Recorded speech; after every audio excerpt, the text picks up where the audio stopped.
as failure.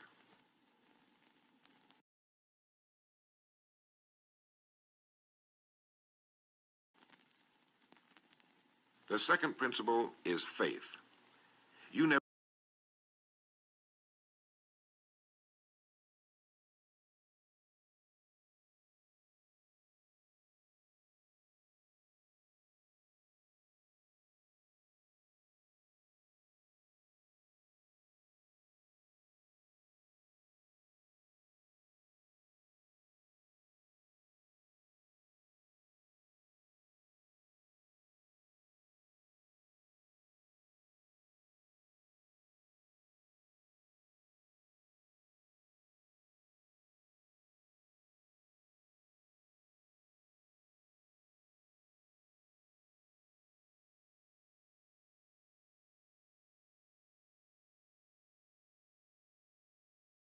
would have even thought of your main desire unless faith were tugging at your mind. And if you find it difficult at times to have faith in yourself, you can be certain that you can have faith in these principles.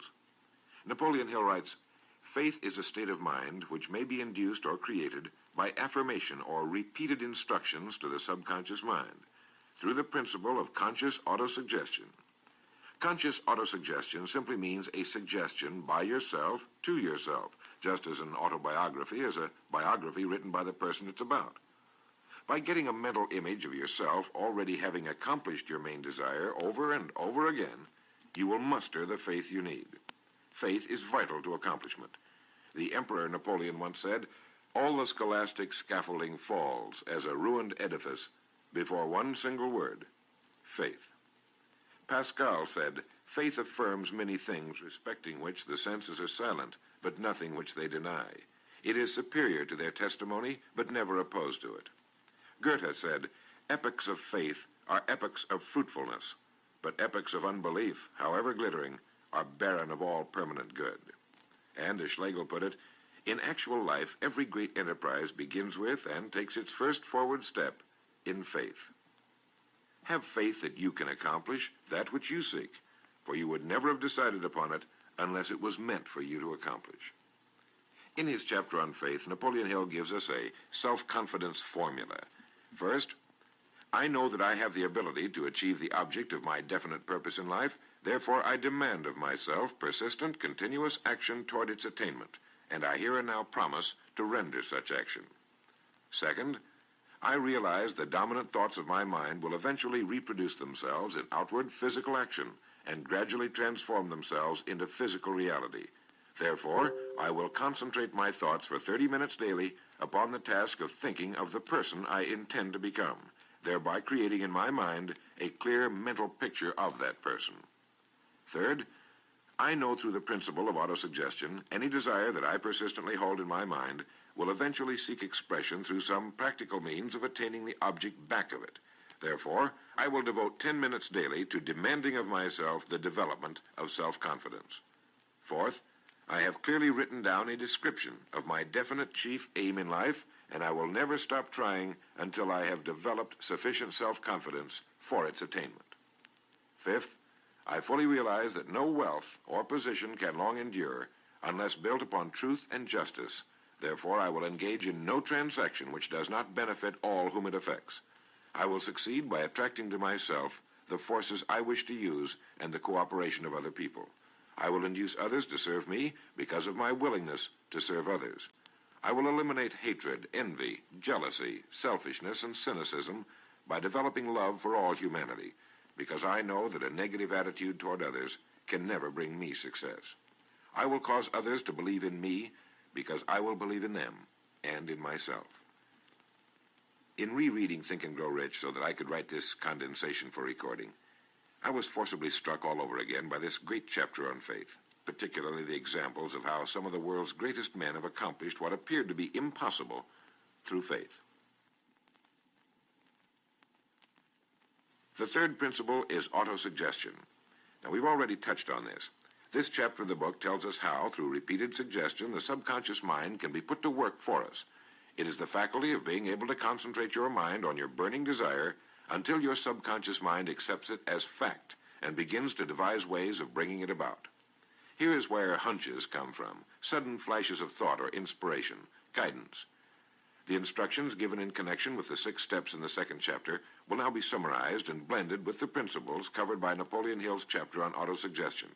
First, go into some quiet spot, perhaps in bed at night, close your eyes and repeat aloud, so you may hear your own words, the written statement of the amount of money you intend to accumulate, or a careful reaffirmation of whatever your goal happens to be, the time limit for its accumulation, and a description of the service or merchandise you intend to give in return for the money. As you carry out these instructions, see yourself already in possession of your goal. For example, suppose that you intend to accumulate $50,000 by the 1st of January, 5 years from now, that you intend to give personal services in return for the money in the capacity of a salesman. Your written statement of your purpose should be similar to the following. By the 1st day of January, 19, whatever it happens to be, I will have in my possession $50,000, which will come to me in various amounts from time to time during the interim. In return for this money, I will give the most efficient service of which I am capable, rendering the fullest possible quantity and the best possible quality of service in the capacity of salesman of, and here describe the product or service you intend to sell or whatever it is you do for a living. It goes on. I believe that I will have this money in my possession. My faith is so strong that I can now see this money before my eyes. I can touch it with my hands. It is now awaiting transfer to me at the time and in the proportion that I deliver the service I intend to render in return for it. I am awaiting a plan by which to accumulate this money, and I will follow that plan when it is received. Second, repeat this program night and morning until you can see in your imagination the money you intend to accumulate. Third, place a written copy of your statement where you can see it night and morning and read it just before retiring and upon arising until it's been memorized. As you carry out these instructions, you are applying the principle of autosuggestion. The 4th principle is specialized knowledge. It is here that I think Napoleon Hill makes a very important point. Knowledge is power only to the extent that it is organized into a definite plan of action and directed to a definite end. To quote from the book, before you can be sure of your ability to transmute desire into its monetary equivalent, you will require specialized knowledge of the service, merchandise, or profession which you intend to offer in return for fortune. Perhaps you may need much more specialized knowledge than you have the ability or the inclination to acquire. And if this should be true, you may bridge your weakness through the aid of your mastermind group. More on this later, but for now realize that you must learn all you can about your specialty. Set aside a definite time every day for learning more about what it is you do for a living. Take the courses that are offered on your subject and associate with men who know your business well. The 5th principle is imagination. The imagination is literally the workshop wherein are fashioned all plans created by man. The impulse, the desire, is given shape, form, and action through the aid of the imaginative faculty of the mind. It has been said that man can create anything he can imagine. As Napoleon Hill says and teaches, whatever the mind of man can conceive and believe, it can achieve. Man's only limitation within reason lies in his development and use of his imagination and subsequent motivation to action. The great leaders of business, industry, finance, and the great artists, musicians, poets, and writers became great because they developed the power of self-motivation. Incidentally, one of the best books ever put together on this subject, if not the greatest, is Success Through Positive Mental Attitude by Napoleon Hill and W. Clement Stone. I suggest you get a copy from your bookstore at your earliest convenience. If your bookstore happens to be out of the book, you may obtain a copy by writing to the address on the label of this record. As you go about your daily work, think constantly of ways in which it could be done better, more efficiently. Think of the changes that are inevitable. Can they be made now? And if you feel limited, remember the words of the late Frank Lloyd Wright. He said, "The human race built most nobly when limitations were greatest, and therefore when most was required of imagination in order to build it all. Limitations seem to have always been the best friends of architecture." As you build your future from this point onward, don't concern yourself with limitations, but remember that they may be your best friends, since they require imagination if we're to rise above them. And as Beecher said, the soul without imagination is what an observatory would be without a telescope. Now, If you'll turn this record over, we'll get to the sixth principle. The sixth principle is organized planning. You have decided on your desire, your goal. Now let's organize the plan for its accomplishment, right on schedule. Let me quote again from Think and Grow Rich. You have learned that everything man creates or acquires begins in the form of desire. The desire is taken on the first lap of its journey from the abstract to the concrete in the workshop of the imagination, where plans for its transition are created and organized. Earlier, you were instructed to take 6 definite practical steps as your first move in translating the desire for whatever you want into its physical equivalent. One of these steps is the formation of a definite practical plan or plans through which this transformation may be made. 1. Ally yourself with one or more persons, a group of as many people as you may need for the creation and carrying out of your plan or plans for the accumulation of the money you've established as your goal. Making use of the mastermind principle. This is important. 2. Before forming your mastermind alliance, decide what advantages and benefits you may offer the individual members of your group in return for their cooperation. No one will work indefinitely without some form of compensation, although this may not always be in the form of money. 3. Arrange to meet with the members of your mastermind group at least twice a week, and more often if possible, until you have jointly perfected the necessary plan or plans for the accomplishment of your goal. 4. Maintain perfect harmony between yourself and every member of your mastermind group. Keep in mind these facts. First, you're engaged in an undertaking of major importance to you. To be sure of success, you must have plans which are faultless. Second, you must have the advantage of the experience, education, native ability, and imagination of other minds. This is in harmony with the methods followed by every person who has risen above the average. Work at this until you have a well-executed, formal plan for reaching your objective. In this way, you're never confused or wondering what you should do next. Every morning you know exactly what you're going to do and why. It is in this chapter of Think and Grow Rich that Napoleon Hill gives us his 11 qualities of leadership. 1. Unwavering courage. 2. Self-control. 3. A keen sense of justice. 4. Definiteness of decision. 5. Definiteness of plans. 6. The habit of doing more than paid for. 7. A pleasing personality. 8. Sympathy and understanding. 9. Mastery of detail. 10. Willingness to assume full responsibility. And 11. Cooperation. The chapter on organized planning is one of the largest and most important in the book. It goes without saying that a man without a plan to follow is like a ship without a course. No place to go, with disaster a probability. The 7th principle, decision. The mastery of procrastination. To quote, accurate analysis of over 25,000 men and women who had experienced failure disclosed the fact that lack of decision was near the head of the list of the 30 major causes of failure. This is no mere statement of a theory, it is a fact.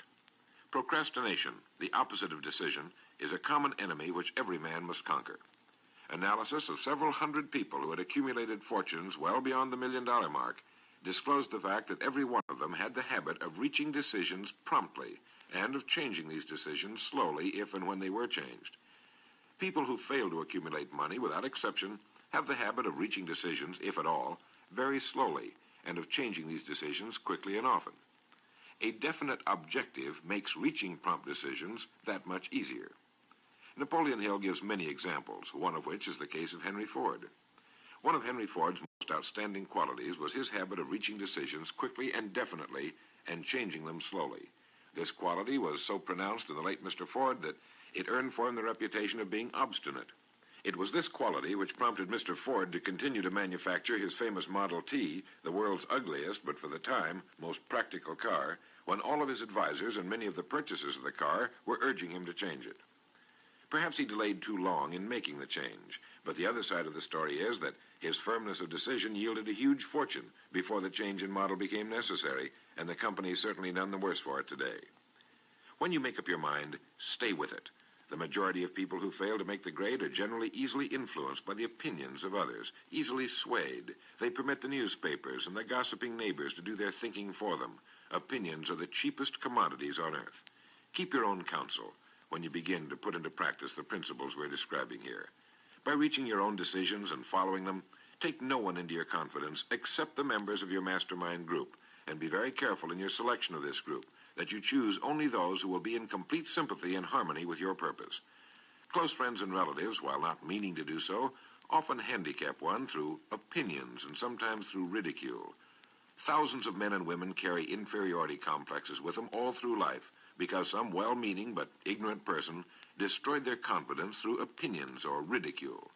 If a decision is worth anything at all, it's worth sticking to until it's been completely worked.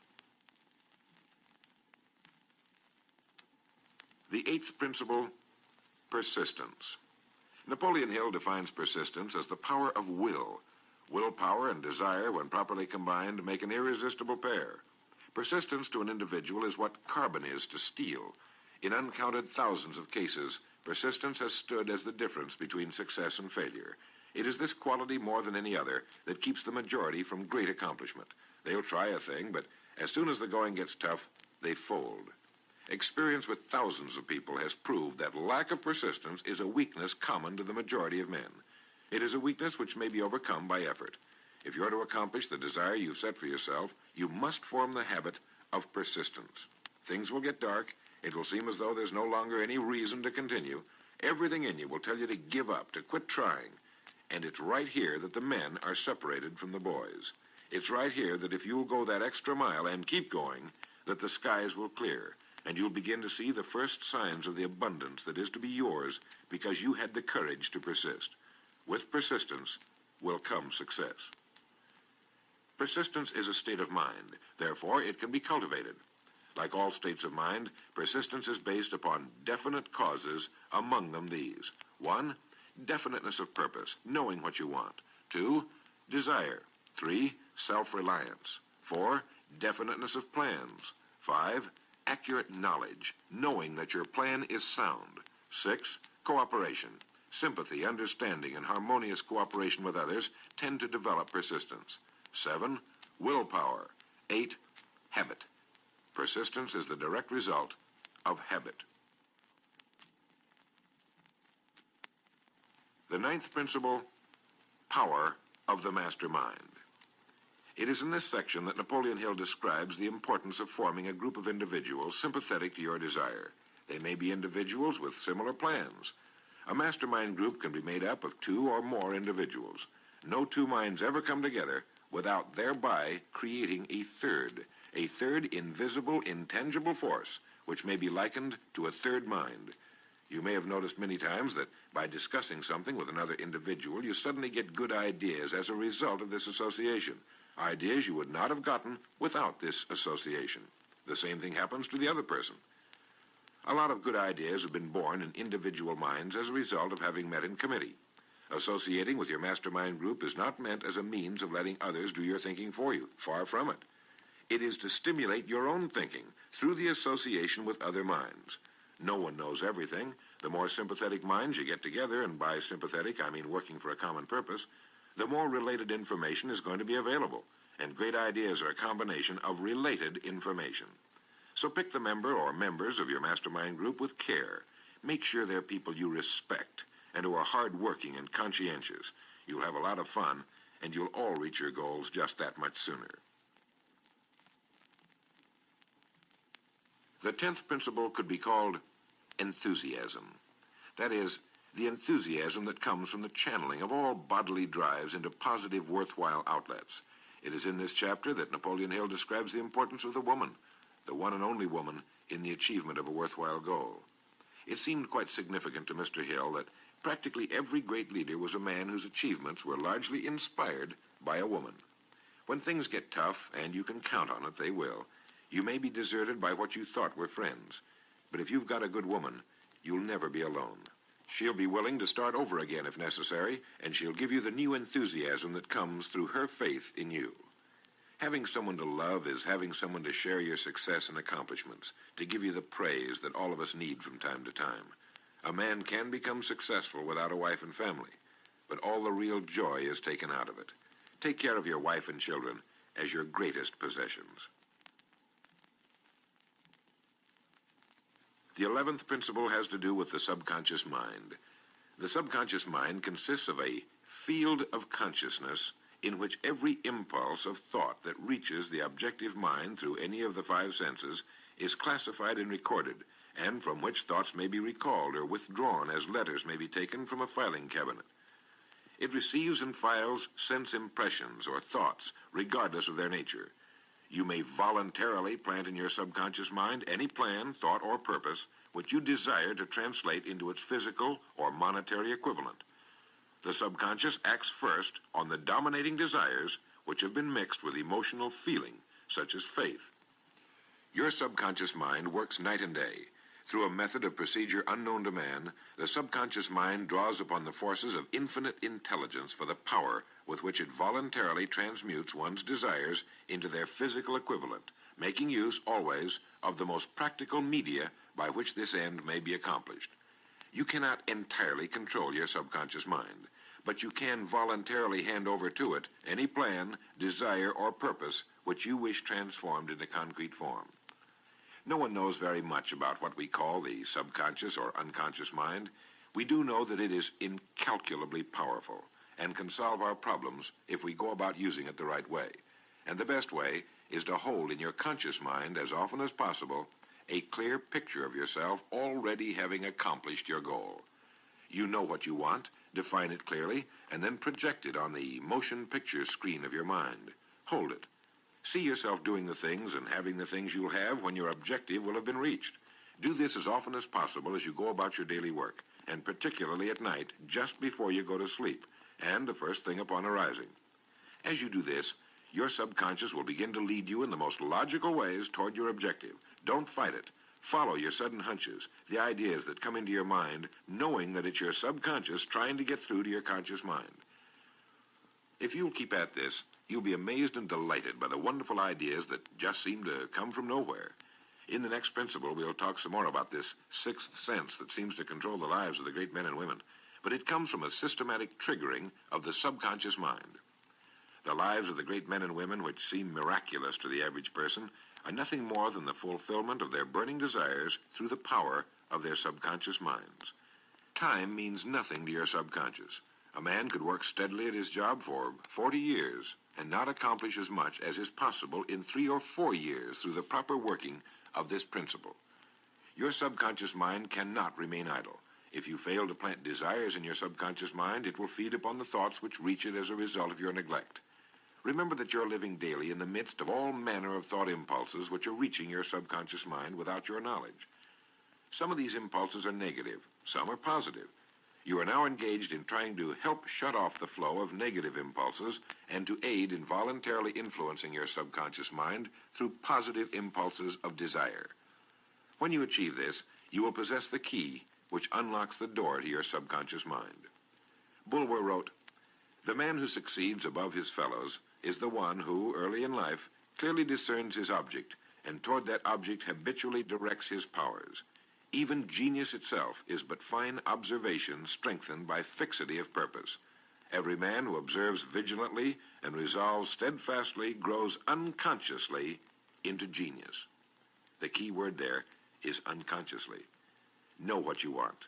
Decide once and for all that it will be yours. Remain steadfast on course, propelled by faith, and your subconscious or unconscious mind will do the rest.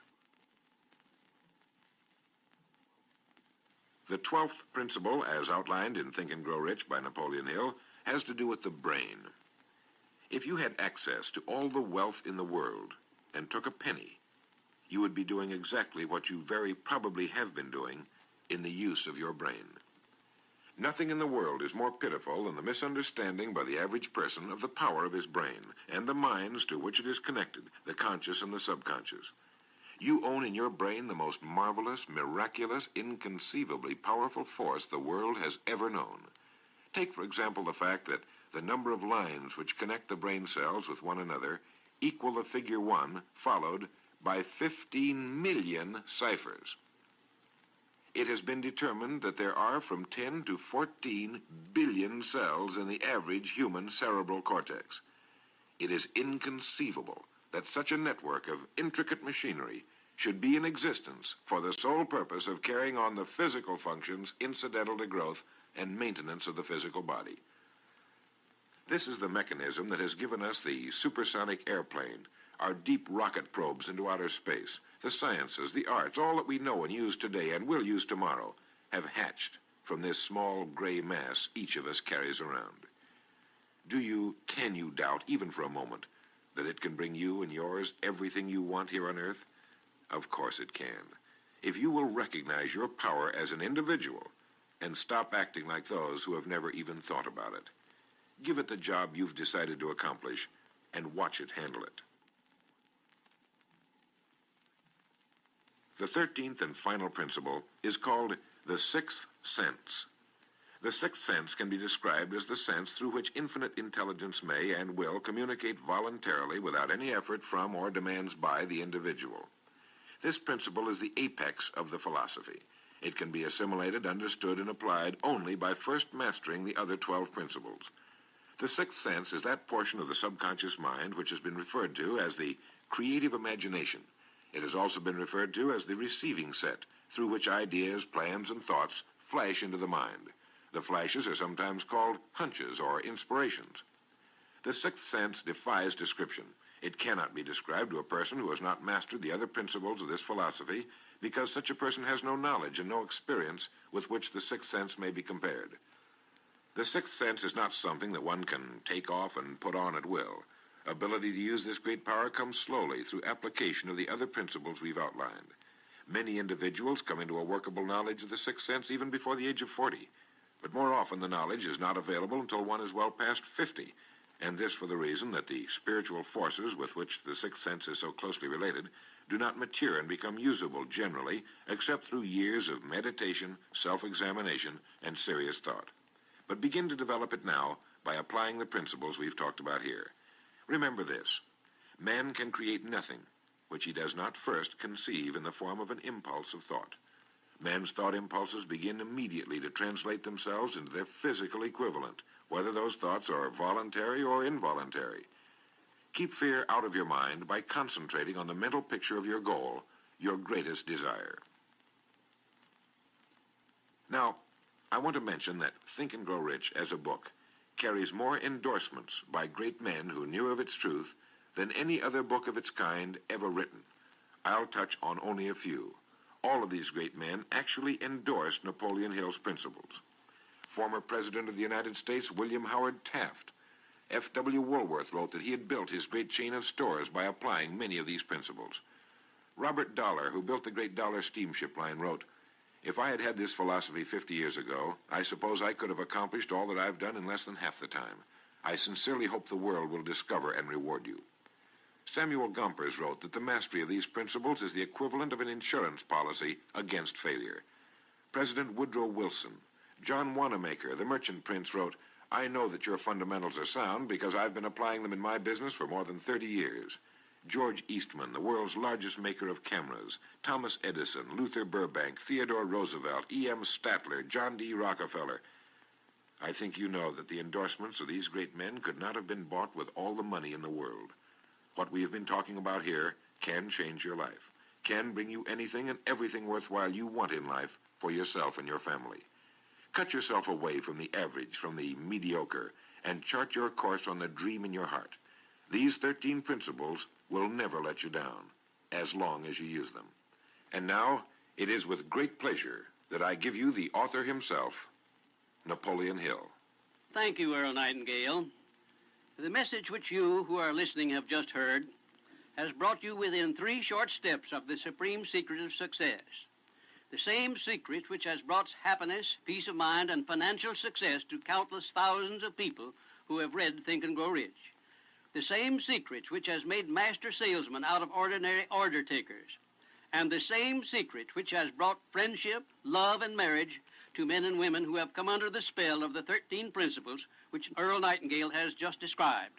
You desire the better things of life, or you wouldn't be listening to this record.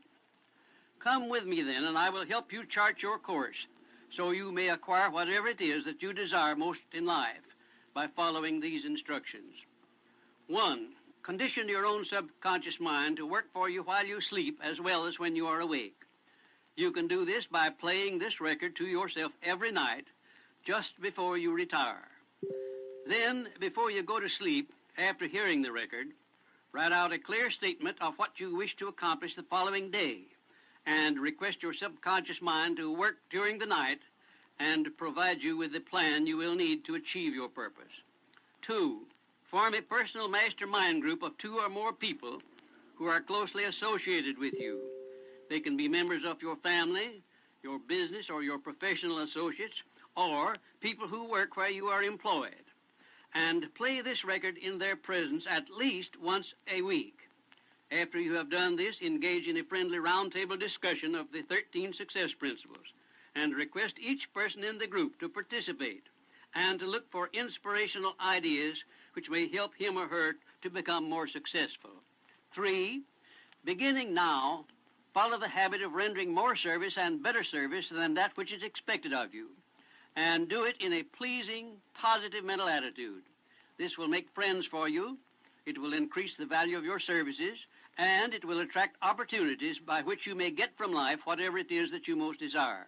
Follow these instructions to the letter, and you will surely see the day when you can express a prayer of gratitude for having had the privilege of hearing and acting on the message which Earl Nightingale has given you through this record. And now, may I reach out across the space and the time which separate us and offer you a hand of friendship and a sincere prayer that you will be blessed with a richer and a fuller life because of this message. Your big opportunity may be right where you are now. Follow these instructions faithfully, and it will reveal itself to you. This is Napoleon Hill saying, don't search for opportunity in the distance, but recognize it and embrace it right where you are.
The first 6 years of my economic life, I wound up broke. Second 6 years, I wound up rich. Someone says, don't you have to do the second 6 years like you did the first 6 years? And jot this down. No. No, you don't have to live the second 6 years like the first 6. You can use all the information and all the advice and repairing all of your mistakes and adopting a new and refined philosophy so that the next 6 years can be totally different than the last 6. No other life form can do this. See, if you were a tree, you'd be stuck. As a tree, if you used up all the nourishment that was around you and you couldn't change location, see, you would die. But that's not true. Human beings can change location, go north, south, east, west, live here for a while, live somewhere else for a while. So that's a note to make. You can greatly alter the course of your life. Now here's the next note to make. 5 years from now, you will arrive. The question is where? If you keep up your present disciplines and keep up the present pace that you're on, where will you be in 5 years? Boy, it's easy to say, hey, I haven't really thought about that.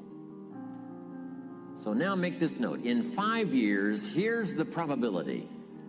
You will either arrive at a well-designed destination or an undesigned destination. And I promise you, 5 years from now, you really don't want to arrive at an undesigned destination. Because you may very well wind up wearing what you don't want to wear, driving what you don't want to drive, living where you don't want to live, maybe doing what you don't want to do. Simply because you didn't design a better destination.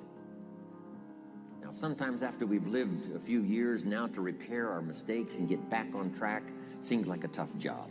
If you start early, the fortune belongs to you. If you start early, all fortunes that are available to humans, if you start early, the promise looms large and the odds are heavy in your favor. Now, yes, it's possible to do some radical things starting late and still arrive with some good treasures and some good things. But when you haven't got that much time left, now sometimes the decision has to be so drastic people are not willing to make it and they're too tired and too weary and too ill. And say, look, I don't have much time left. It's not going to happen for me anyway. It's easy to take that attitude.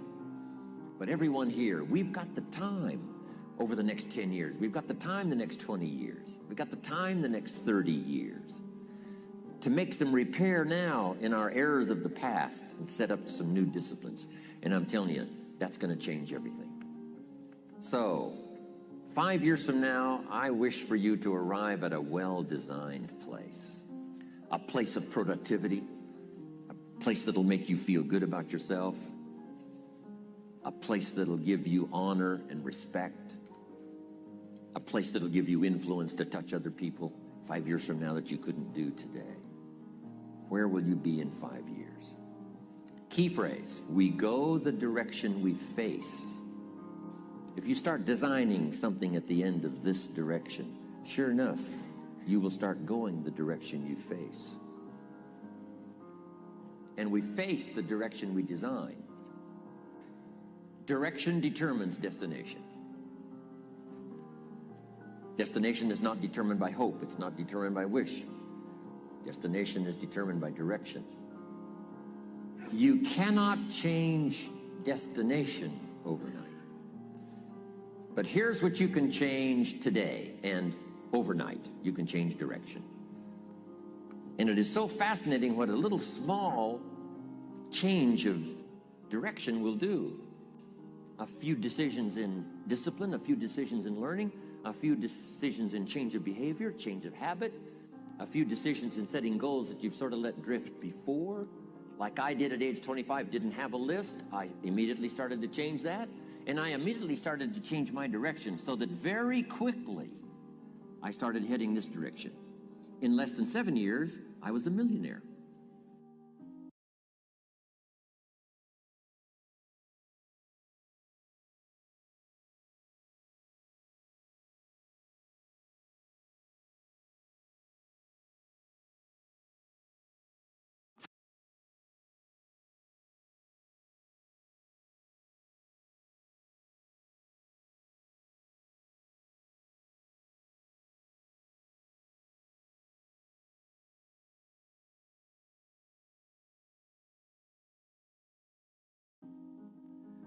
My father taught me way back, son, always do more than what you get paid for. Now, some individuals might argue with that. They'd say, no, you're going to mess up the whole program. I know they're wrong. In my own self-interest, I did what my father taught me, to always do more than I got paid for. Why? To make an investment in my future. Do more than you get paid for to make an investment in your future, and it's paid off for me. If you're wanting that big promotion, are you going to go up to your boss and say, just give it to me? I'll work harder if you just give me that promotion.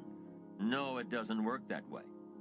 You've got to do more in your current position so that you get noticed, so you stand out from everybody else. So the boss says, hey, we've got this position opening up, and I think we should give it to Nancy. She does so much more than we expect. Just imagine what she'll do if we give her this promotion. You've got to do more than you're paid for. You've got to. It's an investment in your future. It's one thing to make a sale. I'm telling you, if you make a sale, you'll make a living.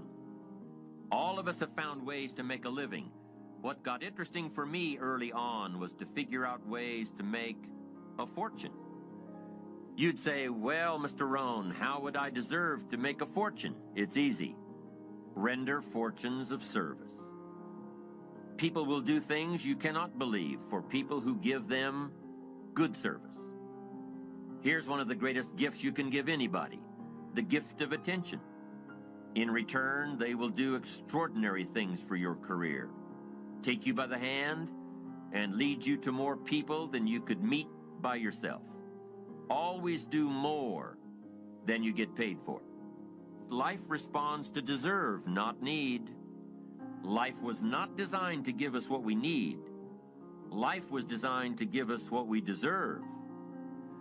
Once you understand that little life principle in your own self-interest, I'm telling you, it's life-changing. The ancient law does not go like this. If you need, you will reap. No, it doesn't work that way. A lot of people out there are hoping it works that way, but no, it doesn't. The ancient law goes like this. If you plant, you will reap. If you sow, you will reap. Somebody says, well, I really need to reap. Well, then you really need to plant in your own self-interest. Your own self-interest needs to be educated in how to plant, how to do it so everybody wins, because life doesn't respond to need. You can't go to the soil and say, I need a crop. The soil just smiles at you. And here's what the soil says. Don't bring me your need, bring me some seed. Bring me some effort. Bring me some discipline. Bring me some interest. Bring me some service. Bring me these things, and I'll return to you multiplied by 2 times, 5 times, 10 times. You can't come with need. You've got to come with seed. You've got to come with willingness. You've got to come with skills. You've got to be willing to learn, willing to change, willing to grow, willing to put yourself out, willing to stand up to the bad weather, willing to pull out the weeds, willing to nurture. That's the only way you get a return. Once you understand these principles, self-interest now truly becomes an exciting challenge, making sure everybody wins. Enlightened self-interest makes sure that everybody wins. Let me give you a good philosophical phrase. All values must be won by contest. All values must be won by contest. And after they've been won, they must be defended. You say, wow, you've put a pretty heavy task on us. That's what life is all about, a pretty heavy challenge. We don't give large trophies for small effort. If you want to win high health, if you want to win high wealth, if you want to extend a long reach in touching people's lives, you got to engage in some of these extra powerful disciplines. And one is to secure the territory by vigor, and the other is to defend it with equal challenge. Attack. Procrastination. Here's another good one, blame. I engaged in this the big share of my life until I met Mr. Show. I used to blame my negative relatives. I used to blame the government. I used to blame taxes. I used to blame prices. I said, it costs too much. Shoaff said, no, let's cover the real problem. You can't afford it. I never looked at it like that before. Shoaff said, sir, you must intellectually understand. It's not it that's your problem. It's you that's your problem.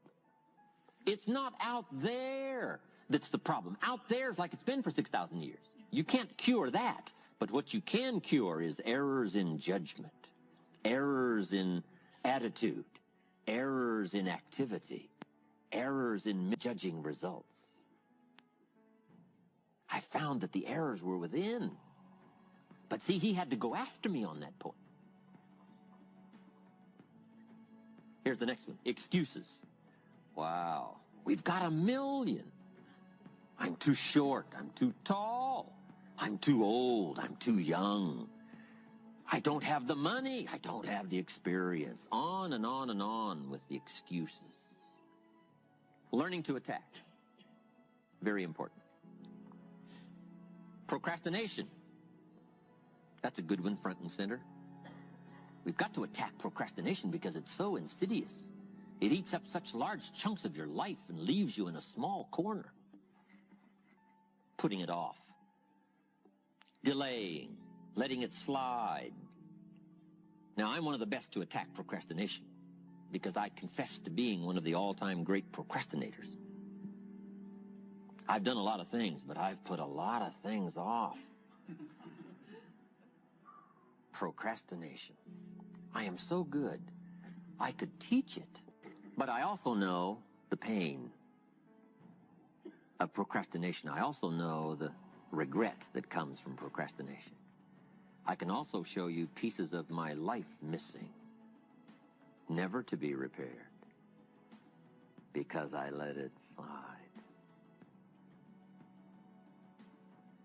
Now see, if we all studied our own lives, and we're trying to help somebody with this insidious disease of procrastination and putting it off, front and center, we use ourselves as best example because you feel the strongest about your own experiences and your own emotions. Do you think you could help somebody with procrastination? Developing this skill of going back, rehearsing your own life and coming up with the essence of the emotion and the experience to try to illustrate to somebody how insidious it can become and how devastating it can leave your life and what'll be missing if you let it slide. That's what we call learning to attack the problem. Now, underline the word attack. It's very important to go after the insidious. If the future gets clear, the price gets easier. Because you got to remember, for every promise, there's a price to pay. Everybody's got to pay the price. Everybody's got to do the deal. Everybody's got to do the disciplines. Everybody has to pay. But here's what I've discovered. If the promise is clear and powerful, the price is easy to pay. The price is some classes. The price is a few books. The price is a few disciplines. The price is finding something that'll make your life better, make you grow, make you change, make you develop. So the first part of the key is to design the promise. Then, what is the price to pay? I'm telling you, the price will be easy. Anybody in my audience can pay, no matter where you are, where you come from. Color doesn't matter, religion doesn't matter, where you grew up doesn't matter, circumstances don't matter. I'm telling you, if you'll make the promise of the future clear for yourself, the things you want, the places you want to go, the things you want to have, the person you want to become, the skills you want, the homes you want, the future you want, the friends you want, all of the values of life that you could possibly want. If you'll make that clear, make those lists, and be serious about it, I promise you it's an easy price to pay. Anybody can pay it. And the best advice I can give you is, if I can do it, you can do it. Farm boy from Idaho, raised in obscurity, I changed my life, turned it upside down, turned it all around, found economics, found future, found promise, and if I can do it, you can do it. So, start setting your goals and see if you can't get a better excitement going for the things you want to accomplish for the future. One of the major reasons for setting goals is for what they make of you in achieving them. My teacher advised me when I first got started at age 25, he said, "Jim, why don't you set a goal to become a millionaire?" He said, "It's got a nice ring to it. You know, enough zeros to impress your accountant." And he said, "I'm here to help you. You're only 25 years old. You've been to 1 year of college. You've got a beautiful family, every reason to do it. Why don't you set a goal to become a millionaire?" And he said, "Here's why." And I thought, he doesn't need to teach me why. Wouldn't it be nice to have $1 million? He said, "No, then you'll miss it." He said, "Here's why. For what it will make of you to achieve it." I'm telling you, that statement changed my life. Set the kind of goals that will make something of you to achieve them. He said, now, once you become a millionaire, what's important is not the money. I thought, that's kind of strange teaching. He said, honest, it isn't important. He said, you could just give the money away. Now, I did better than that. I lost it all. By the time I was 31, I was a millionaire. By the time I was 33, I was broke. But when I lost all my money, guess what? I found out Mr. Schoaf was right. What was valuable was not the money. What was valuable was what I became to earn the money. The skills I had, the knowledge I had about the marketplace, the values that I had going for me. They were more valuable than the money. And here's an important statement to remember. It's not what you get that makes you valuable. It's what you become. So part of the key here is to set the kind of goals that will make something of you. Don't set them too low so that you don't have to grow and you don't have to read and you don't have to try and you don't have to stretch. Don't set them too low. And then don't sell out. Don't go for something that's going to cost you your virtue or cost you your values or sell out your principles. There's a good middle road here to follow. Goals that will inspire, goals that will help you grow, change, develop, and become better than you are. Okay. Now let's talk about financial independence. How to become rich by 40, 35 if you're extra bright, much sooner if you find an opportunity like I did. Let me show you how I did it. Financial independence. I like the phrase financial independence. Some people are a little bit concerned about using the word becoming rich or becoming wealthy, and I can understand that. I struggled a little bit with this. Is it okay to go for becoming rich, go for becoming wealthy? And maybe that's a bit too strong a word or strong a term. So here's what I've come up with that I think is comfortable for me, and that is how to become financially independent. I think it's every person's heritage here, especially in America, to become financially independent. Now, let me give you my definition of financial independence. Financial independence is the ability to live from the income of your own personal resources. Financial independence. Now it depends on how you want to live. If you need $2,000, $3,000 a month, if you need $4,000 or $5,000 a month, if you need $10,000 a month, some people may need, $100,000 a month. But whatever you would need to live, and you could earn that living from the income of your own personal resources, that's what I call financial freedom, financial independence. And let me show you how to acquire it. If you start at age 15, between ages 15 and 35 is 20 years. And in my personal opinion, based on my own studies and my own experience, 20 years, in my opinion, is enough time to become financially independent. If you're not, you don't live in the wrong country. Probably what's happened is you have the wrong plan. And it's easy to be a nice person with the wrong plan. I found that when I was 25 years old. I was broke at age 25, and I was a nice guy. You would have liked me. But I'm telling you, my plans up until then, especially my financial plan, left me broke.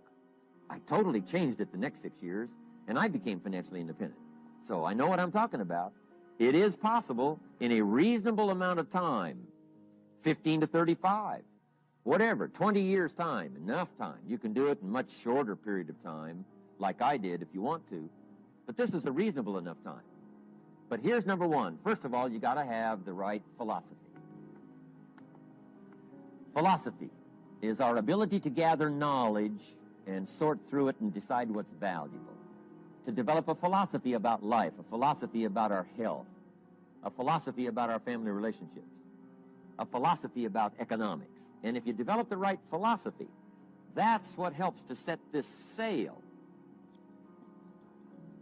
so that in 6 years it takes you where you want to go instead of winding up like I did that first 6 years of my economics, broke, no money, empty bank account. The right philosophy. Now let me give you a couple of philosophies to consider. Here's the first one. It's called the philosophy of the poor. And here it is. Poor people usually spend their money and invest what's left. That's the philosophy of the poor.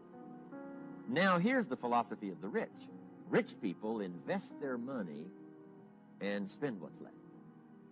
And here's the startling answer. It really doesn't matter what the amount is. What's most important is not the amount. What's really important is the philosophy.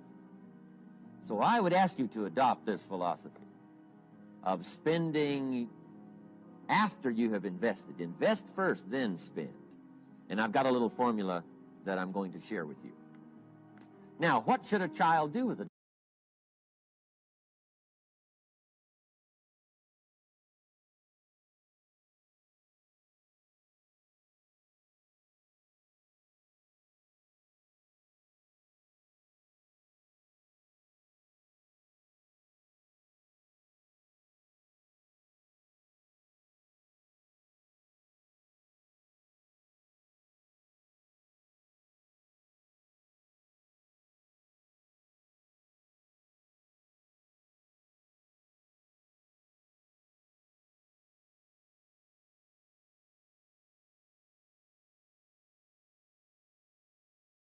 With a dollar. I mean, there's a lot of debate going on, I'm sure, across the country on what a child should do with a dollar. Here's one opinion: it's only a child and it's only a dollar. What difference does it make? Well, in my opinion, it makes all the difference in the world. A person's economic future starts with a child with a dollar. Somebody says, oh, no, you're only young once. Let him spend it all. Well, when would you hope that would stop? Somebody says, well, wait till he's 50 and broke like me, and, and then he'll learn. Well, no, we don't want to wait that long. If I would have known earlier than age 25, I would have changed. In high school, if they would have had classes called Wealth 1, Wealth 2, I'd have taken both classes. I would not have waited until age 25. So, the earlier the better. So, what should a child do with a dollar? Here's the simple premise to begin with. Don't spend it all. And if a child wants to spend the whole dollar, you got to say, hey, don't spend it all. Don't spend it all. They'll say, why not? It's my dollar. I earned it. You say, I know you earned it, but don't spend it all. They'll still say, why not? Say, let me show you why not. So you put them in your car, take them to the other side of town, and show them where people live that spend the whole dollar. Just drive them around. Kids learn best by visual. Just drive around and say, would you like to live here? Kid says, no. Would you like to live like these people live? Kid says, no. Then you can't spend the whole dollar. So, kids will get the message. So, take them to the other side of town, show them around, unless you already live there, and then just show them around.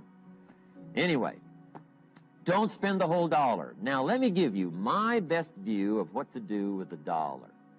And I promise you, if you started at age 15, now if you're over 15, right, you've still got plenty of time. You still got 20 years. If you're 30, you still got 20 years. I mean, you still got plenty of time to start what I'm about to share with you.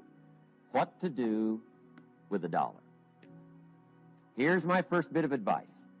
Never spend more than 70 cents. Never spend more than 70 cents. Now, you got to pick some number, and the number you pick is going to be determined by your philosophy. It's going to be determined by what you've been taught or your experience teaching yourself. When I first met my teacher, Mr. Schoaf, I was at about 110% of each dollar. I'm down at budget finance, hawking my furniture and my car one more time. And then I learned a whole better formula for financial independence. Number one, don't spend more than 70 cents. Now, kids say to me, well, okay, what do I do with the other 30 cents? And here's what I teach them. 10 cents for charity. Charity or church, or helping people that can't help themselves. 10 cents to support worthy projects. Projects that you feel good about. 10 cents out of every dollar. It's called being generous with part of what you've taken out of society. Now, in my opinion, nothing teaches us character better than generosity. No class, no teacher, no book teaches character better than generosity. And the best time to start is when the amounts are small. And I know if kids learn these lessons well, they'll give a dime out of a dollar, help people that can't help themselves, support worthy projects. Or if you belong to a church, they teach tithe, piece of. That's very important. Now, because when the amounts get larger, sometimes it's a little more difficult. Giving 100,000 out of $1 million, someone says, oh, if I had $1 million, I'd give 100,000. I'm not sure. That's a lot of money. So the time to start is when the amounts are small, 10 cents out of the dollar. Okay, next 10 cents I call active capital. Active capital means do something to make a profit. Active capital. Set aside a portion of your income. Wages are okay, but I'm telling you, wages will make you a living. Profits will make you a fortune. So set aside part of your income as capital, called active capital. Any kind of project you can possibly think of, you can possibly come up with. I'm going to write a new book, I think, for kids. I think the title is going to be, Of Course, Kids Should Pay Taxes. It's kind of an interesting title. In California, kids do pay taxes. When a child walks into 7-Eleven, buys something that costs $1, the proprietor says, give me 7 more pennies. And the child says, hey, what's these 7 pennies for? And the proprietor says, that's the taxes. Kid says, well, hey, I'm only 8 years old. Proprietor says, congratulations, you're my youngest taxpayer. Give me the money. So in California, where I live, kids do pay taxes. Big question is, should they? And my book will answer that question. Of course, kids should pay taxes. Nothing is for free. If you want to ride your bicycle on the sidewalk instead of in the mud, you got to pay the 7 pennies. Nothing is free, so we all have to pay. So, 10 cents out of your living, out of the money you earn, set aside for capital. Capital to try your best to show a profit. And in my book, it's going to be all kinds of ways kids can make money, right? 2 bicycles, one to ride and one to rent. I mean, you know, it doesn't take long to figure out some enterprise that'll start making a profit. Then you must jot this down if you're taking notes. Profits are better than wages. 1, you can't usually start wages until you're about 16, 15, 16, but you can make a profit long before you're eligible to start earning wages. And then there's no limit to profits, and they can double and triple and quadruple. You know, there's no limit. It's incredible how fast profits can grow. So profits are better than wages. Wages make you a living, profits make you a fortune. Now, the third 10 cents is vitally important. I call it passive capital. Capital you let somebody else use. A financial institution, stocks and bonds, mutual funds, whatever. Let someone else use it. You furnish the money. They use it to make a profit, but they pay you for the use of it, called interest. And here's one of the things that'll make you financially independent fairly quickly, and that's called compound interest. And this is how you get it. Letting someone else use a portion of your money, your substance. They show the profit, they pay you interest. And this passive capital, I'm telling you, over a sustained period of time, if you'll develop this little 10, 10, 10, and 70, especially starting at age 15, I'm telling you, by the time you're 35, you will be financially independent. You'll have the ability to live from the income of your own resources. And then one more point on passive capital. There's a Bible philosophy. I'm an amateur on the Bible. But there's a Bible philosophy that teaches the borrower is servant to the lender. And if you want to be in a powerful position as you grow older, finally when you become mature, maybe have your own business, things have worked out for you for the future, the position you always want to be in is the power position, and that's called the lender. The lender is the power position. So if kids learn early enough, and then you ask them what they'd like to be when they grow up, I'm telling you, once they understand, they'll say, well, one of the things I want to be is one of those lenders. That's the power position, not the spender. No, you'll be pitied the rest of your life if you just become a spender. You got to become a lender. And I think this is the one formulas to follow. 10 cents out of every dollar. Let someone else use it. Be the lender, power position. Then try to show a profit. Can't we teach our children how to take $1, search the neighborhood, find a broken wagon, pay $1 for it, bring it home, you know, clean it up, sand it until it's clean, paint it red till it shines, straighten out the wheels till they're true, take it back to the neighborhood, sell it for $5? Anybody can do that. Now, does the child deserve $4 profit? And the answer is yes. Society now has a mended wagon. And that's what America's all about.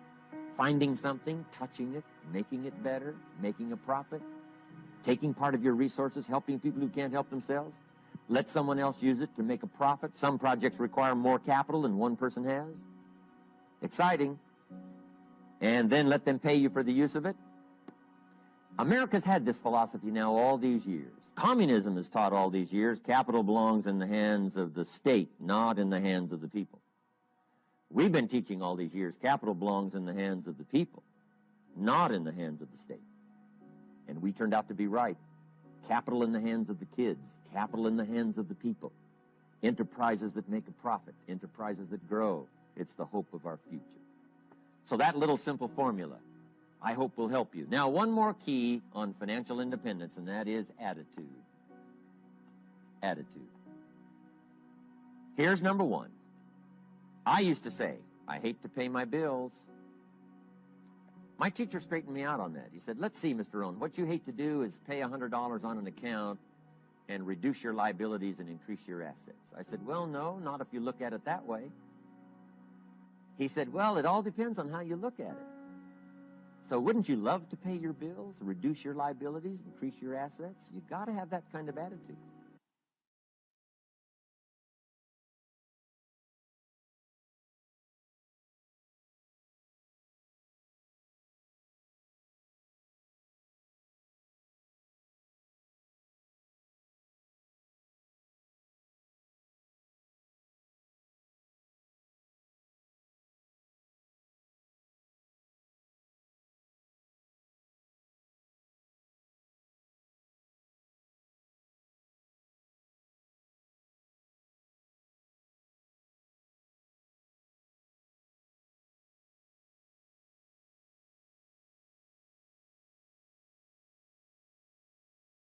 Let's get started. The first one is personal development.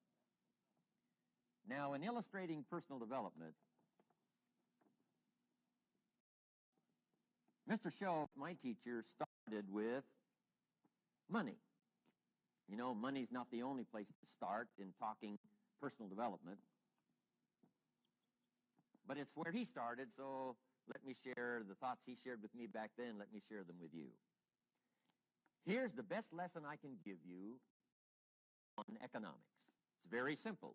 We get paid for bringing value to the marketplace. That's about as simple as I can put economics. We get paid for bringing value to the marketplace. Now, it takes time to bring value to the marketplace. However, we do not get paid for time, so we cross that out. Mistakenly, the man says, I'm making about $20 for an hour. Not true. If that was true, you could just stay home, right, and have them send your money. So that's not true. We don't get paid for time. We get paid for value brought to the marketplace. Now, since that's true, here's one of the key questions of my day. Is it possible to become twice as valuable to the marketplace and make twice as much money in the same time? Is that possible? The answer is yes. Could you become 3 times as valuable as you might be right now to the marketplace and make 3 times as much money in the same time? And the answer is yes. 5 times, 10 times? Of course. America is unique. It's a ladder to climb. It starts down here, let's say, at $5 an hour, and it keeps going up. Top income last year, $80 million. The guy who runs Coca-Cola. Now, that's a heck of a ladder. That's why everybody wants to come here, right? The boat people are not headed for Vietnam. People haven't plotted and schemed for 50 years saying if I could just get to Poland, everything would be okay. Not true. Everybody wants to come to America. And the reason is because we've got the best wind ever blowing in our favor. We've got the best economic opportunity anybody's had in 6,500 years. And all you have to do is understand it and take advantage of it. Now, there's some key questions to ask here. Why would the marketplace pay someone only $5 an hour? Very simple answer. They're not very valuable to the marketplace. Now, we must underline to the marketplace. This person might be a very valuable brother. Yes. Member of the family, valuable. Yes. Valuable member of the church, of course. Valuable citizen of the country? Yes. Valuable in the sight of God? No doubt. We're all of equal value in the sight of God. But if you're not very valuable to the marketplace, you don't get much money. You say, well, it shouldn't be that way. Well, then you got to start your own country. You know, this one's been in process for 200 years, and this is the best we've been able to come up with so far. But here's the key. You don't have to stay here. Now, there was a big debate in Congress last year that this $5 was not enough, should be 6, should be 6, should be 6. But we don't need legislation. 6 is already on this ladder. The next step up.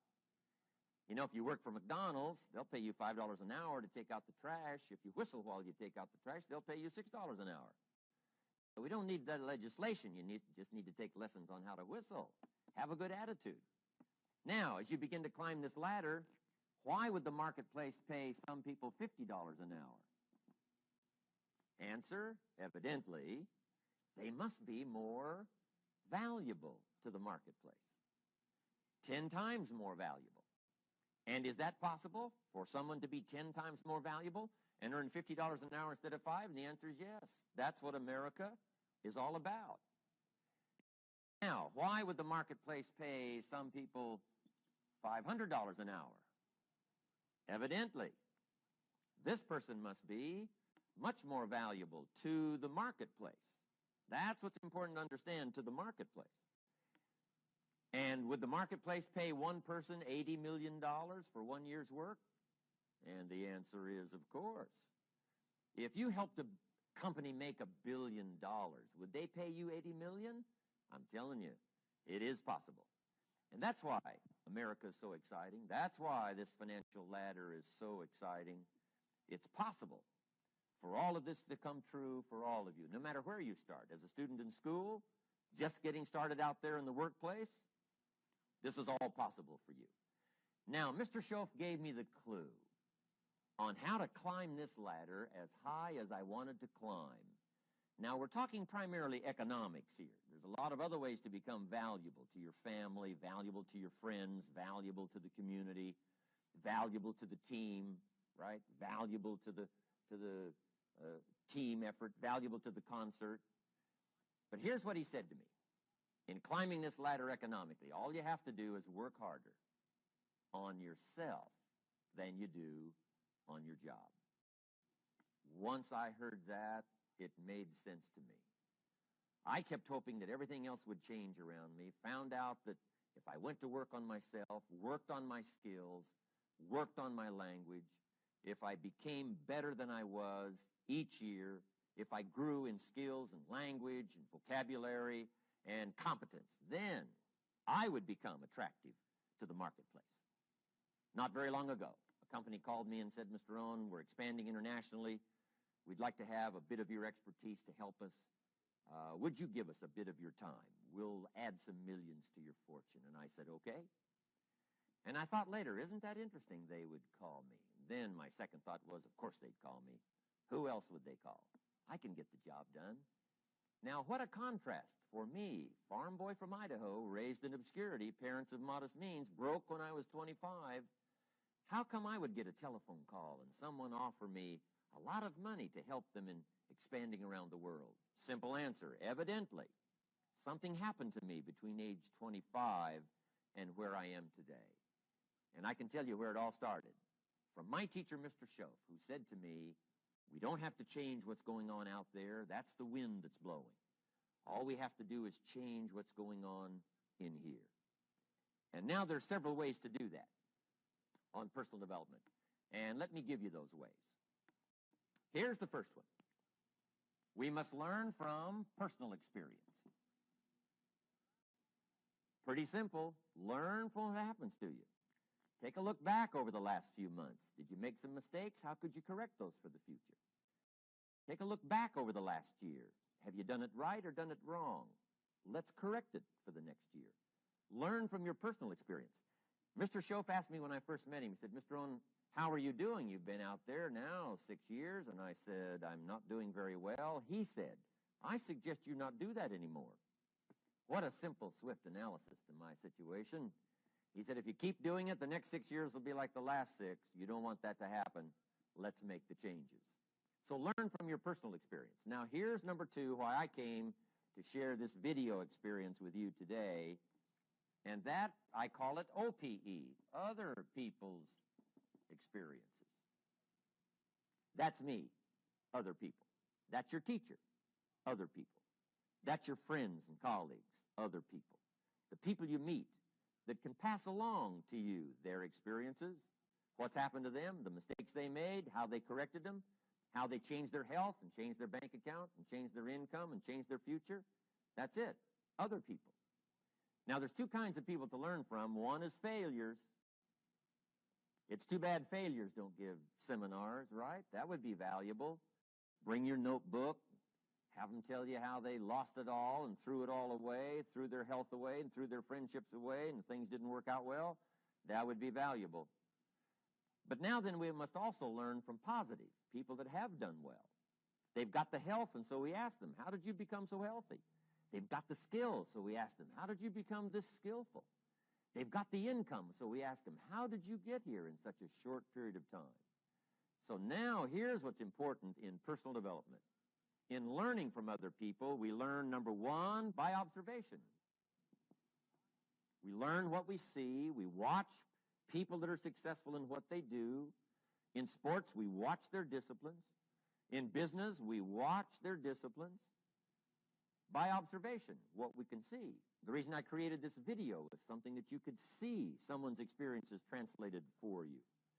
Second, we learn by what we hear. I've got some of my lectures on cassette tapes, so, you know, you can take them with you wherever you go and learn by listening. Turn your car into a mobile classroom and listen. And then listen to the sermon on Sunday morning. Listen to the lectures. Listen to the teacher. Listen to someone who's got something good to say. And then number three is vitally important on personal development, and that is read all the books you can possibly read in your lifetime. Mr. Schoaf got me started on my library. I've got one of the better libraries. Haven't read everything in it, but I feel smarter just walking in it, my library. At least I was smart enough to buy it. Now I got to be smart enough to read it. Then, of course, I got to be smart enough to decide what's valuable and then do it. But this one is very important. Become a good reader. Some books that helped change my life. Mr. Schoaf recommended, of course, the Bible. And my parents made sure I was a pretty good scholar by the time I was 18. That's been so beneficial for me, drawing from those illustrations, reading about those stories, people who made it and people who didn't make it, and what the difference was.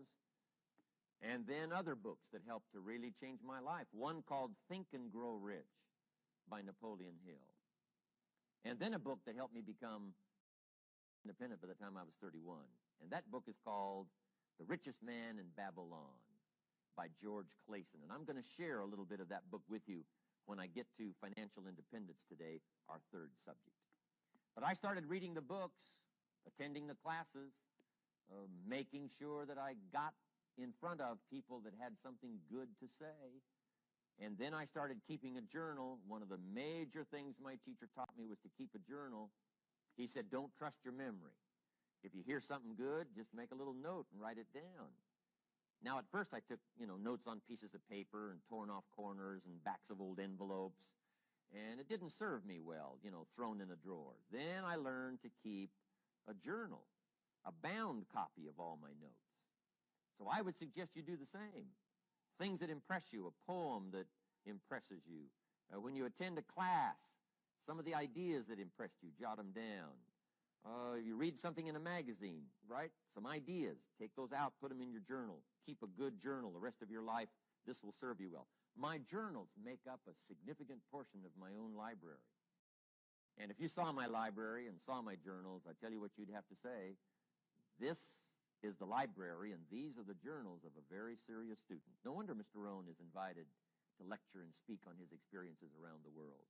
So I want the same thing to happen to you. Value captured that you can resort to later, go back over it and review it, and let it become valuable to you. So that's my first subject, personal development. Work harder on yourself than you do on your job. Develop the skills. Learn the lessons. Take the classes. Absorb all that is being taught to you these days. And then later on, of course, you can sort it out, what's valuable to you and how to refine it for your business and for your life and for your future. But the main thing is to get it and start this process of personal change, personal development. And let me say it one more time. If you will change, everything will change for you. You'll never be the same. You'll keep growing. As you look back on a few months, look back on a few years, you won't believe the progress you can make economically, your relationship with your family, your friends, and whether you're in sports or economics or whatever. I'm telling you, that whole process of committing yourself for personal change, personal value, can really make your life unique and worthwhile. Now let's cover the second subject on setting goals. Mr. Shelf gave me some tips on setting goals that changed my life forever. And I want to share those with you.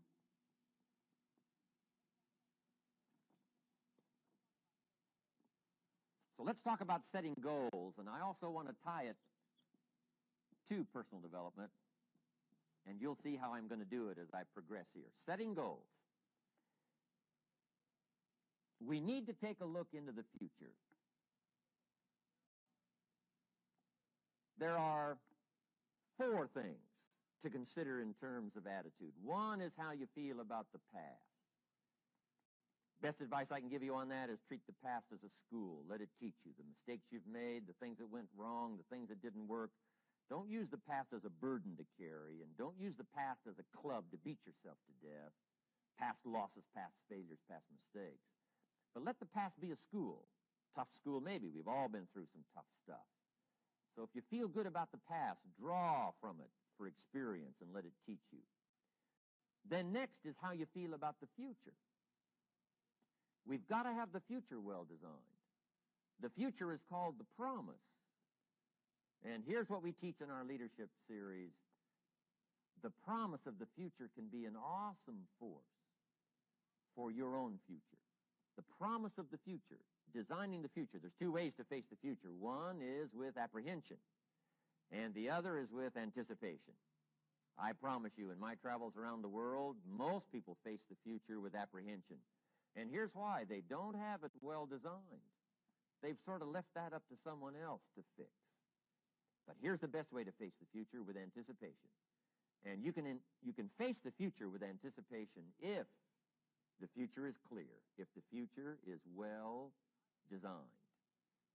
And I would like to have you consider some thoughts with me that help me to really change my future by giving it some thought and some consideration. And here it is. In setting goals, it's very simple. Number 1, decide what you want. You just take a little time. You sit down and say, what do I want? What kind of skills do I want? What kind of income do I want for the future? What would I like? Where would I like to go? Places I'd like to visit. Habits I'd like to acquire. Skills I'd like to have. You just take a little time to think about what you want. Economics, friendships, people you'd like to meet, places you'd like to go. You just take some time. And then I suggest, when you've thought about what you want for the future, make a list. Just jot it all down. It's really a very simple process. And then here's number 3. Keep all the old lists. I'm telling you, this served me so well, keeping my old list of goals. I look back now 10, 20 years ago at goals I set, lists I made, and I smile now because here's what I thought was so important, 20 years ago. Now some of those things aren't even on my list. I've got a new list. I've grown. I've changed. I've matured. But I give you that advice. Decide what you want. Number 2, write it down. Number 3, keep the old lists. And then here's number 4. When you get something that's on one of these lists, check it off. Part of the fun of having a list is checking it off.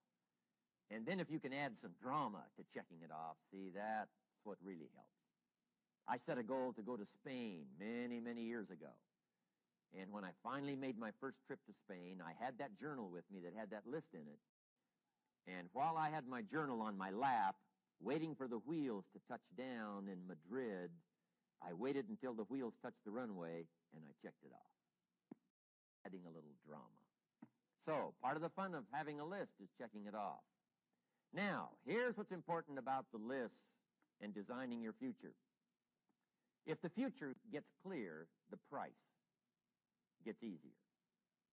Because you got to remember, for every promise, there's a price to pay. Everybody's got to pay the price. Everybody's got to do the deal. Everybody's got to do the disciplines. Everybody has to pay. But here's what I've discovered. If the promise is clear, and powerful, the price is easy to pay. The price is some classes. The price is a few books. The price is a few disciplines. The price is finding something that'll make your life better, make you grow, make you change, make you develop. So the first part of the key is to design the promise. Then, what is the price to pay? I'm telling you, the price will be easy. Anybody in my audience can pay it, no matter where you are, where you come from. Color doesn't matter, religion doesn't matter, where you grew up doesn't matter, circumstances don't matter. I'm telling you, if you'll make the promise of the future clear for yourself, the things you want, the places you want to go, the things you want to have, the person you want to become, the skills you want, homes you want, the future you want, the friends you want, all of the values of life that you could possibly want. If you'll make that clear, make those lists, and be serious about it, I promise you it's an easy price to pay. Anybody can pay it. And the best advice I can give you is, if I can do it, you can do it. Farm boy from Idaho, raised in obscurity, I changed my life, turned it upside down, turned it all around, found economics, found future, found promise, and if I can do it, you can do it. So, start setting your goals and see if you can't get a better excitement going for the things you want to accomplish for the future. Now here's my third subject, and that's called financial independence. Oh, by the way, before I get to financial independence, let me cover one more point. One of the major reasons for setting goals is for what they make of you in achieving them. My teacher advised me when I first got started at age 25, he said, Jim, why don't you set a goal to become a millionaire? He said, it's got a nice ring to it, you know, enough zeros to impress your accountant. And he said, I'm here to help you. You're only 25 years old. You've been to 1 year of college. You've got a beautiful family, every reason to do it. Why don't you set a goal to become a millionaire? And he said, here's why. And I thought, he doesn't need to teach me why. Wouldn't it be nice to have $1 million? He said, no, then you'll miss it. He said, here's why. For what it will make of you to achieve it. I'm telling you, that statement changed my life. Set the kind of goals that will make something of you to achieve them. He said, now, once you become a millionaire, what's important is not the money. I thought, that's kind of strange teaching. He said, honest, it isn't important. He said, you could just give the money away. Now, I did better than that. I lost it all. By the time I was 31, I was a millionaire. By the time I was 33, I was broke. And I'll tell you a little bit about that story later. But when I lost all my money, guess what? I found out Mr. Schoaf was right. What was valuable was not the money. What was valuable was what I became to earn the money. The skills I had, the knowledge I had about the marketplace, the values that I had going for me. They were more valuable than the money. And here's an important statement to remember. It's not what you get that makes you valuable. It's what you become.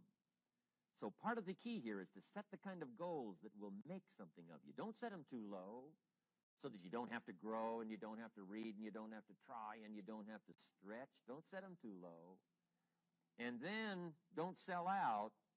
Don't go for something that's going to cost you your virtue or cost you your values or sell out your principles.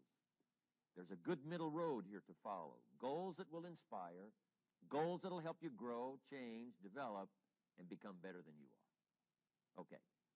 Now let's talk about financial independence. How to become rich by 40, 35 if you're extra bright, much sooner if you find an opportunity like I did. Let me show you how I did it. Financial independence. First of all, I like the phrase financial independence. Some people are a little bit concerned about using the word becoming rich, becoming wealthy, and I can understand that. I struggled a little bit with this. Is it okay to go for becoming rich, go for becoming wealthy? And maybe that's a bit too strong a word or strong a term. So here's what I've come up with that I think is comfortable for me, and that is how to become financially independent. I think it's every person's heritage here, especially in America, to become financially independent. Now, let me give you my definition of financial independence. Financial independence is the ability to live from the income of your own personal resources. Financial independence. Now it depends on how you want to live.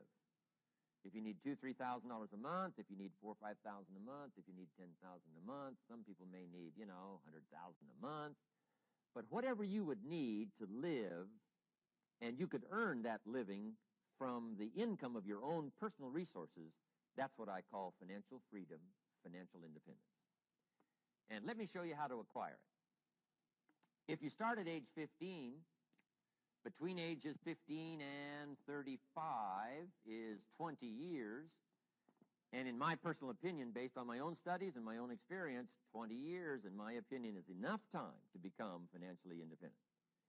If you're not, you don't live in the wrong country.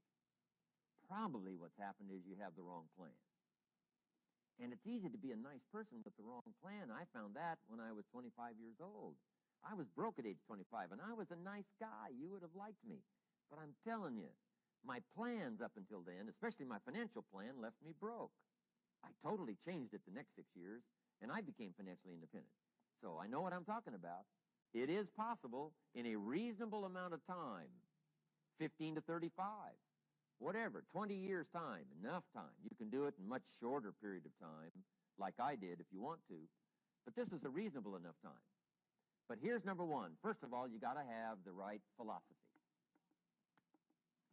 Philosophy is our ability to gather knowledge and sort through it and decide what's valuable. To develop a philosophy about life, a philosophy about our health, a philosophy about our family relationships, a philosophy about economics. And if you develop the right philosophy, that's what helps to set this sail, so that in 6 years it takes you where you want to go, instead of winding up like I did that first 6 years of my economics, broke, no money, empty bank account. The right philosophy. Now let me give you a couple of philosophies to consider. Here's the first one. It's called the philosophy of the poor. And here it is. Poor people usually spend their money and invest what's left.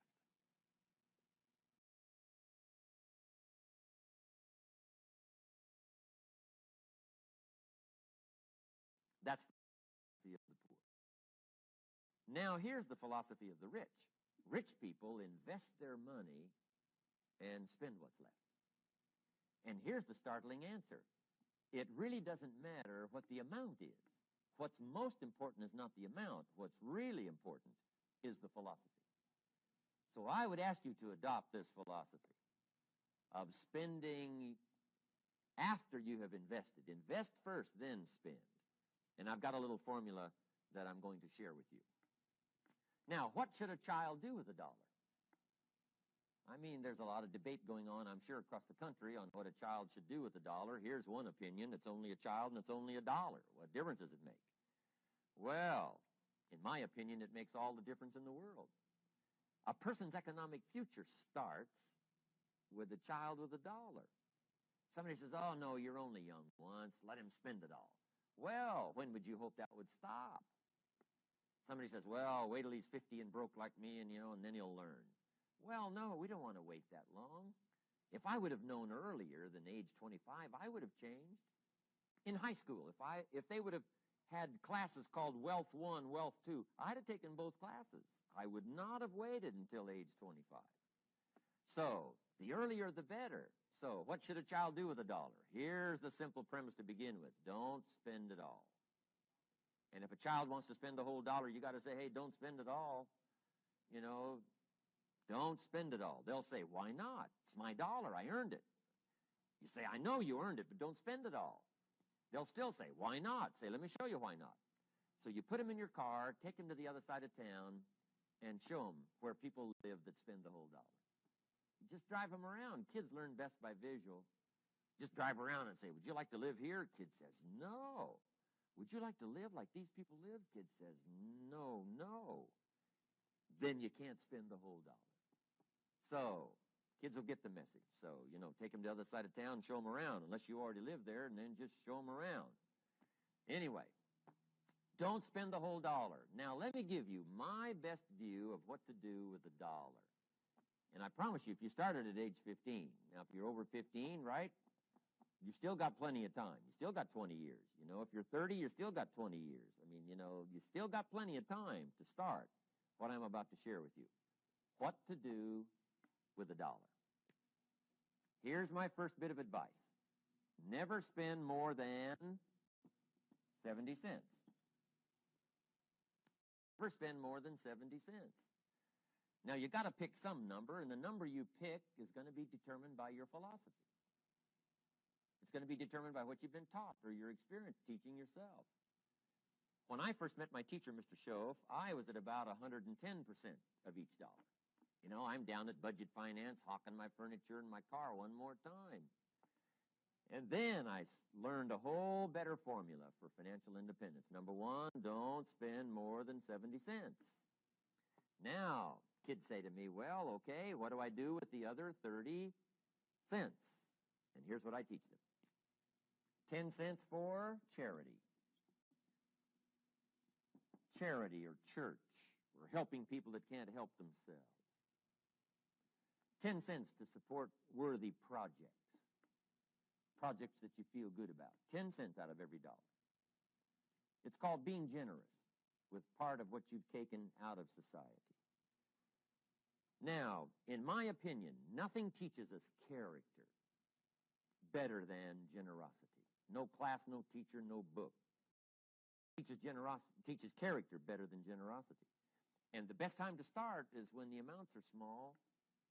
And I know if kids learn these lessons well, they'll give a dime out of a dollar, help people that can't help themselves, support worthy projects. Or if you belong to a church, they teach tithe, piece of. That's very important. Now, because when the amounts get larger, sometimes it's a little more difficult. You know, giving 100,000 out of a million, someone says, oh, if I had a million, I'd give 100,000. I'm not sure. That's a lot of money. So the time to start is when the amounts are small. 10 cents out of the dollar. Okay, next 10 cents I call active capital. Active capital means do something to make a profit. Active capital. Set aside a portion of your income. Wages are okay, but I'm telling you, wages will make you a living. Profits will make you a fortune. So set aside part of your income as capital, called active capital. Any kind of project you can possibly think of, you can possibly come up with. I'm going to write a new book, I think, for kids. I think the title is going to be, Of Course, Kids Should Pay Taxes. It's kind of an interesting title. In California, kids do pay taxes.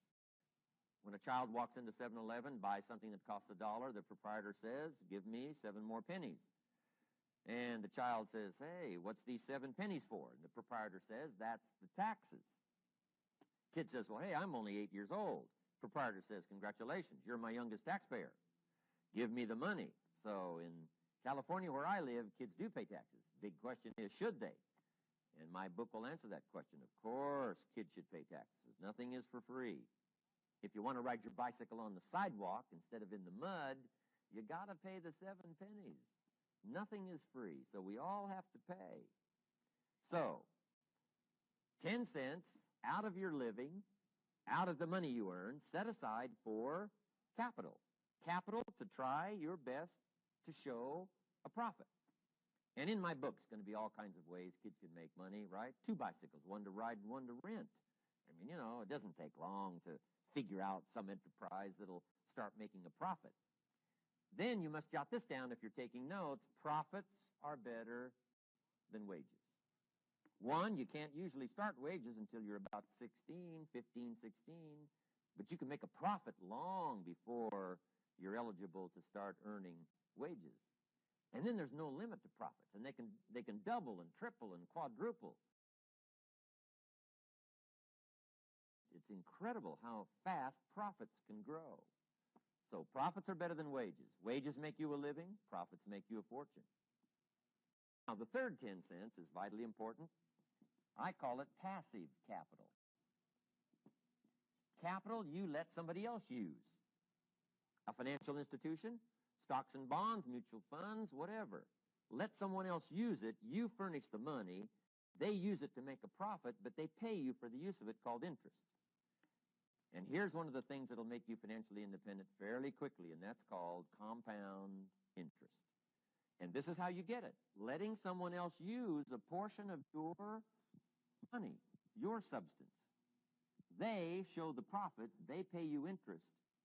And this passive capital, I'm telling you, over a sustained period of time, if you'll develop this little 10, 10, 10, and 70, especially starting at age 15, I'm telling you, by the time you're 35, you will be financially independent. You'll have the ability to live from the income of your own resources. And then one more point on passive capital. There's a Bible philosophy. I'm an amateur on the Bible. But there's a Bible philosophy that teaches the borrower is servant to the lender. And if you want to be in a powerful position as you grow older, finally when you become mature, maybe have your own business, things have worked out for you for the future, the position you always want to be in is the power position, and that's called the lender. The lender is the power position.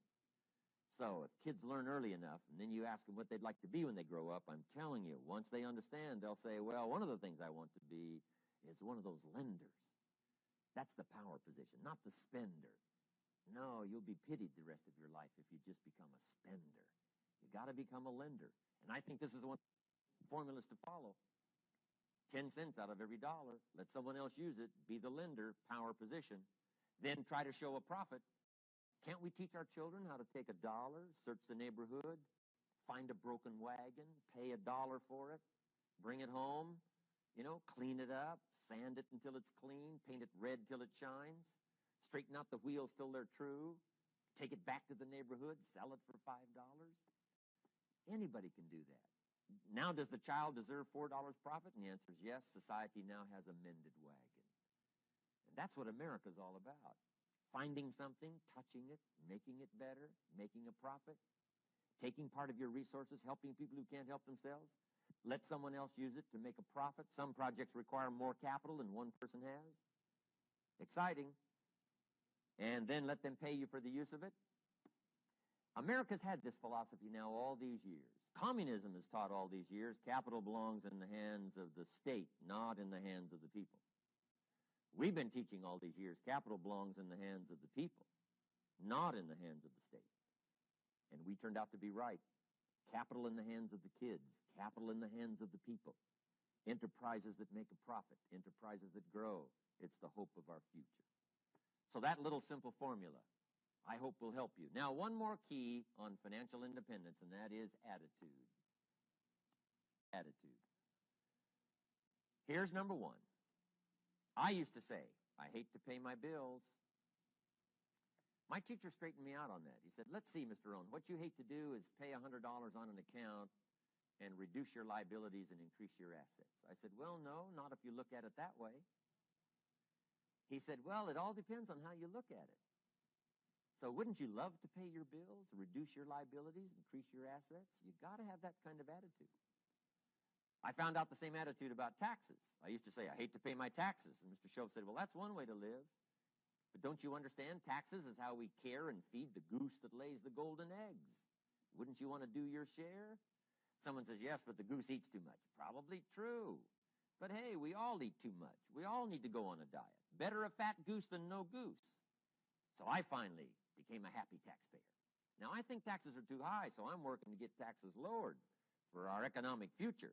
But then whatever they turn out to be, I gladly pay and do my part, because that's what makes the whole system run, each of us doing our part. Now, I want these three subjects to be valuable for you. I want them to have meaning for you. I want you someday to be financially independent. I want you to have the personal development so that you feel good about yourself. If I had a chance to meet you someday, I'd like to have you show me the list of goals that you got started and say, Mr. Owen, here's some I've already checked off. Here's the books I'm reading. Here's what's happened. I'm developing the skills. I'm better this year than I was last year. I've got more self-confidence. My skills are developing. That's what I want for you, and that's why I took the time to come and share in this video message with you. All around the world, but this is one way that I can reach out and touch you in case you can't come to my seminars, wherever I am. Maybe this video will reach you somewhere. And what I'd like to do is later hear about it, a letter, phone call, or to have a chance to meet you in person. And now I'd like to leave you with these 4 questions. Questions to ponder. These questions were valuable for me, and I want to make them valuable for you. Here's the first one, why? We all ask why we should work this hard. Why take that many classes? Why go to school that many years? You know, why take the notes? Why read the books? Why work that hard? Why put yourself through the push-ups and the disciplines? Why? Good question, why? Best answer to why, I think, is the second question. Why not? Why not see how many books you can read, how many classes you can take, how many skills you can develop? Why not see how valuable you can become to the marketplace and to your friends and to your family? Why not see what you can make of yourself? Why not see how far you can go, how much you can see, how much you can earn, how much you can share? Why not? That's the heritage all of us have, in America especially, is to see what we can make out of our lives now that we've been given this extraordinary opportunity. Now, my third question I'd love to ask you in person. But since I can't do it in person, I want to ask it of all of you. But I want you to take it personally. And my third question is, why not you? Why not you with good self-esteem? Why not you starting to change and setting goals? Why not you starting to make progress toward financial independence? If I can do it, you can do it. I wished I had a lot more testimonials here today besides mine, a whole steady stream that would come by and tell you their story. Someone who started with nothing, finally run a big enterprise. A mother who was on welfare, now she owns her own business. In addition to my story, I wish I had a lot more. And if all of them told their story, guess how they would probably wind up their story? They'd probably say, just like me, why not you? If we can read, you can read. If we can change, you can change. If we can figure it out, you can figure it out. If we can turn it around, you can turn it around. There isn't anything you can't accomplish. That's what those testimonials would say. And so I want to say it to you personally. Why not you? You've got the brains. You've got the stamina. You've got the vitality. You've got the interest. You've got your life ahead of you. You've got the future. You can do it. If anybody can do it, you can do it. If one of us can do it, hey, we all can do it. And now here's my last question. Why not now? This is a good time as the 20th century starts to wind down, a few more years as we get ready for century 21. What a good time to set your goals, work on yourself, work on your skills. What a good time to get it together. What a good time to start this process. Personal development, growing, changing, developing, having a good plan for your money and for your life and for your future. Why not now? And I hope I have a chance to see you one of these days and share with you the experience, the reaction, the response you might have had from my message today.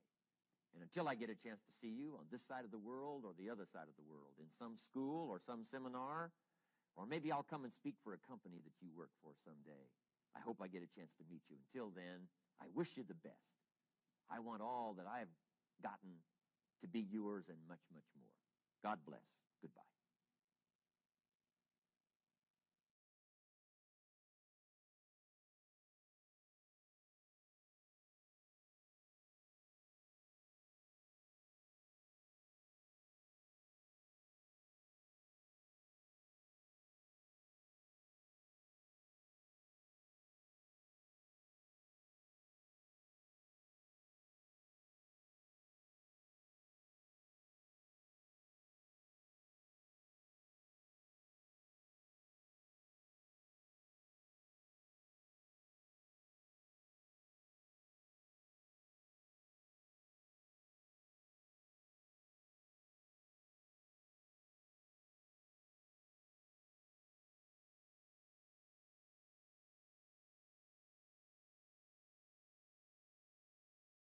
To travel the world, especially for me, farm boy from Idaho.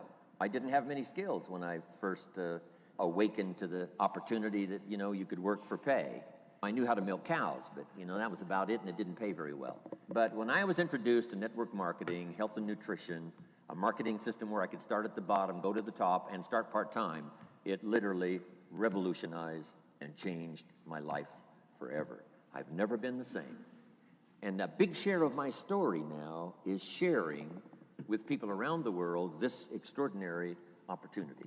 And then along with it, the philosophy that makes it work. Because you can have every technique in the world and the best product in the world, and you can have the finest support system in the world, but unless you have the philosophy that drives you to do the necessary things to make it work, then nothing works. So I like to talk about all the things that made it work for me and see if that might not be valuable for someone else. So I want you to take some good notes. If you're ready to take notes, say, I'm ready. I like this crowd already. Treat me well, I might take you with me as my traveling audience. Now, here's the next key on being prepared for the next century, and that is your personal philosophy. At age 25, the things that so dramatically changed my life was, number one, the discovery of a unique product that I could believe in. My mother taught nutrition, and she taught good health, so I was the beneficiary of that. It came from my grandmother, my grandfather, passed it on to my mother. She taught it, passed it on to me. My father never had a major illness, lived to be 93. My mother extended her life, according to the doctor, at least 20 years. She should have died at least 20 years earlier than she did, simply because she stretched out those years by the study of good nutrition. I was an only child, and Mama studied and, mixed up all that stuff back then. She'd say, hey, me and Papa and her, she said, drink this stuff. If it don't kill us, I think it'll help, and we're gagging down this stuff. And Mama taught all of that, but the payoff was so incredible. I passed it on to my two daughters. They've never been ill. They passed it on to their children, my grandchildren. They haven't been ill. I mean, the study of good nutrition, paying attention, and being involved in the industry you're in, it's one of the best. So, that's so important. Your personal philosophy, what you believe in, that's going to carry you into the next century. Let me give you now some of the early philosophies that changed my life forever. I heard one of them in my introduction. Some of these philosophies have lived with me now all of these years. I've passed them on, and people have come back around saying, Mr. Rohn, 10 years ago, 20 years ago, 30 years ago, 35 years ago, I sat in your class and sat in your seminar, and those early things that you taught, I've practiced it and I'm doing it. A man not long ago showed me notes he took 23 years ago. And then he had me sign those notes. He said, I've used these notes to develop my life, my personal life, and my business life. And when he took those notes, he said, I was 18 years old. So it's incredible. I'm so thankful for all these years. But now I want to pass it along to you. Some of the philosophies that changed my life forever. Okay? If you're ready, say I'm ready. Ready. Here's the first one. Profits are better than wages. Once I understood that, I got rich. Profits are better than wages. Nobody taught me that in high school. I went to college for a year and a half. I never heard it. I'm 25 and broke. I'm not destitute. I'm broke. Too much month at the end of the money is broke. And I finally hear this philosophy. Profits are better than wages. Now, here's the phrase that goes with it. Wages make you a living, which is fine. Profits make you a fortune, which is super fine. And you can live both fine and super fine. You've now got the mechanism and the ways and means to do that. Profits are better than wages. Guess what? I taught this in Moscow when I was teaching capitalism. The communists had it all wrong. They taught that capitalism was, a big company that oppresses its workers. I mean, it was absolutely ridiculous. They had mentally lost it when they came up with this ridiculous philosophy. Communism taught capital belongs to the state, not the people. And we taught all these years what? Capital belongs in the hands of the people, not the state. That's why, of course, kids should pay taxes, because they can be capitalists, and all capitalists should pay taxes. And it doesn't take much to start an enterprise that makes a profit. I teach kids how to have two bicycles, one to ride and one to rent. I mean, how long does it take? How long does it take to make a profit? I mean, a little ingenuity and you're on your way. So profits are better than wages. Capitalism better than communism. Communism said people are too dumb and stupid to know what to do with capital. So you must take capital away from all the dumb, stupid people and give it to the all-wise, all-knowing state. And let the state run everything. I mean, that was communism. And they devastated every country they touched. I've been to East Germany. It's taking $1 trillion just to clean up East Germany. They've already spent $500 billion. They got $500 billion more to go. I mean, every country they touched, and I've been in all of them, they devastated them all with their devastating philosophy. We teach capital belongs in the hands of the people. That's where the ingenuity is to bring goods and services to the marketplace. And I'm going to show you later the miracle of capitalism grassroots in America, which you're involved in. But once I understood this now, it was so incredible. Profits are better than wages. Now, when I first was recruited, I'm a distributor for this little product called Abunda Vita. And here's what my mentor said, Mr. Schoaf. He said, Mr. Owen, you can start this miracle working business part-time. You don't have to go full-time. You can start part-time. And he said, if you'll devote, to start with, let's say 10, 12, 15 hours a week, where you'll start making a profit, here's what you can now say. I'm working full-time on my job and part-time on my fortune. Because profits lead to fortune.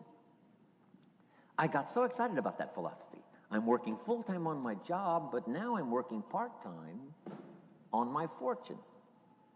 I found a way not only to make a living, you won't believe this, I found a way to make a fortune. Can you imagine what that's like then to get up in the morning? To go to work on your fortune? Not to go to work to pay the rent, which is okay, but a chance to go to work to make a fortune? And I said, right now I'm working part-time on my fortune and full-time on my job, but it won't be long until I'll be working full-time on my fortune. Can you imagine what life is going to be like?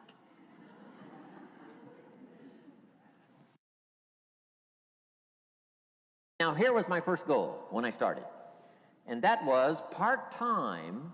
I wanted to equal on my profits part-time what I was earning on my full-time job. This is called the magic of part-time.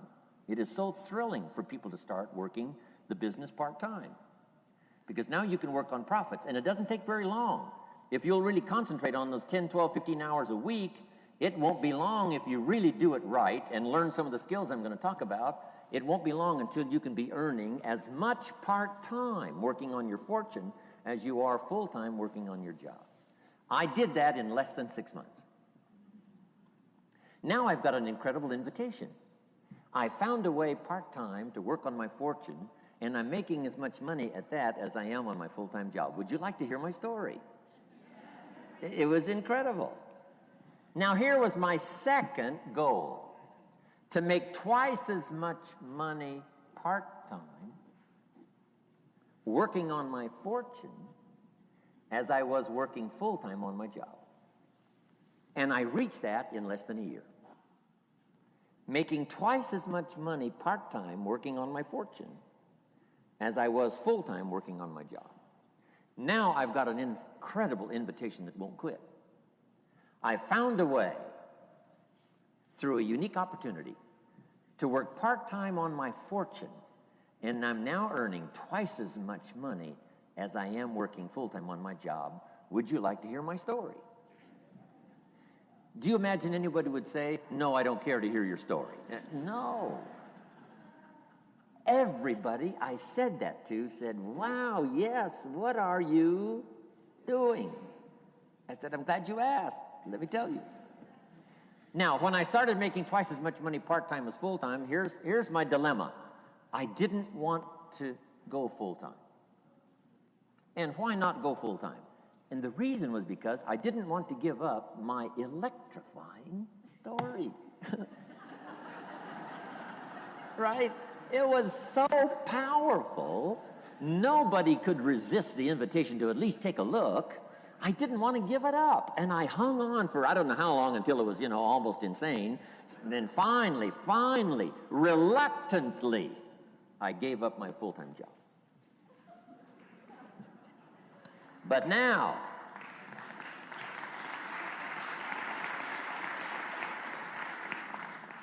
you can imagine the thrill and excitement of going to work full-time on my fortune. It was incredible.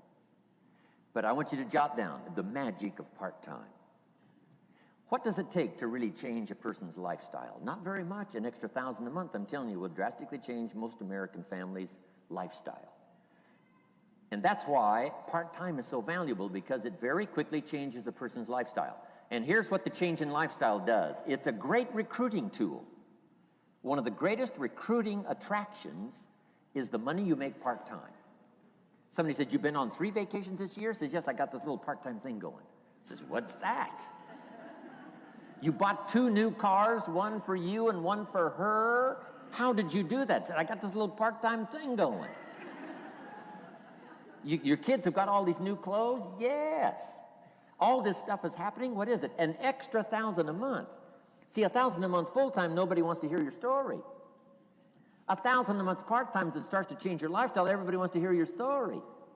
So the key is part-time. The magic and the attraction of part-time gives you a classic invitation for somebody to listen to what you're doing that's changing your life. And it's not just necessarily the money that changes your life. It's what you do with the money. It's the change of lifestyle. So part-time helps to change lifestyle, which gives you a classic invitation to look at what you're doing. That's how I started in network marketing, age 20. Here's the next one. Philosophy that helped change my life. It's not what happens that determines your life future. It's not what happens that determines your life future. It's what you do about what happens. All of us are in like a little sailboat. And it's not the blowing of the wind that determines your destination. It's the set of the sail. So jot this phrase down. It's one of the best to understand. Kids need to understand it. The same wind blows on us all. The same wind blows on us all.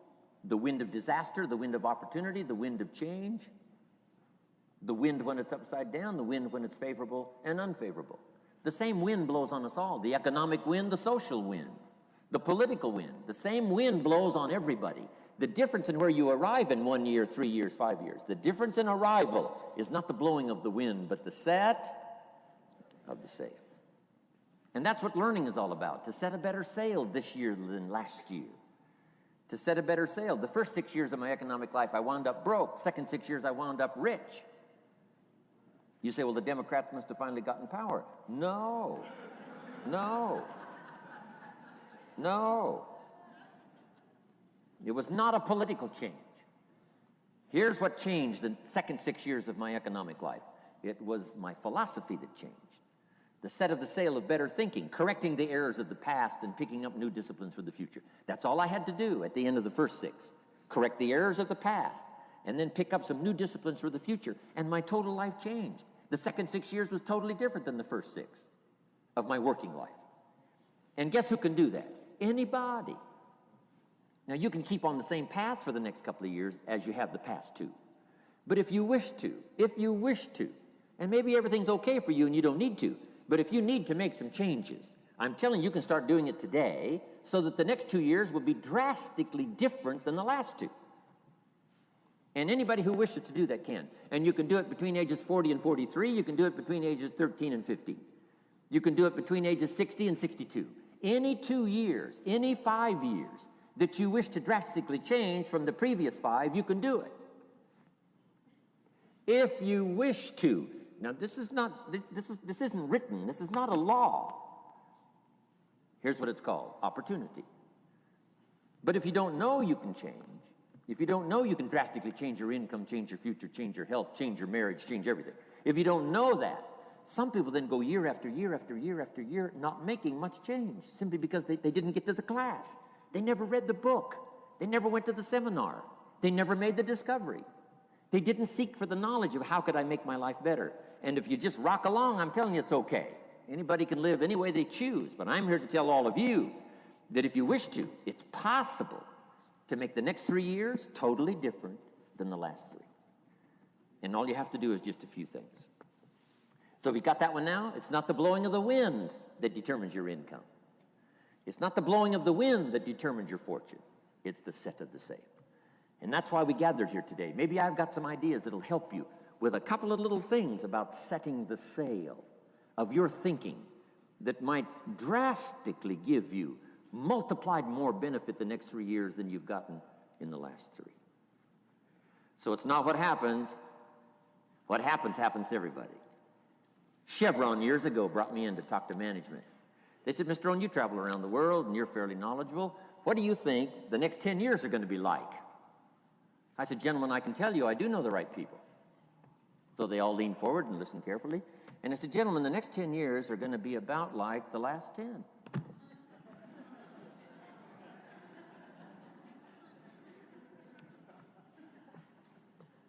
The next season after fall is, well, I promise you that's not going to change.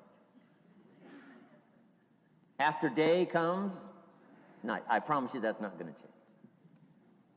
Here's how the last 6,000 years reads. If you want to make a note of Jim Rohn's vision of history the last 6,000 years, here's how it reads. Opportunity mixed with difficulty.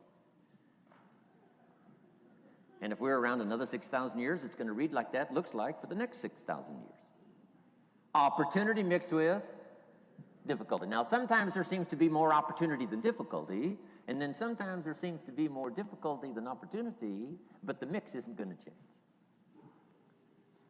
After expansion comes recession.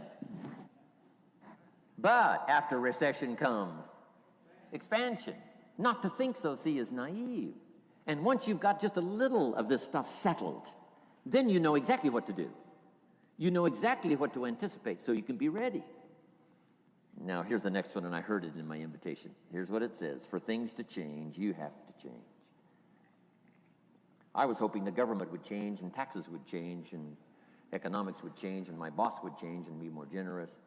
I wished for everything to change, and my teacher said, no, Mr. Rohn, for things to change for you, you have to change. Don't wish it was easier, wish you were better. Once I understood this, this altered the course of my life. Don't wish it was easier. Wish you were better. And here's the big one. Don't wish for less problems, wish for more skills. You don't need less problems. You simply need more skills. Don't wish for less challenge, wish for more wisdom. Accept the challenge, because you can't grow without a challenge. You can't get rich without a challenge. You can't fly without gravity. You have to understand the challenge. But that's the key, is to now develop wisdom to overcome the challenge. Don't wish for less challenge, but more wisdom. And then here's one more philosophy that helped change my life forever. You can do the most remarkable things no matter what happens. Humans can do the most remarkable things no matter what happens. Philosophies that changed my life.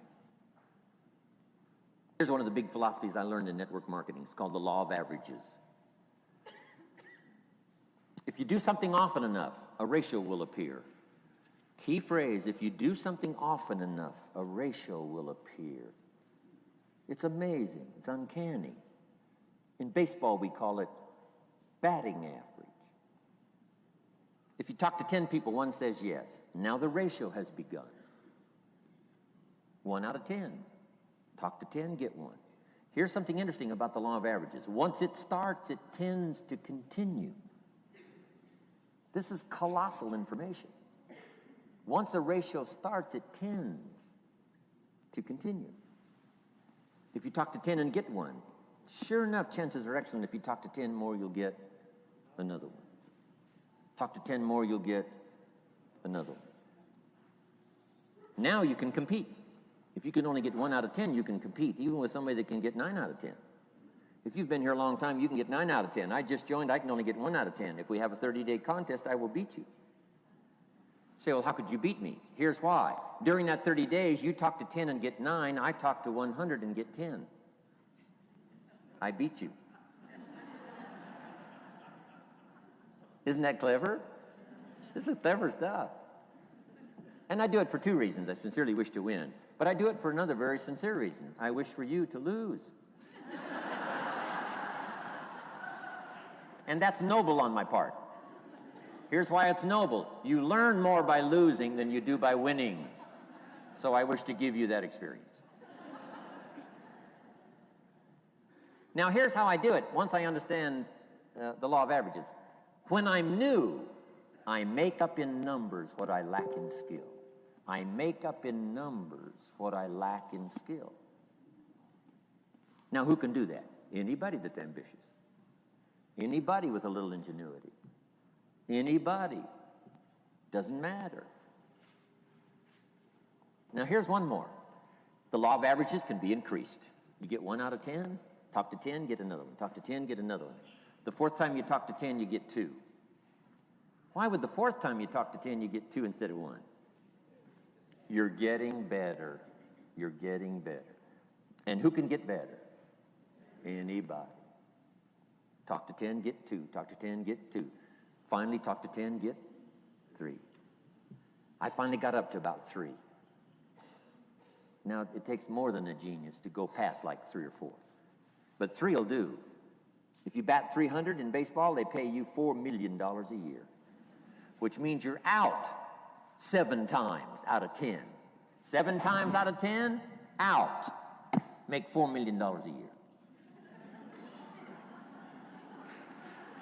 Are you ready for that? So, this works so well now in your business. Just jot the phrase down. You don't have to bat 1,000. You don't have to bat 1,000 to make big money. 1 out of 10 is fine. 2 out of 10 is terrific. 3 out of 10 is fabulous. Some particular incredible genius might get 4 out of 10. But 3 out of 10 is sufficient to make you rich beyond your wildest imagination. This is how I went after my friends, neighbors, and relatives when I first started recruiting. I said, look, I've got a new business, and I'm getting about 3 out of 10 to join. And I don't mind you. Just come to the meeting and be one of the 7.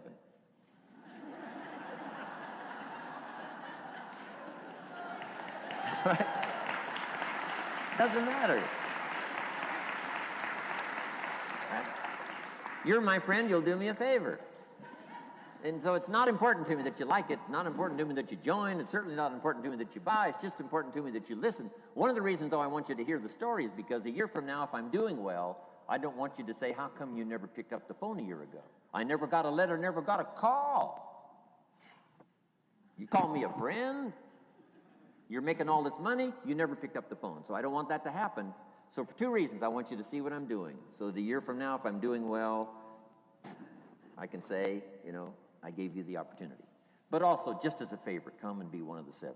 It doesn't matter to me if you buy or join. But I need 10 to get 3. And if you're one of the 3, wonderful. If you're not, wonderful. It doesn't. It might matter to you. It might matter to you, but it doesn't matter to me. Now, it matters to me because we're friends, but it doesn't matter in terms of my averages. So if you decide to get rich, just learn the law. Now, here's the second law that changed my life forever in network marketing. I learned the law of sowing and reaping. And in the law of sowing and reaping is also the story of the law of averages. Jot this down. The story of the sower comes from the Bible. I'm an amateur on the Bible, but this is such a useful story. Here's what the story says.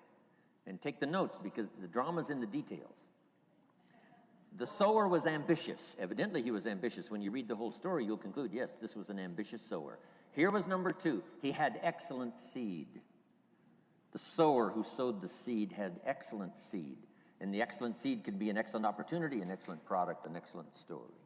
So we've got an ambitious sower with excellent seed. But now here's the rest of the details of the story. For your information, for the drama of your life, so you can understand things better.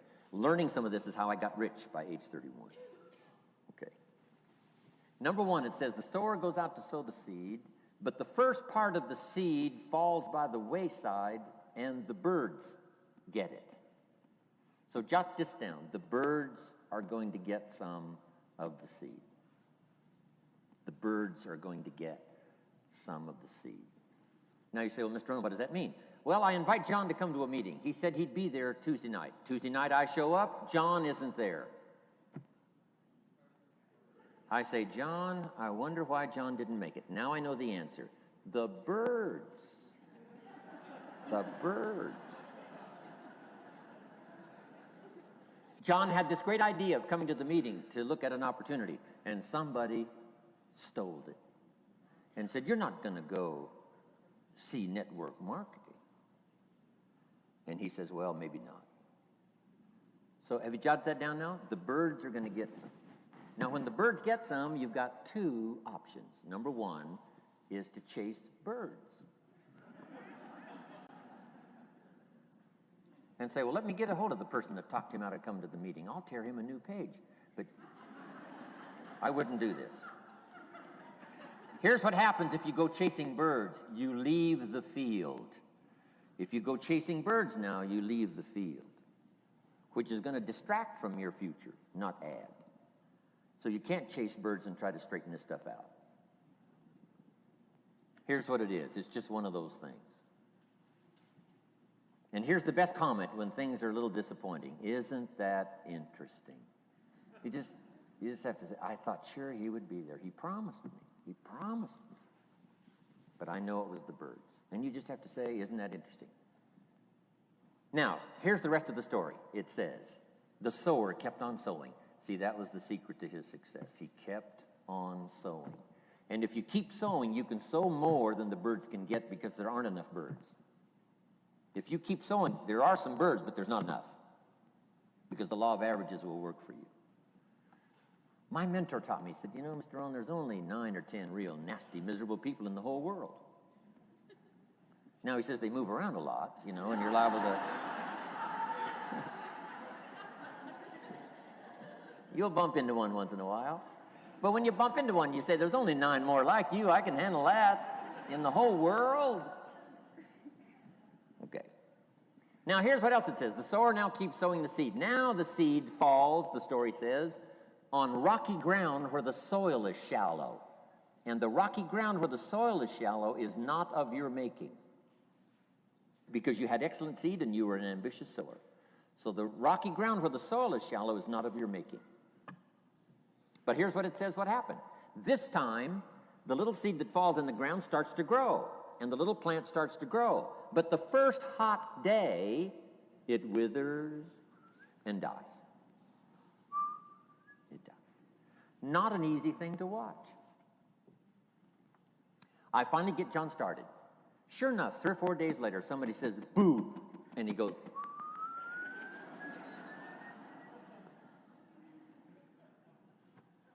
he's gone. Doesn't show up at the second meeting. And I say, I thought sure John would last a week.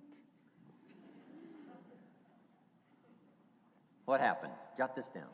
The hot weather is going to get some. And this is not of your making.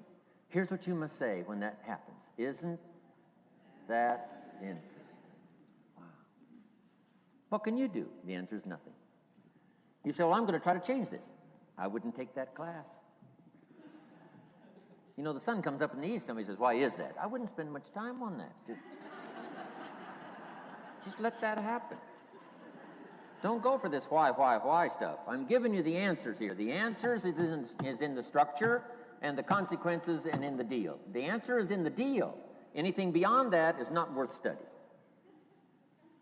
You say, well, how come some just last a little while? I wouldn't sign up for that class. Here's the answer. Some don't stay. You just have to jot that down. And when some leaves, you say, that's one of those that don't stay. Now you know what category to put them in. And you can't solve this now. You can't, it's like rearranging the seasons. You can't fool with that. All you can do is cooperate with the way things are set up. I didn't set it up. You say, well, it shouldn't be this way. Well, when you get your own planet, you can rearrange this whole deal. But on this planet, you're a guest. You got to take it as it comes. Now, here was the secret to the ambitious sower with good seed. It said he kept on sowing. Now, here's what he had to do to keep on sowing. He had to discipline his disappointment. This is a key phrase now to use the rest of your life. You must learn to discipline your disappointment, because you didn't set up the setup, and some are not going to stay, and that is not of your making. Now, if you made gross errors and you ran them off, see, that'd be different. Now, you're responsible for that. But if it's in the normal course of things, this is the way things are. Now, here's what it says. The sower keeps on sowing. Now it says the seed falls on thorny ground. And somebody says, well, how much of this do you have to go through? Well, hang on. It's not the end of the story now. Now the little seed falls on thorny ground. And now the little plant starts to grow again. But as the little plant starts to grow, the thorns choke it to death. And it dies. So jot this down. The thorns are going to get some. And that's not of your making. And what are these thorns? The story even called these little thorns, little cares, little distractions, little somethings. Who knows what all they are? I say, John, we had a meeting last night. You weren't here. John says, well, I can't make every meeting. I say, why not? You're part-time. He said, well, the screen door came off the hinges. And you just can't let your house fall apart. You got to take some time and fix things up. And I can hear the thorns going,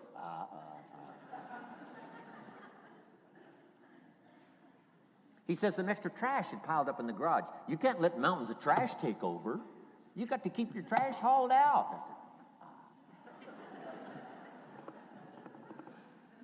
People who let little things cheat them out of big opportunities. People who let little things cheat them out of big opportunities. And you feel almost helpless. What could I do about that? And that's nothing. And you say, well, why is this? I'm asking you not to sign up for that class. Don't sign up for these why is this class. It's just the way it is. Like winter following fall and spring following winter. So if you got that, the thorns are going to get some. But now here's the good news. Let's read the rest of the story now quickly. The sower now what? Keeps on sowing the seed. Keeps on sharing the story. Keeps on giving an invitation. Yes, the invitation can be more powerful for me as it was 1 year later than it was the first month. Because now I'm saying I'm making twice as much money part-time as I'm making on my full-time job. Yes, the story can be more powerful, but the law of average is still going to work. But now here's what the story said. Finally, the seed falls on good ground. Finally, the seed falls on good ground. Now put this in parentheses. It always will, if you keep sowing. If you share a good idea long enough, it will fall on good people. But now here's the rest of that story. Some of the good ground did 30%. And some of the good ground did 60%. And some of the good ground did 100%. You say, well, why the difference in numbers? I wouldn't sign up for that class. Go on. Have I said that often enough now? Don't register for that class. It's just the way it is. Now, I tried to get the 30s to do 60. Found out it was more than I could handle. I used to say, I'll make them successful if it kills me. I almost died. No, you can't do that. Here's what you do. Let the 30s do 30 to the best of their ability and keep doing 30, because that's how they build their lifestyle and get what they want out of life. And let the 60s do 60, and let the 100s do 100s. Now, how can you get some to do 100%? You got to go through all these experiences, and you got to talk to all these people. Let me quickly give you now a list of the skills that changed my life forever. Developing a new philosophy that I could do it in my network marketing experience now led me to developing new skills. Right? I knew how to milk cows, but didn't pay well. Here's the first skill I learned that changed my life. Getting a customer. Making a sale. And of course, sales for you is easy, right? Because it's not technical. Right? The technical is all taken care of. You simply represent your product. If you share a unique product, talk about its merits, persuade someone that it's the best, they agree to buy, that's the simple art of sales. But in your business, here's what it's more like, sharing. Because using the product yourself, gathering some testimonials, you simply share that. So we're not talking like high-powered spacecraft technical skills here. It's simply sharing something you've discovered with someone else and doing it well enough to where they agree they would like to participate. Now, here's what happened when I learned sales. It multiplied my income by 5. Now, it didn't take that much because I wasn't doing that well in farm country. But it did multiply my income by 5. Sales. Getting customers. Laying that incredible foundation for an entrepreneurial career. So now I've got 2 skills. Milking cows and making sales. Here's the next one I learned. It changed me forever.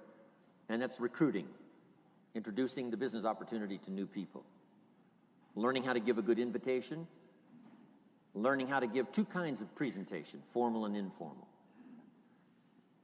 And the third part of recruiting, of course, is following up. Once you start a new life, now you got to take care of it, like a new mother would take care of her baby. You don't start a new life and abandon it. You start a new life and nourish it like a mother and protect it like a father. You got to be both mother and father to a new person. Nourishment, ideas like a mother. Protection, help defend your new life against the encroachment of outside voices that would try to talk them out of it. So you got to be mother and father in this art of recruiting. We call it being a sponsor.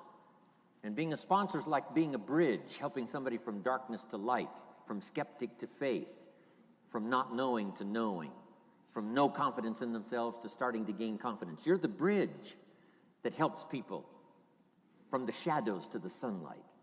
It's one of the most exciting positions to occupy in all of network marketing industry, is the bridge, helping people crossing the bridge out from discouragement into recognition. Being this bridge, that's what the recruiting magic is all about. You've got the answers. They've been looking for the answers. You've got the answers, and you help them cross this bridge. You see something in them before they can see it in themselves. You assure them that it's possible to be more than they are, therefore they can earn more than they've got, have more than they possess. This is one of the great arts in the world, and here's what's exciting about this art. It pays big money. Because now you operate a unique philosophy taught first in the Bible. John Kennedy taught it in his inaugural speech. Zig Ziglar's got one of the best ways to put it. And that's the secret to wealth. The secret to wealth and fortune. First taught in the Bible.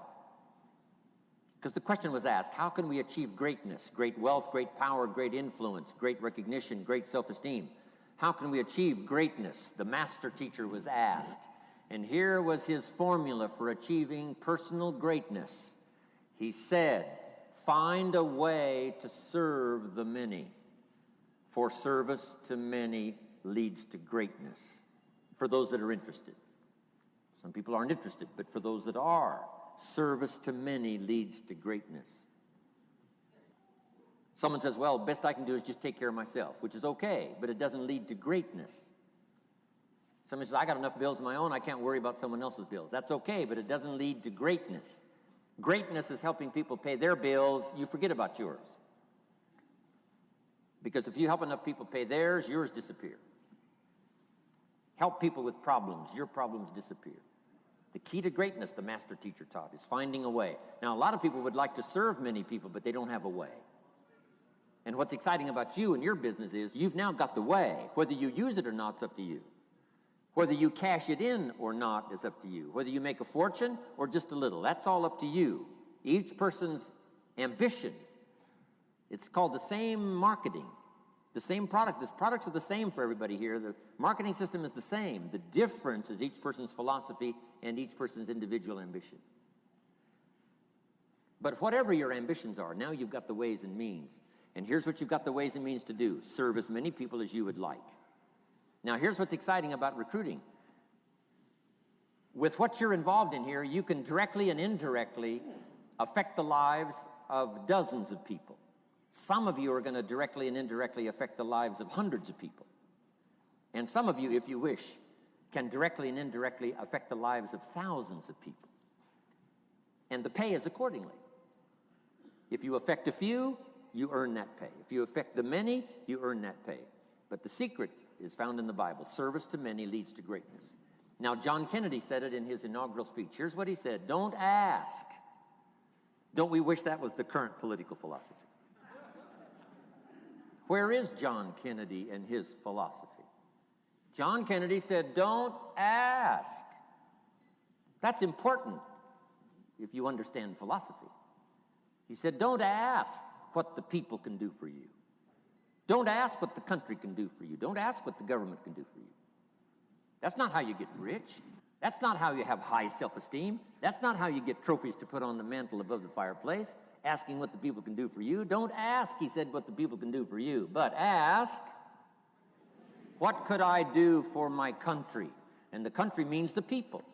What could I do for the people? I want trophies. I want recognition. I want high self-esteem. I would even like a chance to make a fortune. John Kennedy says it's easy. Don't ask what the people can do for you, but ask, what could I do for the people? Could I directly and indirectly serve many in my country? And now that you are participating in this program, the answer is yes. Now, Zig probably said it best. Zig's got some great stuff. Zig and I have been good friends for a lot of years. Zig says money isn't everything, but it ranks right up there with oxygen. Zig, you're right. Zig says, my dentist told me, Zig, only floss the teeth you want to keep.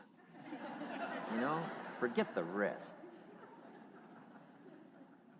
But here, Zig is famous for this now. This is one of Zig's philosophies, and it goes right along with the other two, the Bible and John Kennedy. Here's what Zig says. If you help enough people get what they want, you can have everything you want. If you help enough people get what they want, you can have everything you want. Now, wanting everything you want, we call that self-interest. But it's okay to have self-interest if you do it in a positive way. By helping enough people get what they want, you can have everything you want. Now, you can accomplish all that by learning this next skill called recruiting. And I learned it, and it made me fortunes. So now I've got 3 skills: milking cows, making sales, and recruiting. Here's the next skill I learned that paid big money: organizing. Once you got a few, get them to work together, see, and that's magic. Getting people to work together is magic. Now, yes, it's challenging, like having some, several members of your family, getting them to work together is challenging, but it's magic. Getting husband and wife to work together is challenging, but it's magic when it happens. But everything magic is challenging. Just got to jot that down. Everything magic is challenging. But once you figure out the challenge and go for it, then the magic occurs. Let me tell you how magical people working together is. Let me quote the Bible again. It says, if 2 or 3 agree on a common purpose, nothing is impossible. Just try that on for your mental size. If 2 or 3 agree on a common purpose, nothing's impossible. Everybody's looking for a challenge. Here's what I teach, especially the kids. Here's the best challenge in the world. Let's go do it. Not you go do it. Let's go do it. If 2 or 3 of us decide on a common purpose to do it, nothing's impossible. Incredible. Working together, organizing. Now, when everybody's an independent, now it's a little more challenging. Like having kids, they've each got their own opinions. They've each got their own ambitions and desires. It's challenging. You've got a variety. But that's what makes life, the variety. And it is, in your business, it is challenging, getting people to work together. It's like herding cats. Sheep are easy, but you got to try cats, herding cats. But if you can possibly get it done, the power is so immense when you get people to work together. Here's one of the powers of working together: shared testimonials. If I've got somebody new and you're there and I'm there, I give them my testimonial, you give your testimonial. Maybe what tips the scales in getting me a new person is not my testimonial, but my partner's testimonial. Somebody I'm working with, their testimonial got them. Shared testimonials are so powerful. That's why working together is okay, is powerful. Now, working by yourself is okay. All this stuff is okay. Everybody needs to know, though, where are the advantages? And these are some of the advantages. I learned to organize, paid big money. Here's what I next learned to do: promote. Promotion now pays staggering money. Now, the company comes up with what we call major promotions. Here's what you've got to come up with: the smaller promotions. The company comes up with major recognition. You've got to come up with small recognition for your people around you. The top 5. The company's got top 5. You've got your own top 5 in maybe 2 or 3 categories: top 5, top 5, top 5.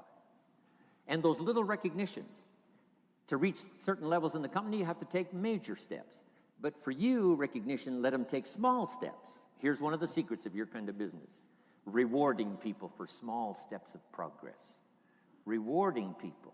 Sometimes it's just recognition, handshake, pat on the back, Mary, you're doing a fabulous job. And you figure out what those recognitions are. Small steps of progress. Guess what promotion pays if you learn it well? Big money. Getting people to do something they wouldn't ordinarily do by themselves. People will do some unique things by themselves, but if you can figure out a way to say, Mary, if you do this and this, she says, well, I'll go for it. Now, she wouldn't have thought of that on her own. Here's what works magic. It's better than money. Money's a bit unimportant. Here's what's important. Ingenuity. The best place to wake up your ingenuity is what you're doing right now. Representing a unique product and getting customers, recruiting distributors, and promoting and all this stuff. Ingenuity. Figuring out a way. If it doesn't work this way, we'll work another way. I used my ingenuity, made a fortune. My ingenuity worked on doing all these campaigns, the spring campaign and the summer campaign and the winter campaign. This week we're going to recruit school teachers. How many of you got it? How many of you got it? This is school teacher week, school teacher month. I'd pick out a little category and say, let's go for it. And it doesn't matter what it is, just dream up something so that somebody's got a little more objective to go for than just their own. Key phrase, we all need to belong to something bigger than ourselves. Because we furnish inspiration for what's bigger, and the bigger furnishes inspiration for us. I learned promotion and it paid big money.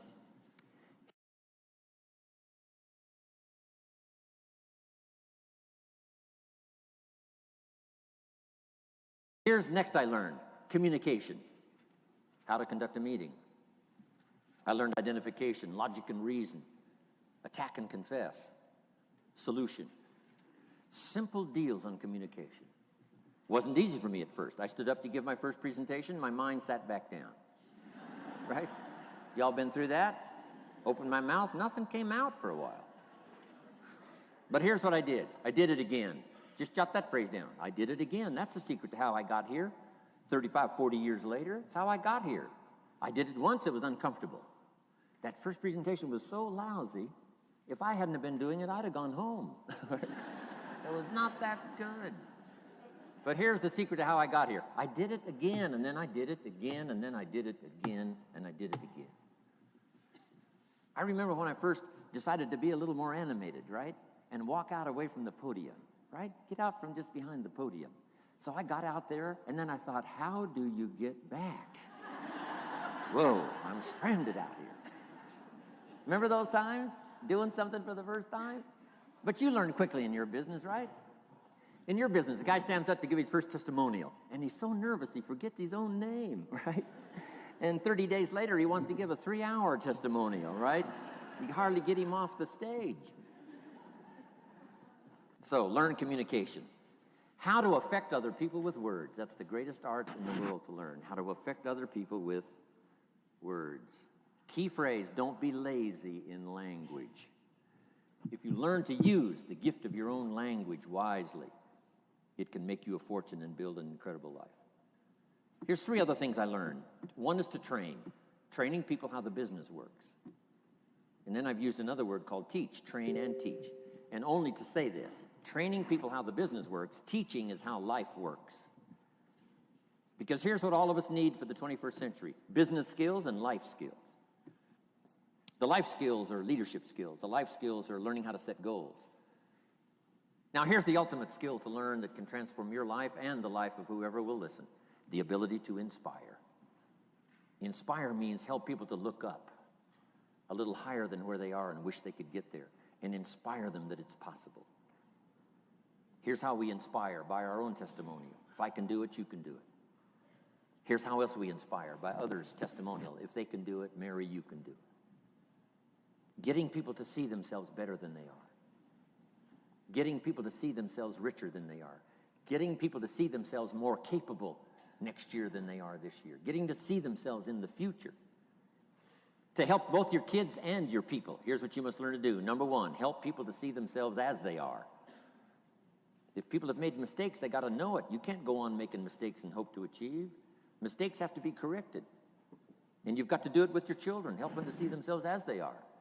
If they've messed up, here's what you've got to say. You've messed up.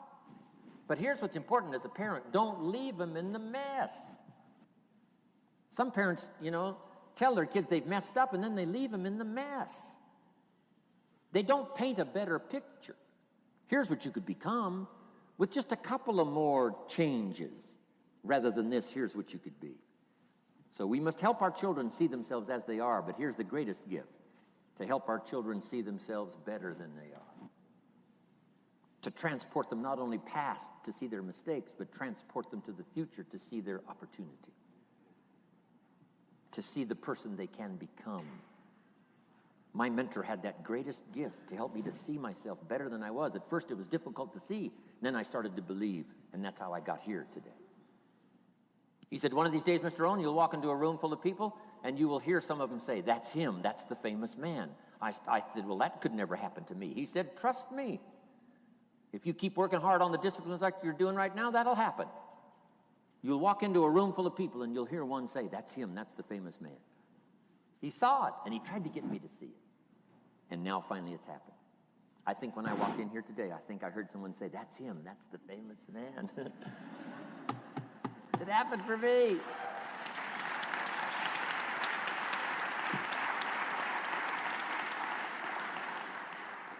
And if it can happen for me, it can happen for you. Just master these skills to inspire. Here's what else I learned, the skills of building an organization. Learn to work with the people who deserve it, not the people who need it. You must be like life itself. Respond to deserve, not to need. It doesn't say if you need, you will have a harvest. It doesn't say if you need a harvest, you'll have a harvest. It's not what it says. It says if you plant, chances are good you'll have a harvest. If you plant, you will reap. Not if you need, you will reap. So we must be like life itself. Respond to the people who deserve it by planting, by taking the first step.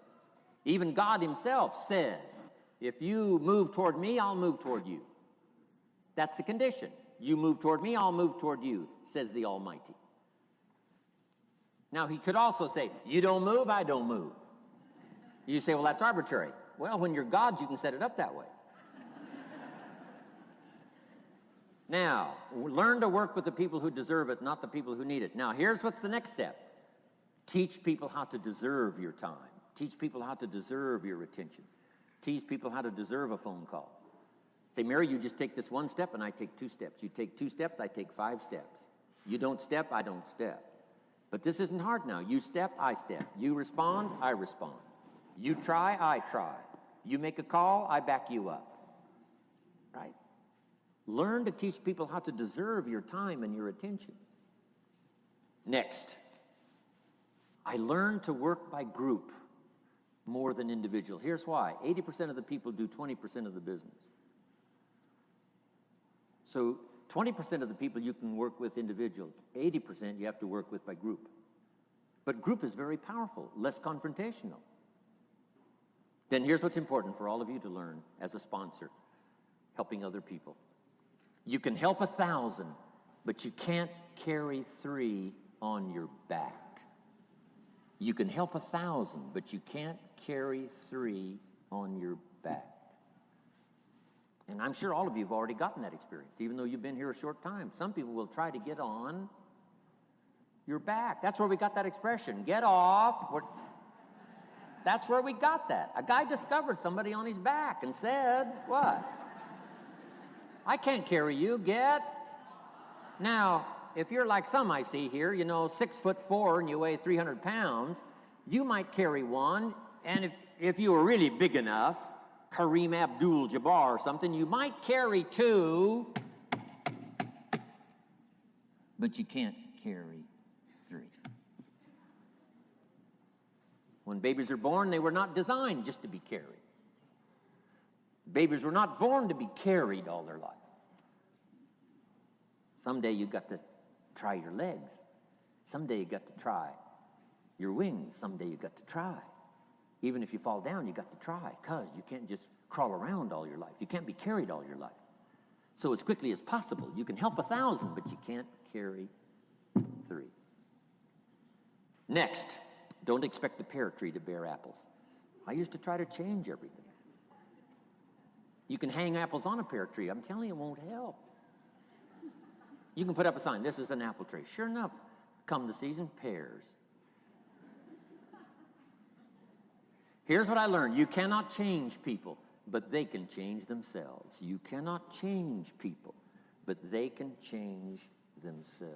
Capital in your business isn't what matters. Okay, it's not the money that buys you a future. It's your skills that buy you a future. Money and no skills, and I'm telling you, you're still poor. Money and no ambition, where are you?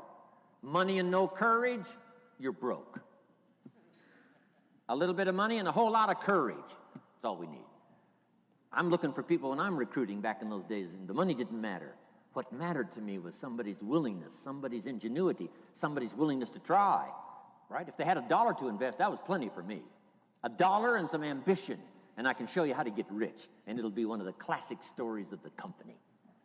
I go to recruit somebody, they say, I don't have any money. See, I've been looking for you for 6 months. Let me show you how to do it without any money. Because here's the rules of capitalism. Jot this down. You can either buy and sell, or if you're in certain circumstances, you can sell and buy. If you've got ambition. Now, if you haven't got ambition, we can't cure that, and money won't cure lack of ambition. But if you've got $1 and some ambition, I'll show you how to get rich. And even if you don't have $1, I'll show you how to get rich, because you can sell and buy. Somebody says, as soon as the product arrives, I'll sell it. Then you don't understand. You don't understand the magic of fortune if you say, I have to wait till it gets here to sell it. And you probably don't understand the value of your own story. Once I understood that, I knew I was going to be wealthy. That's why right in the beginning I started giving big tips. I knew I was going to be wealthy. Say, wow, this guy tips like a rich man. I said, that's right, he tips like a rich man. Even in the beginning, I tipped like a rich man because I knew I was going to be rich. Wow. Isn't this fun?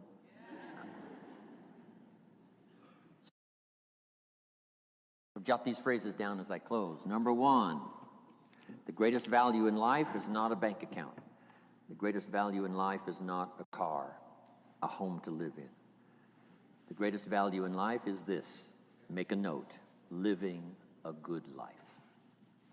In the midst of all of our achieving and recruiting and building and growing, helping other people, being a part of society and the country and the world, being all of this stuff, here's what you must figure out all of your life, how to continually live a good life. So let me give you my short list. I'll cover the long list the next time I see you. Here's the short list on a good life. Number 1, productivity. If you don't produce, you won't be happy. Here's number 2, good friends. The greatest support system in the world is good friends. You got to work on that. Don't be careless here. Friends are those wonderful people who know all about you and still like you. Here's next, spirituality. I'm not asking you to be a believer. I am a believer that humans are more than an advanced form of the animal kingdom. I'm a believer that we're a special creation. I don't ask you to be a believer, but here's what I do ask. If you are a believer, here's what you must do. Study, practice, and teach. Whatever's valuable to you, study, practice, and teach. Repeat it after me now. Again, study, practice, and teach. Here's why. It builds the foundation that builds the country, that builds the nation, that helps us to compete among the nations of the world in the 21st century. And this is one of those subjects, to study, practice, and teach. Next, my parents taught, don't miss anything. Don't miss the game. Don't miss the performance. Don't miss the show, the movie. Don't miss the words. We're all inspired by the words.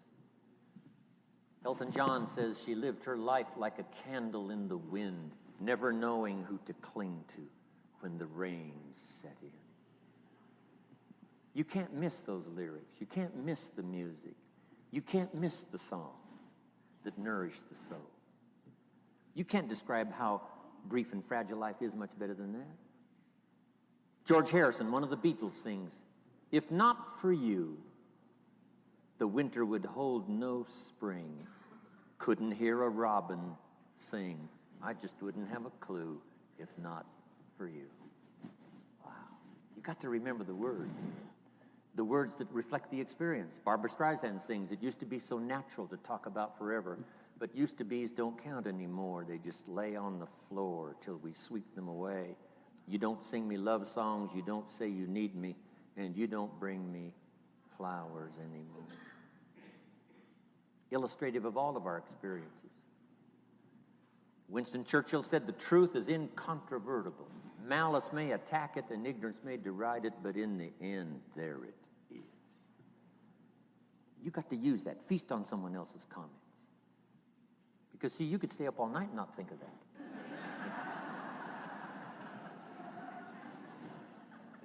I'm asking you to do your research. I'm asking you, don't miss anything. Don't miss the play. When my father was 93, just before he died, if you would have called him at 10:30, 11 o'clock at night, he wouldn't be home. He's at the rodeo. And he's watching the kids play softball. He's at church.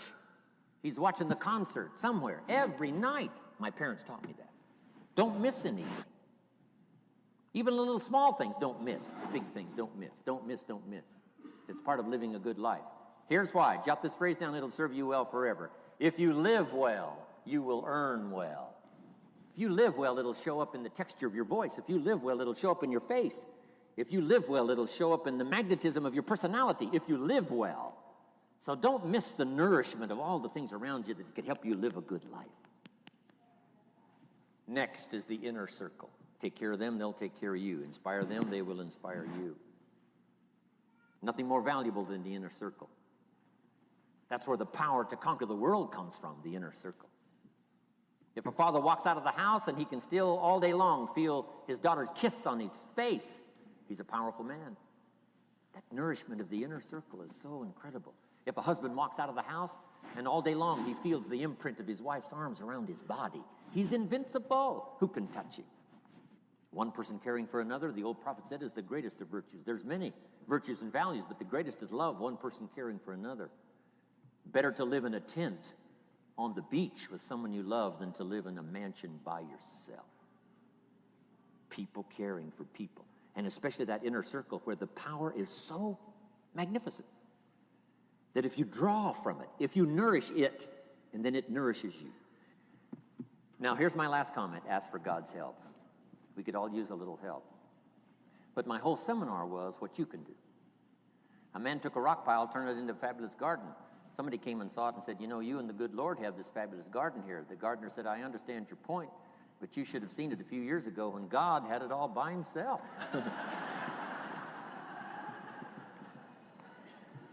So we do play a part. So make this the last note now. We have a chance as human beings to participate in the miracle process. We have a chance as human beings to participate in the miracle process. And you can go do that every day as often as you wish. Changing somebody's life. Rescuing somebody from oblivion, building an organization second to none so that your name will appear in many people's testimonial. And that's why I came today. So that by chance, I don't need the money. It's not why I'm here. I take the money, but I don't need the money. But here's why I'm here.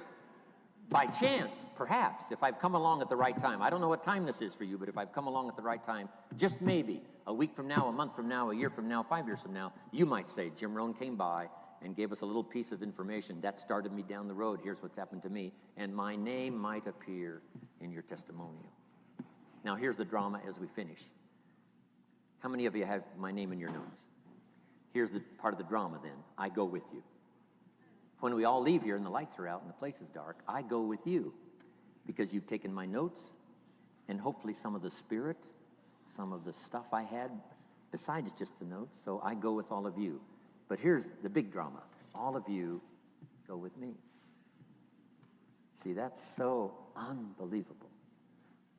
So as I leave here, I promise not to leave you behind. I will take you with me in my thoughts and in my heart. God bless.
Here's the big challenge of life. You can have more than you've got because you can become more than you are.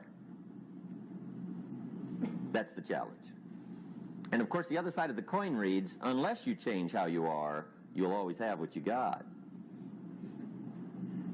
I have found in my experience that income does not far exceed personal development. Now, sometimes income takes a lucky jump, but sure enough, unless you grow out where it is, it'll usually come back where you are. Life has strange ways. If somebody hands you $1 million, best you become a millionaire quickly, so you get to keep the money. Otherwise, sure enough, it'll disappear. Somebody once said, if you took all the money in the world, divided it up equally among everybody, it would soon all be back in the same pockets. Incredible. Success is something you attract, not something you pursue. Success is looking for a good place to stay. So instead of going after it, you work on yourself. Personal development. See, the major question to ask on the job is not what are you getting. The major question to ask on the job is what are you becoming? See, the big question is not what am I getting paid here. The big question is what am I becoming here? Because true happiness is not contained in what you get. Happiness is contained in what you become. So that's our major subject for tonight, personal development. Of all the assignments Mr. Schoaf gave me at age 25, this was probably the most difficult. In fact, I'm still working on this one. I think it's an unending challenge to see what you can become. The next subject is called Basic Laws. And it's good to study the basics. And I call these basics primarily because they come from the Bible. Now, I'm not a theologian or a minister, and that'll be apparent. But Mr. Schoaf taught me that the Bible was a good textbook for ideas and stories and success equations, how to live the better life. I found out that was true. He also taught me that the Bible is as practical as it is spiritual, and I found out that's true. If you look at your bank account and your income and you're not happy, there are several places in the Bible to check to see what the heck's wrong so you can make the changes. And we're going to cover some of those tonight, called basics. Okay. The next subject is my favorite, setting goals. Mr. Schoaf taught me how to set goals. What a favor that was. One morning at breakfast, shortly after I met him, he said, Jim, let me see your current list of goals, and let's go over them and talk about them. He said, maybe that's the best way I can help you get a better direction started. And I said, I don't have a list. He said, well, is it out in the car or home somewhere? I said, no, sir. I don't have a list anywhere. He said, well, young man, that's where we got to start. He said, I can tell you right now, if you don't have a list of your goals with you, he said, I can guess your bank balance within a few $100s, which he did. And that got my attention. I said, you mean my bank balance would change if I had a list of goals? He said, drastically. That day, I became a willing student how to set goals. And sure enough, learning how to set goals changed my life. And I often wondered why no one had ever taught me how to set goals up until age 25. I went to high school, but if they offered it, I missed it. I went to college for a year, never heard it. I worked for Sears. Really. And to my knowledge, Sears never taught it. Right? How to set goals. So here I am, age 25, married, my family's starting, I've been to college, I'm working, and I still don't know how to set goals. But fortunately, when I was 25, I met the man who taught me how, and it revolutionized my whole life. Economically, socially, personally, it's incredible. So I want to share with you tonight what Mr. Schoaf shared with me, how to set goals. It can be a life changer. Okay. The next subject is the negative part of the seminar. Life is part negative, so we got to talk about the negative. And this subject is called diseases of attitude. Diseases of attitude. There's a lot of things that can wreck your chances to do well. We live in a rather dangerous world, so you got to be not only wise, you got to be careful. Now, attitude diseases are just as bad as physical diseases, right? High blood pressure, heart trouble. I mean, a lot of things lace your chances to do well. So you've got to be careful. And attitude diseases are deadly. I mean, they'll destroy all the good things you start. Okay? So we'll go through those attitude diseases, how to spot them, how to look for them, what they are, and the cure. And I'm a pro on these because I've had them all, so I can give you excellent advice on these. Now, the last subject we're going to consider tonight is called the day that turns your life around. The day that turns your life around. And under this subject, we're going to talk about the emotions that can change your life. Human beings are emotional creatures, and emotions are powerful for life change. Now, of course, emotions are so powerful they can go either way on you. Emotions can either build or destroy. So you really have to employ emotions properly. We call civilization the intelligent management of human emotions. If you can intelligently apply your emotions in the right direction, no telling what can happen. Could turn your life around one day would be sufficient. So we'll talk about those. Okay. Now that's a lot to cover in one evening, but we'll keep at it here and see if we can't get it all done. I'd like to have you now jot down the theme of the seminar. Every seminar should have a theme, I guess. We've got one. It's on some of our literature if you happen to notice it, but if you didn't, for your notes, here it is. The theme of the seminar goes like this: the major key to your better future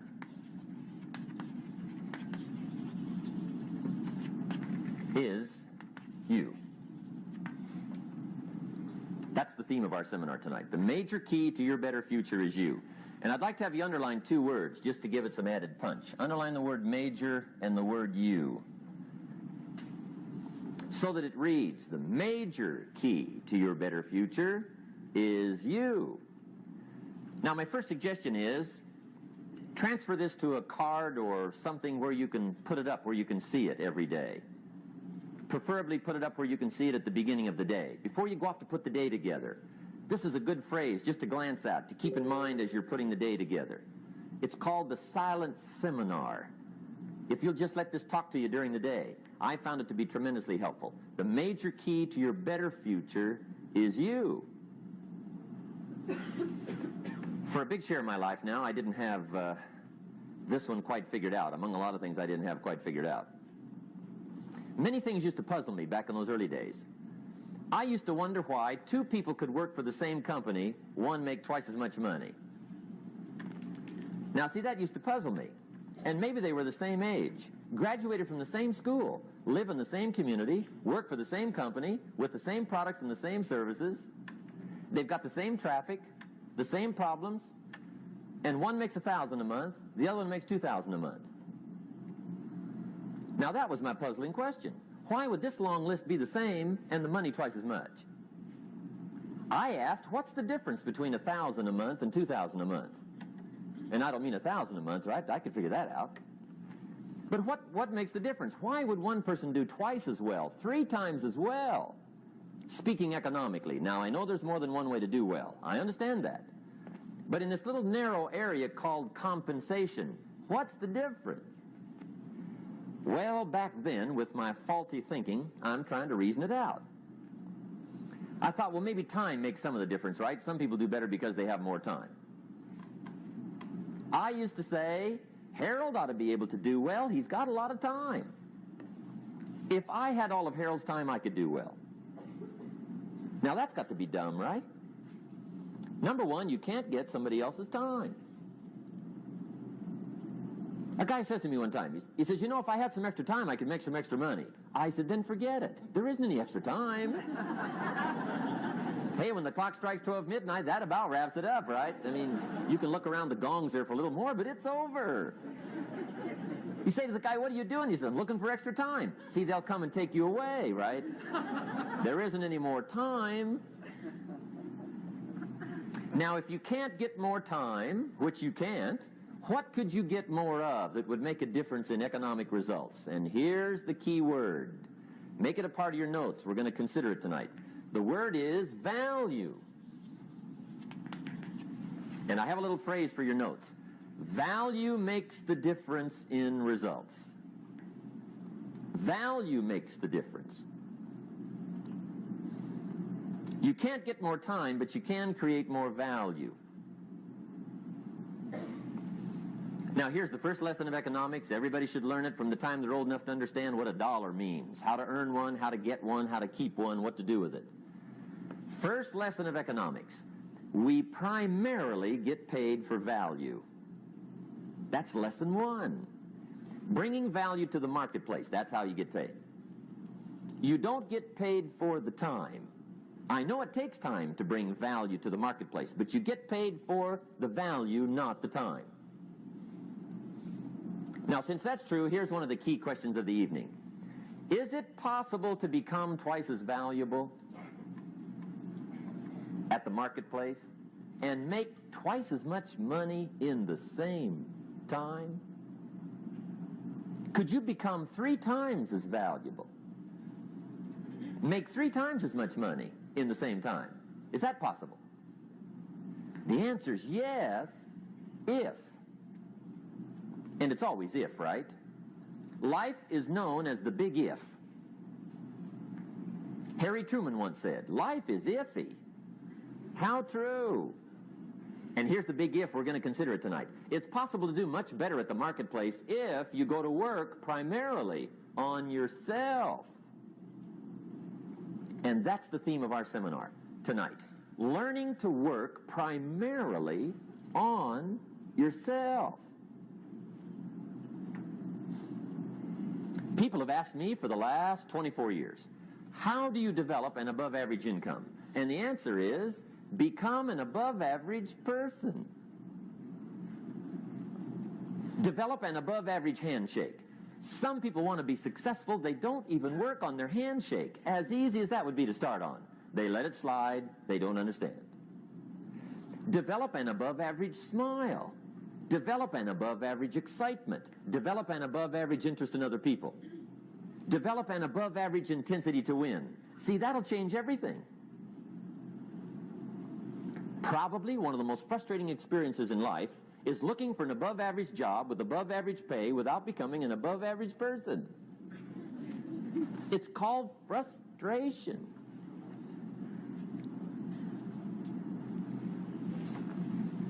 And Mr. Schoaf gave me probably the greatest clue he gave me when I first met him. He said, Jim, if you want to be wealthy and happy the rest of your life, just learn this lesson well.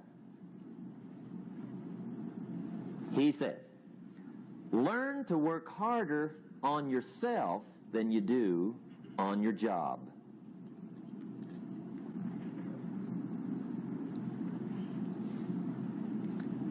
Then Mr. Schoaf gave me probably one of the most important clues among so many things he taught me, but this was in those early days.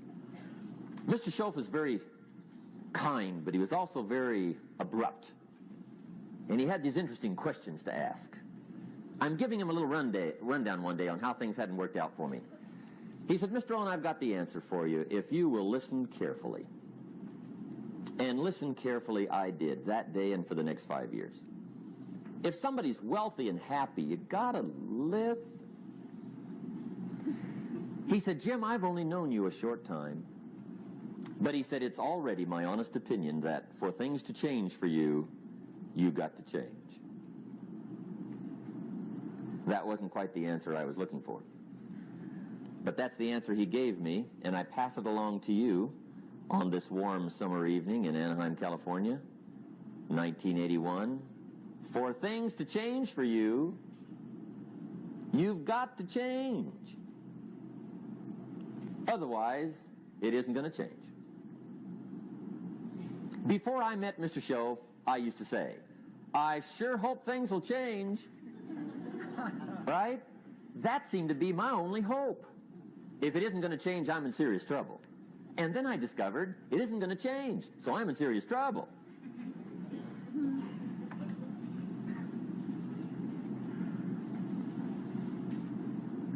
See, I can tell you what the 80s are going to be like. You have dropped into the right place. I did a seminar one time for Standard Oil executives and management in Honolulu. And we're having a conference one day on this big conference table.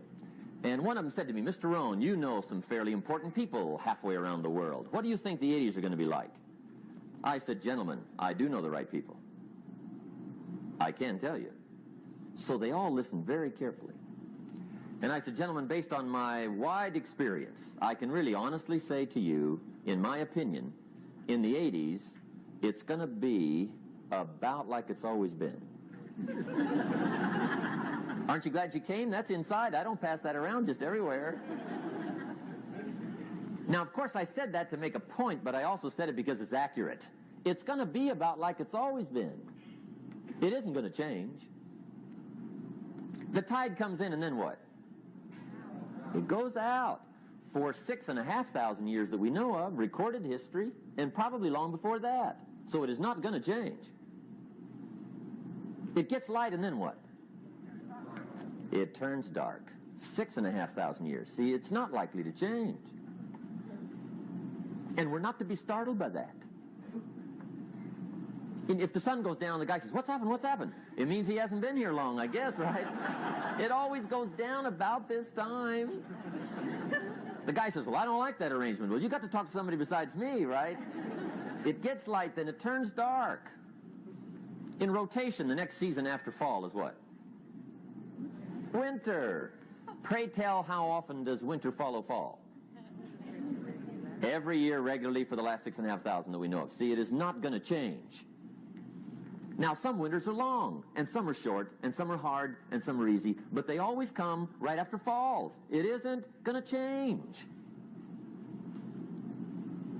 Sometimes you can figure it out, sometimes there's no way to figure it out.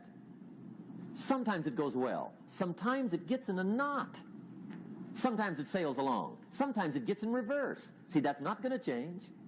The last 6,000 years reads like this: opportunity mixed with difficulty. That's how it reads. It isn't going to change. The man says, well, if it isn't going to change, how will my life ever change? Answer, when you change. And whether I'm talking to high school kids or business executives, my message is always the same. And it goes like this: the only way it gets better for you is when you get better.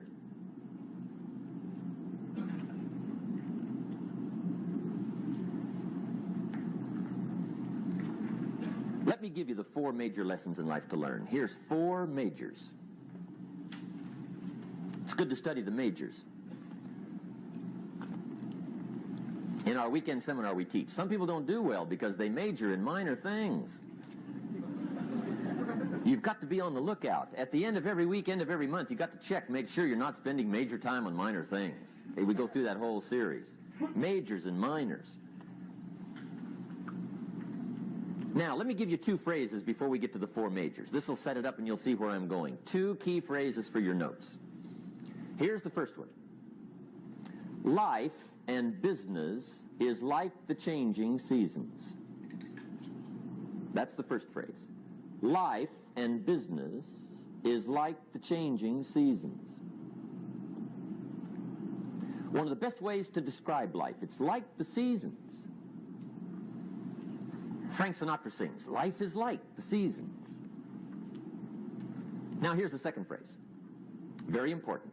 You cannot change the seasons, but you can change yourself. You can't change the seasons, but you can change yourself. And see, that's how life gets better for you, not by chance, but by change. Now, here's the 4 major lessons in life to learn. I've got my first book finished. Came out a couple of weeks ago. This is in it. The 4 major lessons in life to learn. Here they are. Number 1, learn how to handle the winters. That's lesson 1. They come right after falls with regularity. Some are long and some are short and some are hard and some are easy, but they keep coming. You must learn to handle the nights. They come right after days. You must learn to handle difficulty. It comes right after opportunity. You must learn to handle recessions. They always follow progressions for the last 6,000. See, it isn't going to change. The lesson you must learn is how to handle it. And there's all kinds of winters, right? The winter when you can't figure it out. The winter when it all goes smash. The winter when it turns belly up.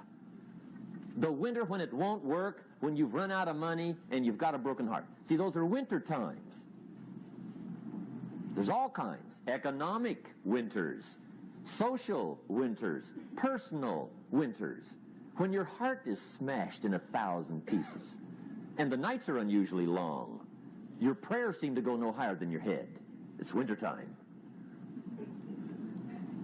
Barbra Streisand sings, "It used to be so natural to talk about forever, but used to be's don't count anymore. They just lay on the floor till we sweep them away. You don't sing me love songs, and you don't say you need me, and you don't bring me flowers anymore." A song of winter. But see, the disappointments come. Those are normal. That's part of life. But the question is, how do you handle it? How do you handle the coming winters and the disappointments and the downtimes? Well, you can't get rid of January by tearing it off the calendar. But here's what you can do. You can get stronger, you can get wiser, and you can get better. The winters won't change, but you can. And that's how life changes for you. See, before I understood, when it was winter, I used to wish it was summer. I didn't understand. When it was hard, I used to wish it was easy. I didn't know.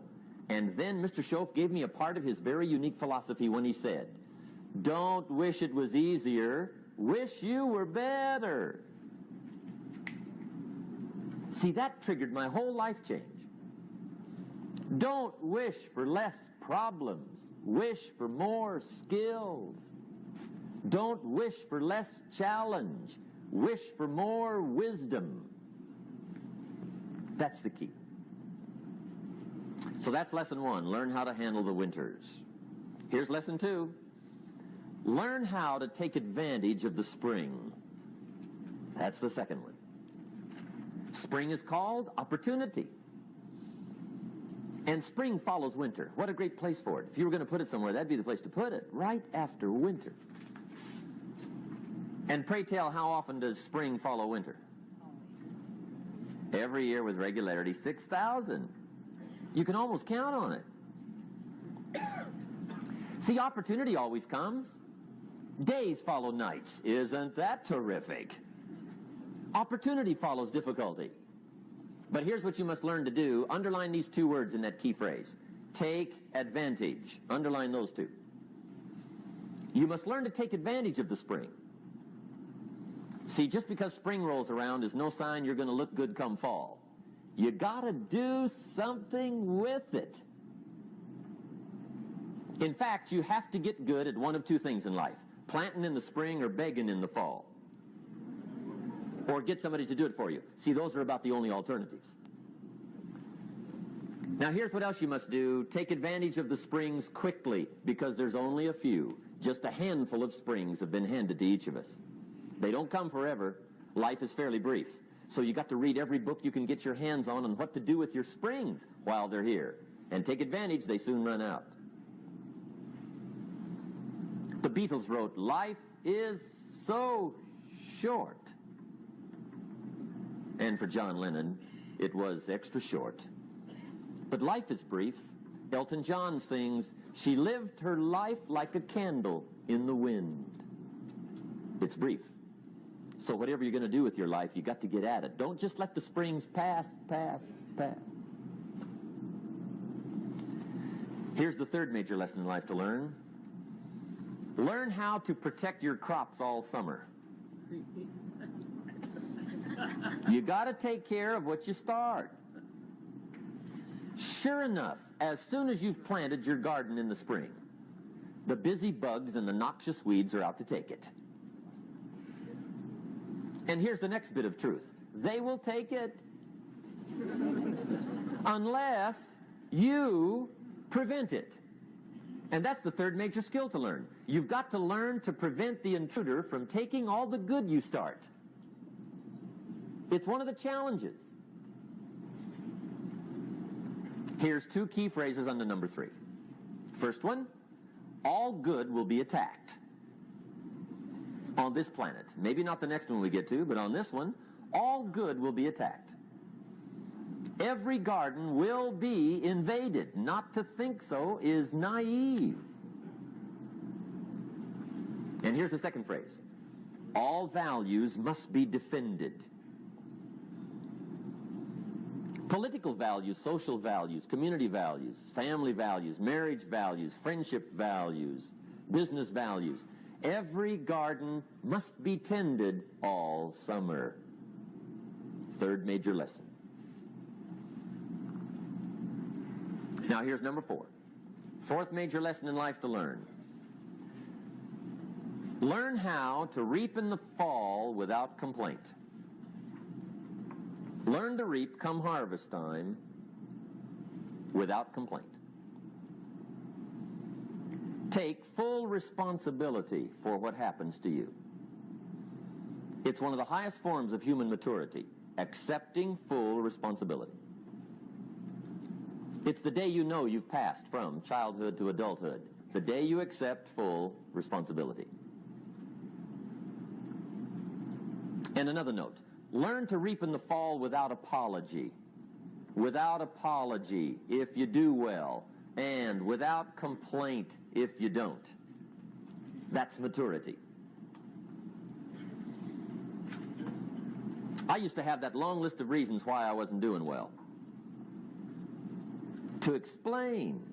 You got to explain, right? Otherwise you're going to look bad. I used to have this funny list called Reasons for Not Looking Good.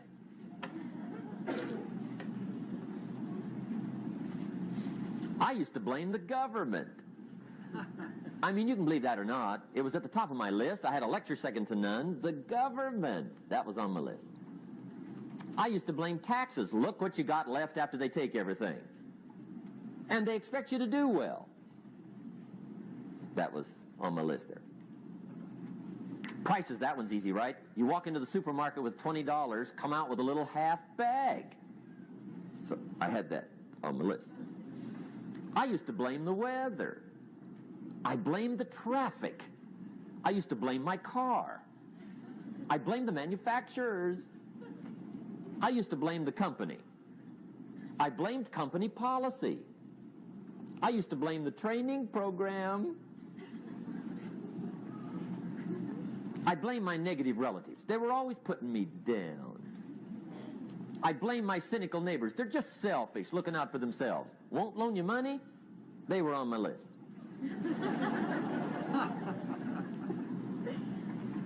I used to blame the economy. I blamed the community. That's a pretty good list for not doing well, isn't it? I thought it was good. I'll never forget one day, Mr. Schoaf was very kind, but he was also very blunt, and this was no exception. And I'm glad he was blunt. There's a lot of things I'd have missed if he hadn't have been blunt. One day, with sort of a curious look on his face, he said, Jim, just out of curiosity, tell me, how come you haven't done well up until now? Excellent question. I thought, well, so I won't look too bad, I'll go through my list. And this list I just gave you, I put that on him. And he was very patient. He let me go through the whole thing, the government, the weather. I went through this whole thing. When I finished, he looked my list over very carefully. He said, Mr. Rohn, big problem with your list. You ain't on it. How brilliant.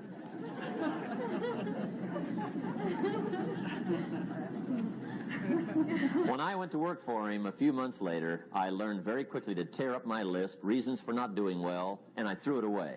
And I got me a fresh piece of paper. And I put one word on it. Me. There's a Black Heritage spiritual that says, it's not my mother nor my father, nor my brother nor my sister, but it's me, oh Lord, standing in the need of prayer. See, I used to blame everything outside. And then let me give you a little philosophy that helped turn my life around. For your notes, here it is.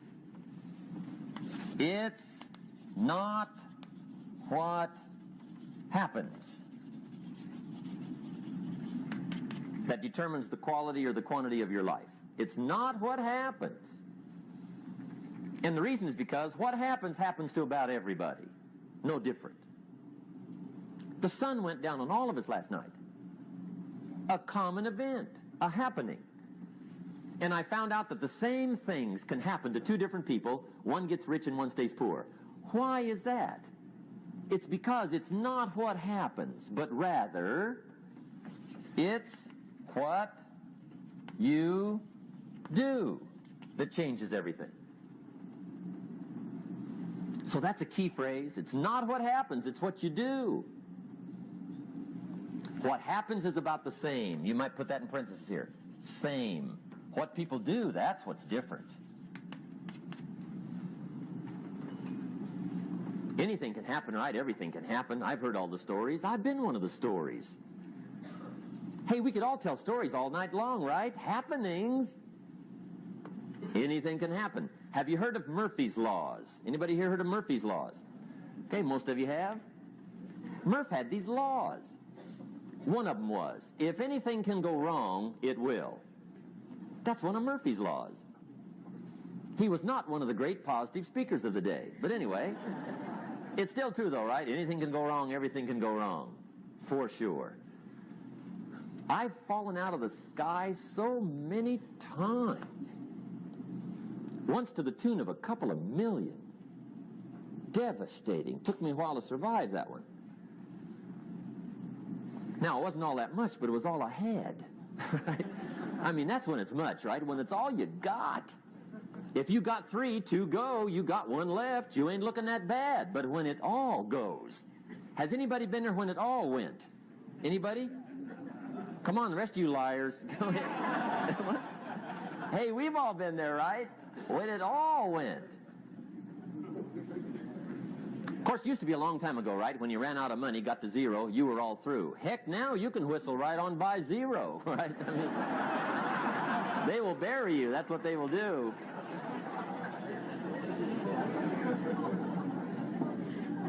But see, those are the happenings, right? Everything can happen. Anything can happen. But it's not the happenings. It's what you do about it. Somebody says, yeah, but you don't understand the disappointments I've had. Come on. Everybody's had their share. Disappointments are not special gifts reserved for the poor. Everybody has them. The difference is what you do about them. It's not the weather. I used to blame the weather, and I discovered it rains on the rich. So see, that won't help.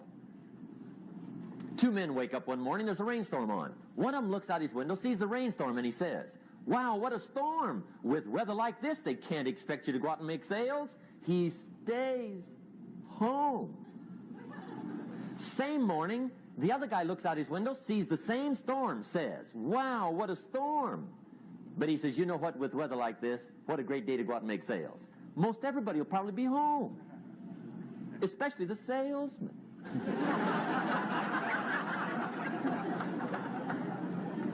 See, that's the difference in how your life works out. It's not what happens, it's what you do. So here's one of the key questions of the evening. Starting tomorrow, what are you going to do that'll make a change in your life's direction? Good question. What are you going to do starting tomorrow that'll make a difference? Now, see, if you don't do something starting tomorrow that'll make a difference, guess what? It's going to be the same. And see, that way you can guess what the next 5 years are going to be like. Look at the last 5. Because the next 5 are going to be like the last 5 unless you, major key, tomorrow, change it all. Or change a little, or change something, or don't change. It's choice time. You can do whatever you want. But it's nice to know any day you wish you can change your whole life. What can you do starting tomorrow that'll make a difference? Good question. What can you do with economic chaos, massive disappointment? What can you do with a broken heart? What can you do when it won't work? Good question. So if I had a word with you tonight, one-on-one, just you and me. I think my personal advice to you would be, this year, 1981, reach down inside of you and come up with some more of those remarkable human gifts. They're there, waiting to be utilized. And then change anything for you you want to change. And I challenge you to do that because you can change. If you don't like how it is for you, change it. If it doesn't suit you, change it. If it doesn't please you, change it. If it isn't enough, change it. And I challenge you to do that because you can change. See, you don't ever have to be the same again after tonight, only by choice. If you don't like your present address, change it. You're not a tree.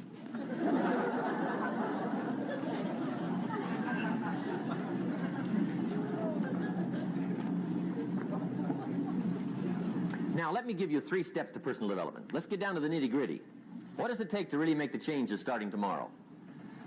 It takes more than philosophical pronouncement. I know that.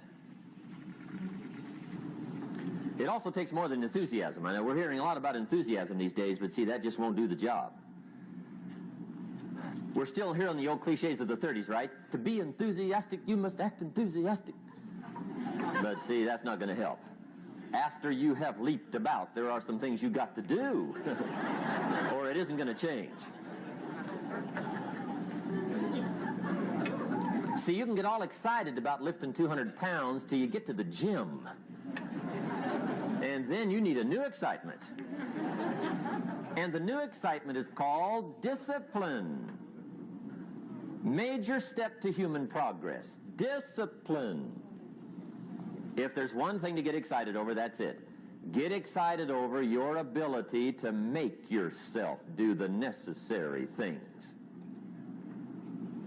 What could you make yourself do starting tomorrow that would change it all? No, tell it. Now, see, that's exciting. On any given day, you can massively change the direction of your life. Murder is a clear example that any one person on any given day can forever alter the course of their life. It just happens to be a negative act. But just as sure as you can commit a negative act, you can also commit a positive act and forever alter your life whenever you wish. Now that's exciting. And whatever that act might be that changes your life. The guy finally takes a shotgun to his car and blows out every window, destroys every tire, puts 100 rounds in this shabby old thing. And he says, I have driven this embarrassing thing for the last time. And not only will I never drive it again, nobody else will ever drive it again. And he lets that shuddering thing stand there for a while as a monument to the day he said, today my life changes. Now who can do that? Anybody. When can you do it? Whatever day you pick.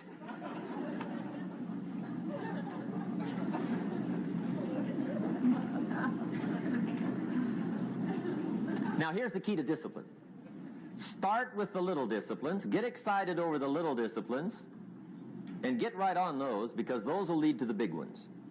You can't handle the big challenges in life unless you take on the little ones.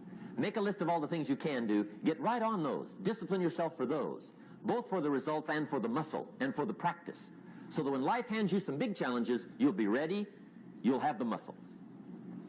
But see, if you don't handle the small ones, you can't take care of the big ones. Okay, here's what else it takes for life change. Self-motivation. Key phrase, self-motivation. I don't know why we call it self-motivation. It's really the only kind there is. You got to motivate yourself. Because I found out you can't change people. They can change themselves, but you can't change them. Lord knows some I've tried. But see, it won't work. People have to change themselves. I learned some of those lessons early. I built a little sales organization way back in those early days. I'm 25. And I had some nice people. I said, I'm going to make these people successful if it kills me. I almost died, right? I mean, you can't do that.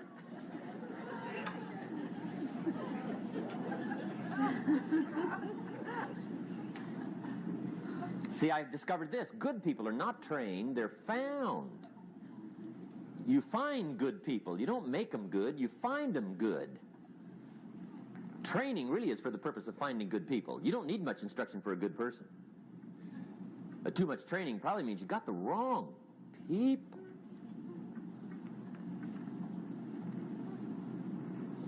So you got to find the right people. That's the key to getting a good job done. One of the major things we learn in management, lesson 1, don't send your ducks to Eagle School.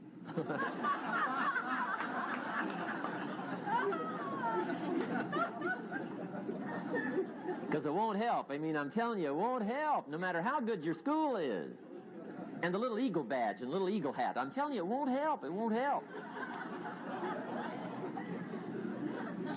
You can tell whether your school's done any good, right, is when it's over, right? The duck goes for his first rabbit and makes him a friend. You say, no, no, no. Anyway, so it takes self-motivation to really alter your life. And you don't want to give self-motivation away to somebody else and make it somebody else motivating you. The guy says, boy, if somebody just come by and turn me on. What if they don't show up, right? See, you got to have a better plan for your life. Okay. Now, if you're excited and you're ready to change, let me give you 3 steps to start life change that can change your life, your personality, your lifestyle, everything can change. Here's the steps. Number 1, find out how things work. The first key to doing better is find out. To change your life, really, you need ideas. There isn't anything an idea can't change. And Schoaf taught me the major problem is lack of an idea, not a problem. At first, I didn't have any money. I said to Mr. Schoaf, I don't have any money. He said, that's not a problem. Now, see, up until then, I always thought it was. Right? I was confused. He said, no, the problem is lack of an idea on how to create money and wealth. It isn't lack of money, it's lack of ideas. So if you get the ideas, see, you can change anything. Now, to get ideas, you need a constant study of finding out. Now, Schoaf also said, when you find out something that works, put the information in your journal. Don't use your head for a filing cabinet. Put it in your journal so that you can do the next best thing. Repetition, repetition, repetition. Go over it.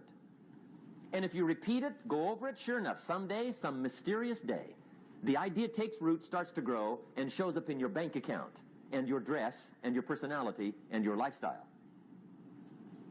But capture the ideas in your journal. Find out how things work.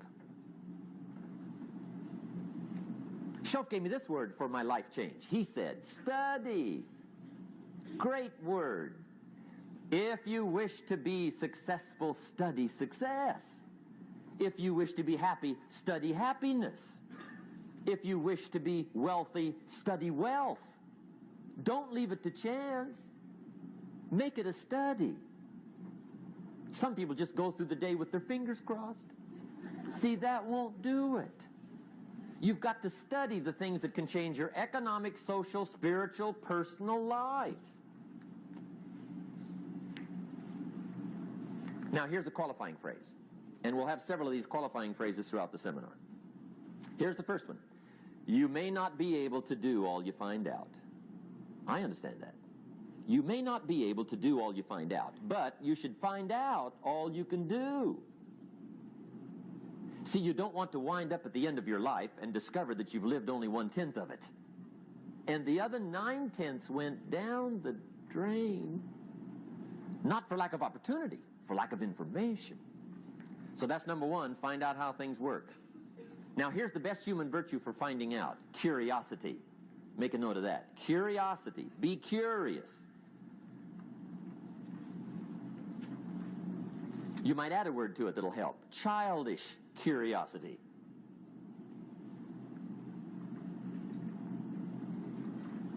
What will kids do if they want to know something bad enough? Bug you, that's the phrase.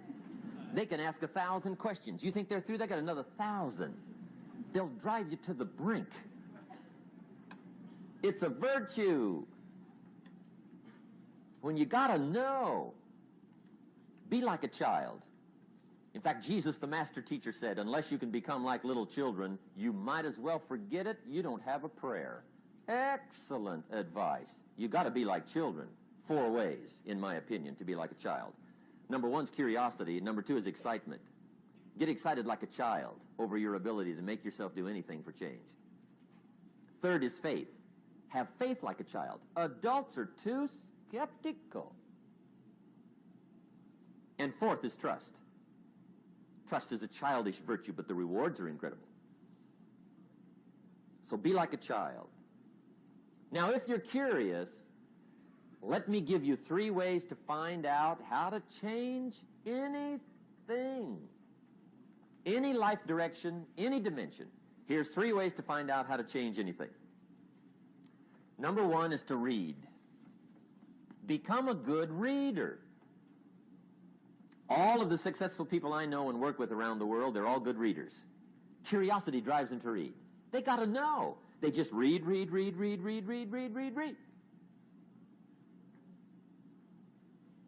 Become a good reader. Now, that's my opinion. Listen to the other lecturers and listen to me and make up your own mind. Don't be a follower. Be a student. Okay? I say, really, for life change, you got to read. One way to learn is from your own experiences, but another way to learn is from other people's experiences.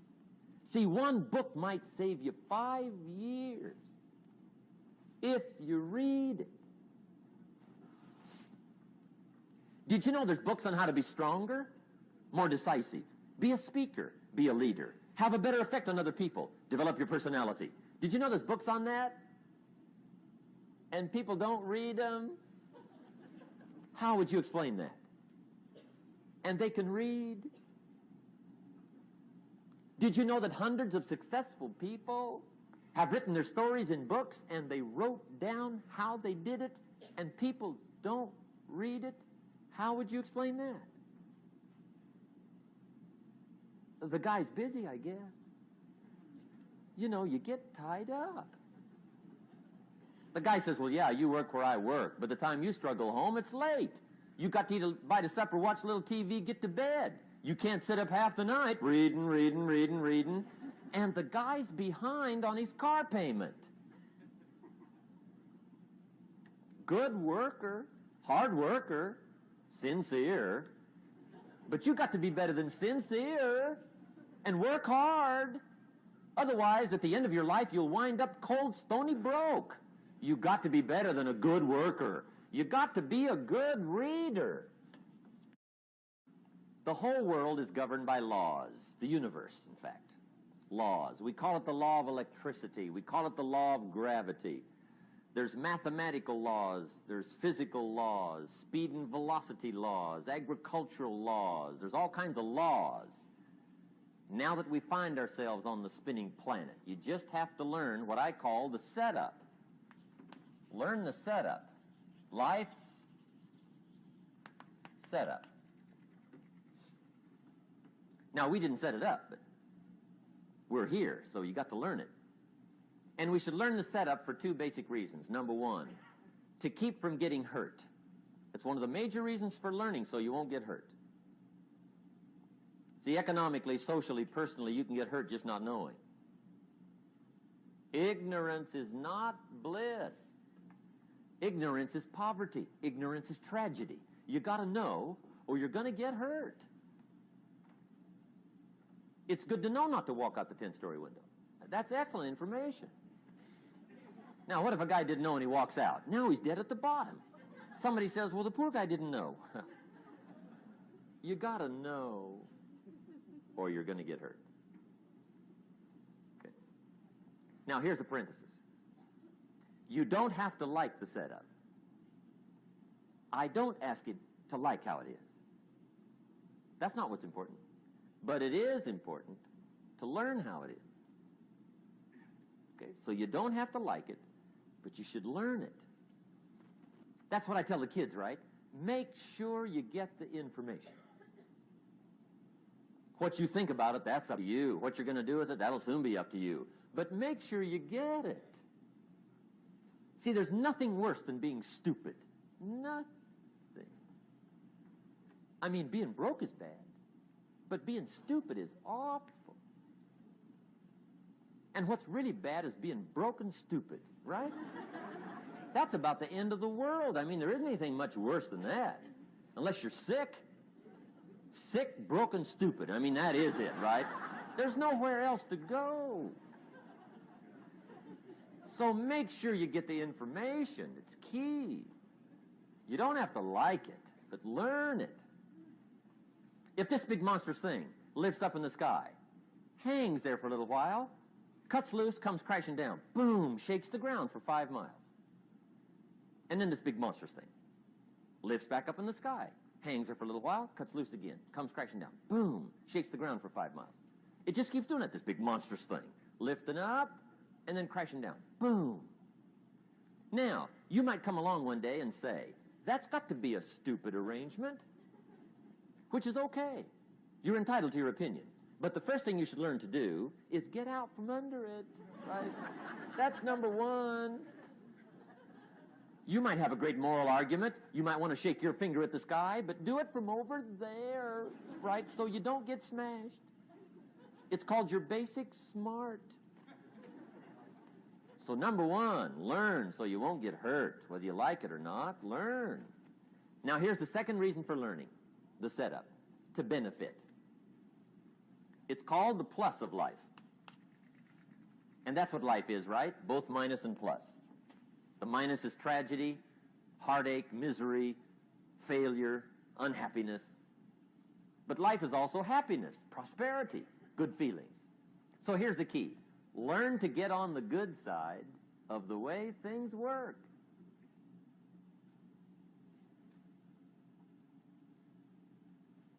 Now, here's 2 of the basic laws, and we'll take our break.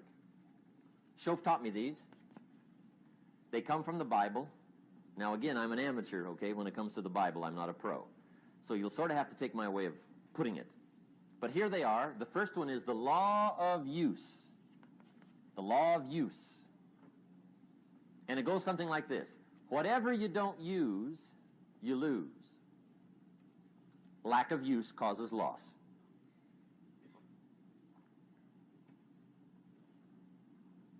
On this planet, maybe not the next one, but on this one, if you tie your arm to your body, leave it there long enough, you'll never use it again.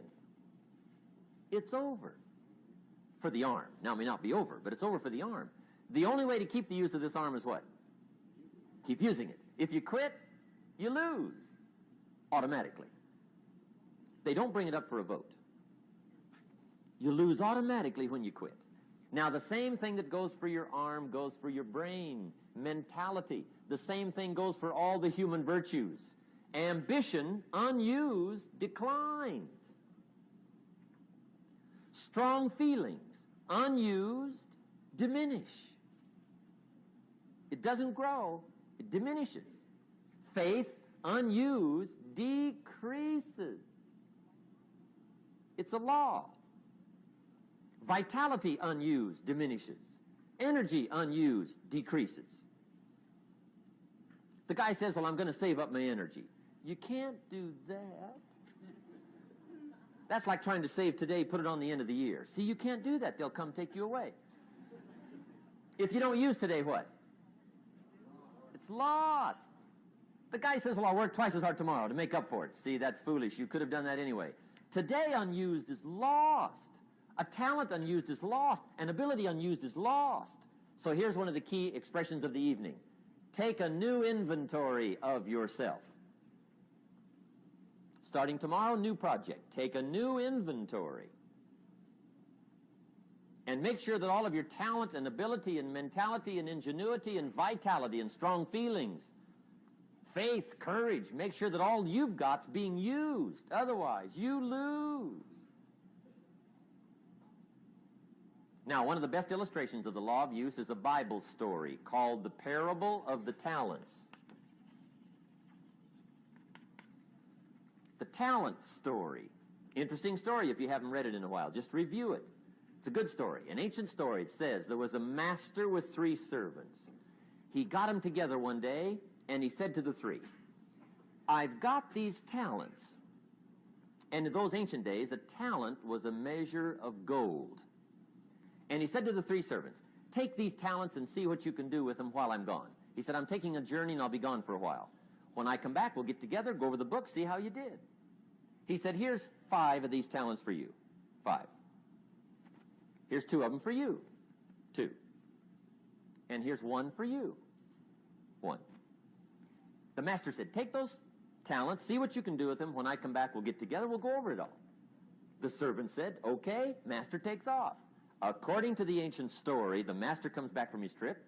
When he gets back, he gets the 3 servants together, and as he said he would, he asks, how did it go with those talents? You were 5. What happened? That servant said, well, I took the 5 talents you gave me, and I put them to work. A little shaky at first, but he said things finally got rolling. And he said, I poured it on. And he said, my talents grew to 7, 8, 9, 10. He said, I doubled my talents from 5 to 10. Books will show. Master said, one heck of a job. Or something like that. He said, I gave you 2 talents. What happened? That servant said about the same thing happened to me. I put those 2 talents to work, poured it on. They grew to 3 and then to 4. He said, I doubled my talents from 2 to 4. Books will show. Master said, well done. He said, I gave you 1 talent. What happened? That servant said, well, I took the talent you gave me, and I carefully wrapped it, and I dug a hole and buried it. And camouflaged it, I suppose, right, so nobody would steal it. And he said, fortunately, nobody got it. And he said, I knew you were going to be here today, so I dug it up. Here it is, safely wrapped. I did not lose it while you were gone. According to the ancient story, the master said, take that talent away from him and give it to the man that's got 10. Now, you might say, well, I don't like that arrangement. The poor guy's only got 1 talent. He's already got 10. It ought to be more even. Remember, I didn't ask you to like it. But this one I would ask you to learn, because it simply means whatever you do not employ, you forfeit. It's a law. So learn well the law of use. Now here's the second one, and we're going to take our break. Second law from the Bible. This one we've heard since we were small, I'm sure. It's called the law of sowing and reaping. In fact, we've probably heard it so often we could quote it. It says, whatever you sow, what? You shall reap. Fairly blunt, hopefully clear. Here's my first suggestion on the law of sowing and reaping. Don't try to beat it. You might as well try sitting on the sun in the morning. Keep it from coming up. You'll have better luck. Whatever you sow, you reap. Now, for a fair share of my life, I'm a bit mixed up on how all this applies. Among a lot of things I was mixed up on. I knew I wasn't reaping too good. That I understood. My problem was I was confused about what was causing it. Remember me with the funny list? I thought those are the reasons why it isn't working out well. And then Mr. Schoaf gave me the clue that helped me figure it all out. He said, Mr. Owen, I have another answer for you. There's another way to quote this law that'll show you where the problem is so you can go to work on it right away. All you need to know is where the problem is. Then you can go to work on it. So he quoted me the law another way, and I found out what my problem was. Here's the way you quote the law.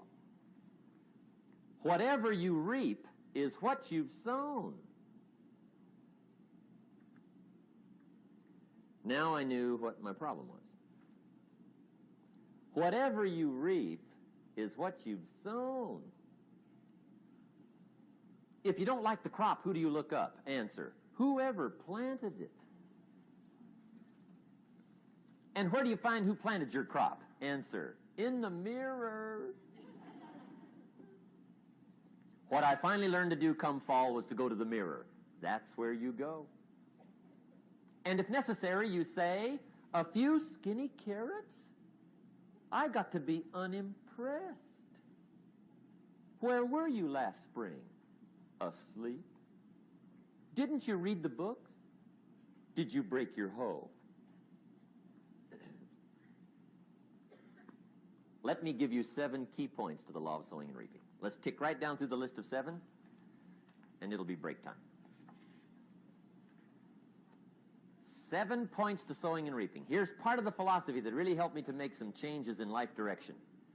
Number 1, the law of sowing and reaping is negative. That's number 1, which simply means if you sow bad, you reap bad. Now, this is kind of 3rd grade, but it doesn't hurt to go over the basics. If you plant thistle seeds, you don't get pumpkins. Honest, no use looking for pumpkins. John says, how come no pumpkins? Come on, John. The law's negative. That's how come. Now, here's number 2. The law's positive, which simply means if you sow good, you reap good. If you plant pumpkin seeds, you don't get thistles. Not from pumpkin seeds. Mother Nature won't pull tricks on you over in the corner snickering, pushing you thistles and you planting pumpkin seeds. She won't do that. You will get pumpkins from pumpkin seeds, and the reason is because the law is positive. Now, here's number 3. I got excited when I found out the full dimension of this. See, you do not reap what you sow, but rather, you always reap much more than what you sow. So the 3rd key word is more. You don't get back what you put out. You get back much more than what you put out. And it works both positive and negative. On the negative side, it said, if you sow to the wind, you reap the whirlwind. So you got to get ready for that, or you will be naive. See, anybody can, whether you will or not. See, that's the question. And here's a good question to ask. We are all buying somebody's plan. The question is, whose? Who's got you talked into doing what you're doing? Who's got you talked into your present plan? See, 10 years from now, you will surely arrive. The question is, where? But see, anybody, if you want to, can go searching for a good plan, pick it, and start working it. And sure enough, as the time passes, as it surely will 5 years from now, 10 years from now, then you'll be winding up wearing what you want to wear, driving what you want to drive, living where you want to live, become what you want to become. But now's the time to fix the next 10 years. And who can? Anybody. Here's number 6. The 6th key to sowing and reaping. This is leveling with you now, as we promised to do. There's one thing better than the truth, and that's the whole truth. And here's part of the whole truth of the law of sowing and reaping. Number 6 is, you could lose. There are times when you just lose, no matter what you do. It's that kind of planet. You reap what you sow, yes, but... What does that mean? Yes, but, well, the farmer plants his crop in the spring, takes care of it all summer, loves his family, works 10, 12 hours a day, 6, 7 days a week, is an honorable man. Come fall, he's got a beautiful crop, and he deserves every bit of it. But the day before he sends the combines into the field, a hailstorm comes along and beats it all in the ground, which means you lose. Somebody says, well, what did he do wrong? Answer, nothing. It's just that kind of planet. Sometimes it's going to hail on your crop and rain on your parade, so you got to get ready for that or you will be naive. That's just part of the life arrangement. And don't press me why. I was not in on some of the original decisions here, so I don't know how it got set up. But there's just times, sometimes you lose. That's part of life. But now here's number 7. The 7th key to sowing and reaping. And it goes like this. It's just another way to quote the same law. And it goes like this. If you don't sow, that's just another way to quote the law. If you don't sow, what? You don't reap. You don't even have a chance. So if you looked at your game plan tomorrow, you might come to the quick conclusion, I got to get some sowing going. How true. Get you some sowing going. And remember, you've got plenty of time. You've got all the time there is. Some people spend enough TV time to make a fortune.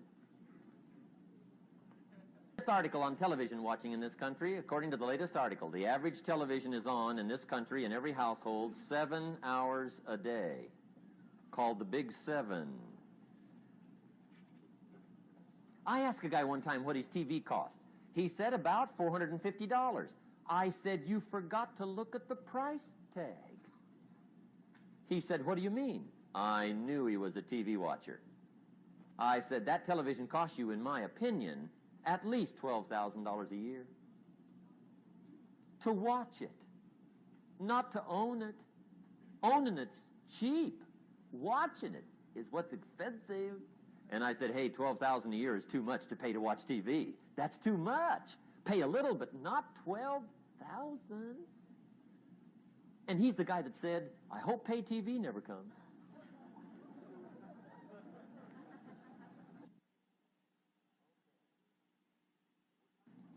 Okay. We're trying to cover an awful lot tonight. I realize that. But my time schedule is such that we just have to sort of give it all to you and let you sort the rest out. I wish we had plenty of time for questions and answers and that whole thing, but our time is just limited. But we are trying to go through an awful lot, I realize that. But looks like everybody's getting it. This is about the note-takingest crowd I've seen in a long time. Incredible. Does anybody have 5 pages yet? Anybody? Oh, fantastic. Incredible. Okay. Maybe you heard the story about the preacher down in Texas, southern part of the country. He was an evangelist back in the horse and buggy days. And he was very good at being an evangelist, and a lot of people used to come and hear him preach. And one day he put up his tent in one of these Texas towns and expected a big crowd as usual, come and hear him preach. And he got there, first night of the tent revival, walked in. 7:30, time to start. And to his surprise, the tent was empty.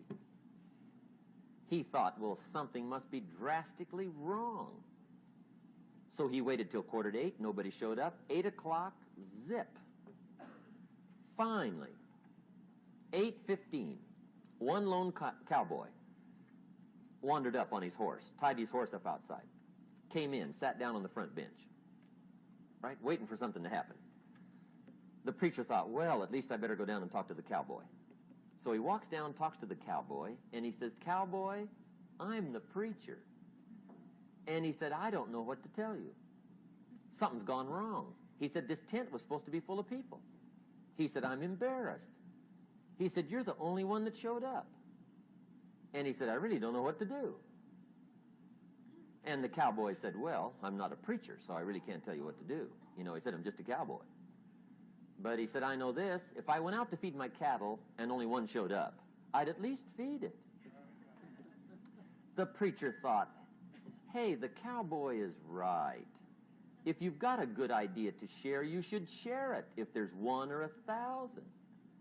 So he got kind of inspired by this conversation, and he jumped up on the platform and started to preach, as if the tent was full of people, just exploded. And he went for an hour and 15 minutes, just kept rolling. Finally, he quit. And when he finished, he came down off the platform, talked to the cowboy again. Says, well, cowboy, what did you think of my sermon? And the cowboy said, well, I'm not a preacher, so I really can't tell. You know, he said, I'm just a cowboy. But he said, I know this. If I went out to feed my cattle and only one showed up, I'd feed it, but I wouldn't dump the whole load on it.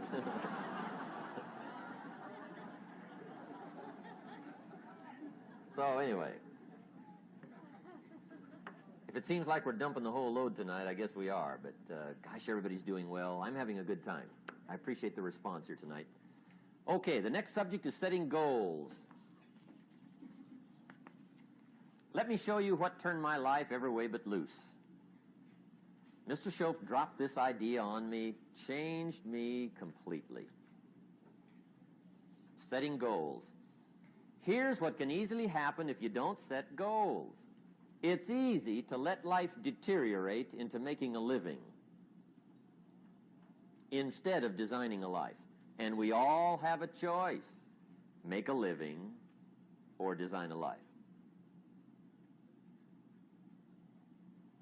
It's easy to get trapped by economic necessity and settle for existence rather than substance. That's easy. But the best advice I can give you on how to break out of that trap is to learn how to set goals. Mr. Schoaf put it to me this way. He said, Jim, if you had enough reasons, you could do the most incredible things. I never forgot how he put that. If you have enough reasons. See, reasons will change your whole life. Mr. Schoaf said to me, he said, Mr. Rohn, I think you've got plenty of intelligence, you've got plenty of talent, you've got plenty of ability. Probably what you lack is plenty of reasons. He said, I don't think your current bank balance is a true indication of your level of intelligence. I was happy to hear that. He said, I think you're much smarter than your present bank balance indicates. And that turned out to be true. I was much smarter. But of course my first question was, well then why isn't it bigger? And he said, you don't have enough reasons. You've got enough intelligence, but not enough reasons. So see, reasons can change your life. Here's what else I found out. Reasons come first, answers come second. You don't get the answers to do well till you get the reasons. Life has a mysterious way of hanging on to all the answers and only gives them up to the people that are inspired by reasons. So reasons make the difference in how your life works out. Now, what are some of the reasons for doing well? Let's go through a quick list called Reasons for Doing Well. First is personal reasons. Some people do well for recognition. Some people do well for respect. Some people do well for the way it makes them feel. They love the feeling of being a winner. Those are good reasons. I have some millionaire friends that keep working 10, 12 hours a day, making more millions. And it's not because they need the money. It's because they need the joy and the satisfaction and the pleasure that comes from being a constant winner. And see, it's not just the money anyway. It's the journey, not the money. Once in a while somebody says to me, boy, if I had $1 million, I'd never work another day in my life. That's probably why the good Lord sees to it they don't get their million, right? They'd quit. They'd quit. Okay. Next is family reasons. Some people do extremely well for other people, and that's powerful. Human beings can greatly affect each other. Sometimes we will do things for somebody else we will not do for ourselves. We're made that way. I met a man one time who said, Mr. Rohn, to do all the things I want to do with my family around the world, he said, I got to have at least $250,000 a year. I thought, incredible. Could a guy's family affect him that much? And the answer is, of course. How fortunate are the people that find themselves greatly affected by somebody for personal achievement. And we are affected. The writer of a recent song said, "If not for you, the winter would hold no spring, couldn't hear a robin sing. I just wouldn't have a clue if not for you." So we can be affected.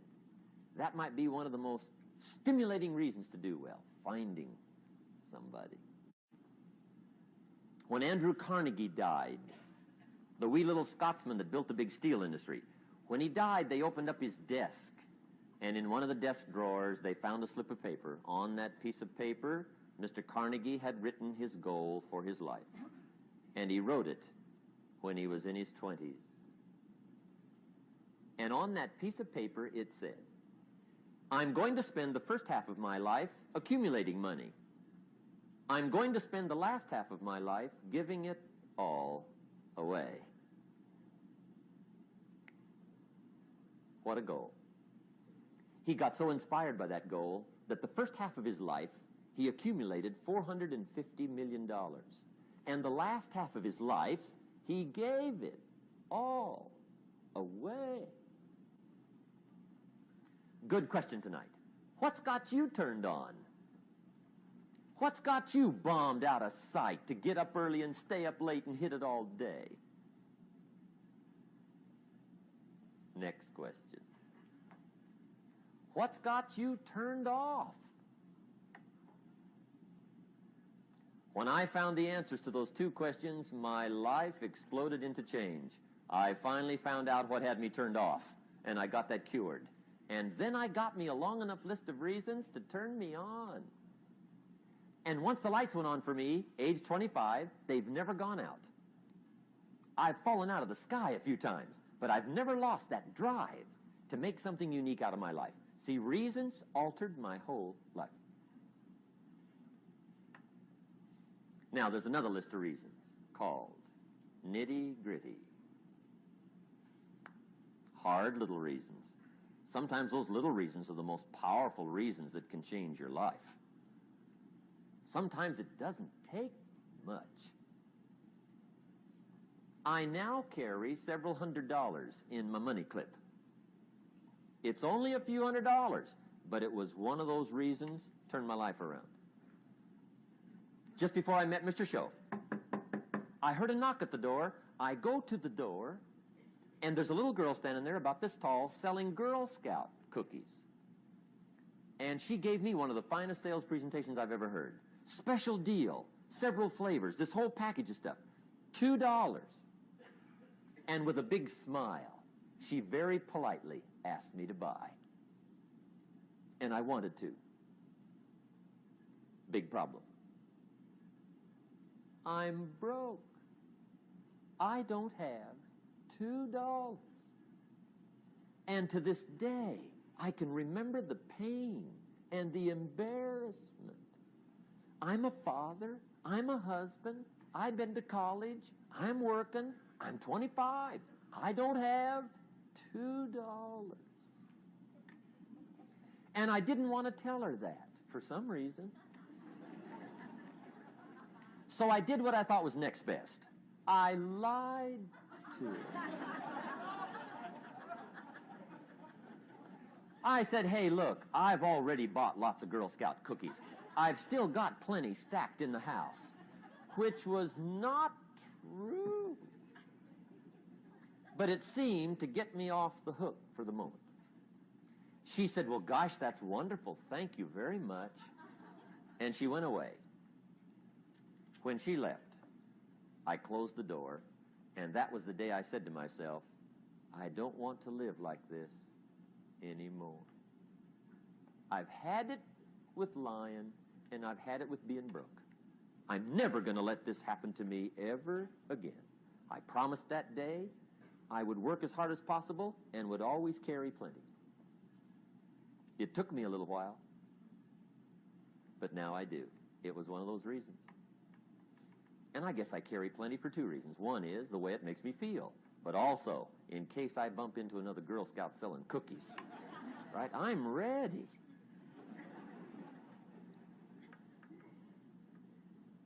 I walked out of the Bank of America one time up in Saratoga, California, where I used to live. Two little girls selling candy right outside the bank. Good place.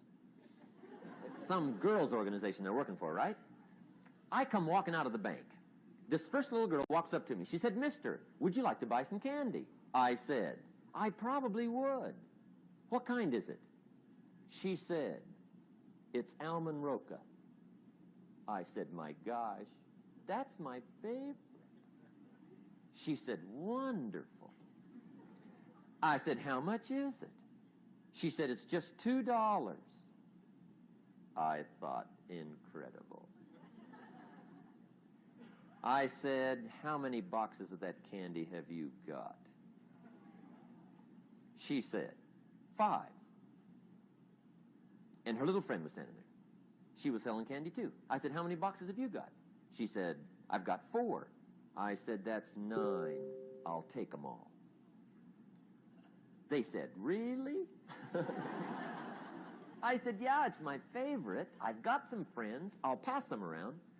They got so excited, put all this candy together. I reached in my pocket and gave them the $18. When I've got the candy and they've got the money, that first little girl looks up at me. She says, "Mister, you are really something." How about that? Can you imagine only spending $18 and have somebody look at you in the face and say, "You are really something"? Now you know why I carry heavy, right? I'm not going to miss anymore. It was just one of those reasons. Helped to change my life. One of my nitty-gritty reasons was budget finance. Budget finance used to grind my soul. Way back in those early days, I had fallen for one of those consolidation loans, where you take all your little hard-to-pay bills, put them into one big impossible-to-pay bill, right?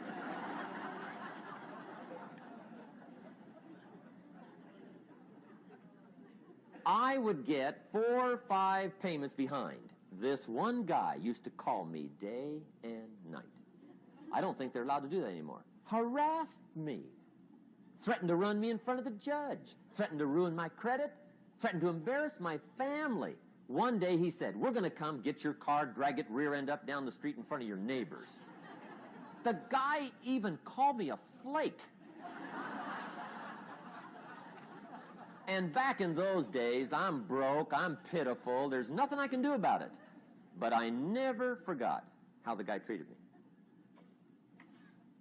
And when I met Mr. Schoaf and I got my life straightened out and the money started to flow, that was one of my first projects, budget finance. I poured it on day and night. I finally put all the money together I owed him, which was considerable. I picked a day for the payoff.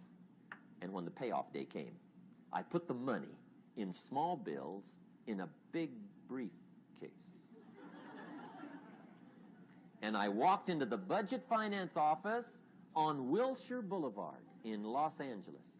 The guy who harassed me so often, his desk was about 3 back. I walked right up to his desk, startled him. He wondered what I was doing there. It was the first time I'd been there since I borrowed the money, right? Without saying a word, I opened up this briefcase, dumped this pile of money all over his desk. I said, "Count it. It's all there. I will never be back." And I turned around and stormed out. Now, that might not be noble, but if you haven't tried it, you've got to one time.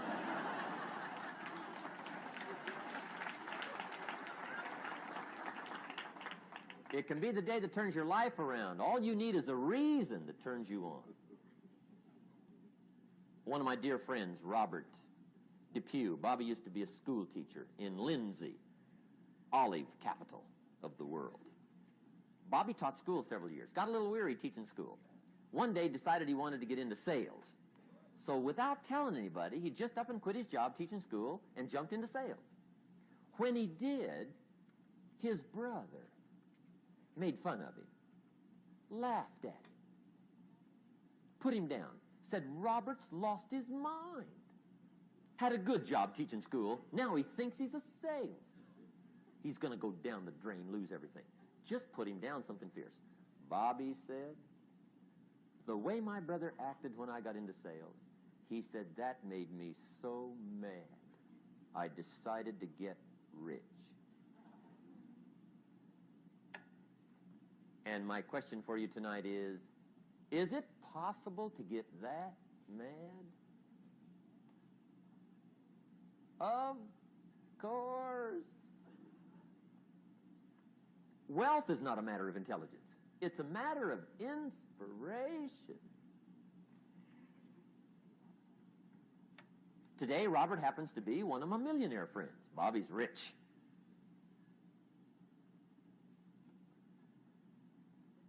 Frank Sinatra said one time, the best revenge is massive success.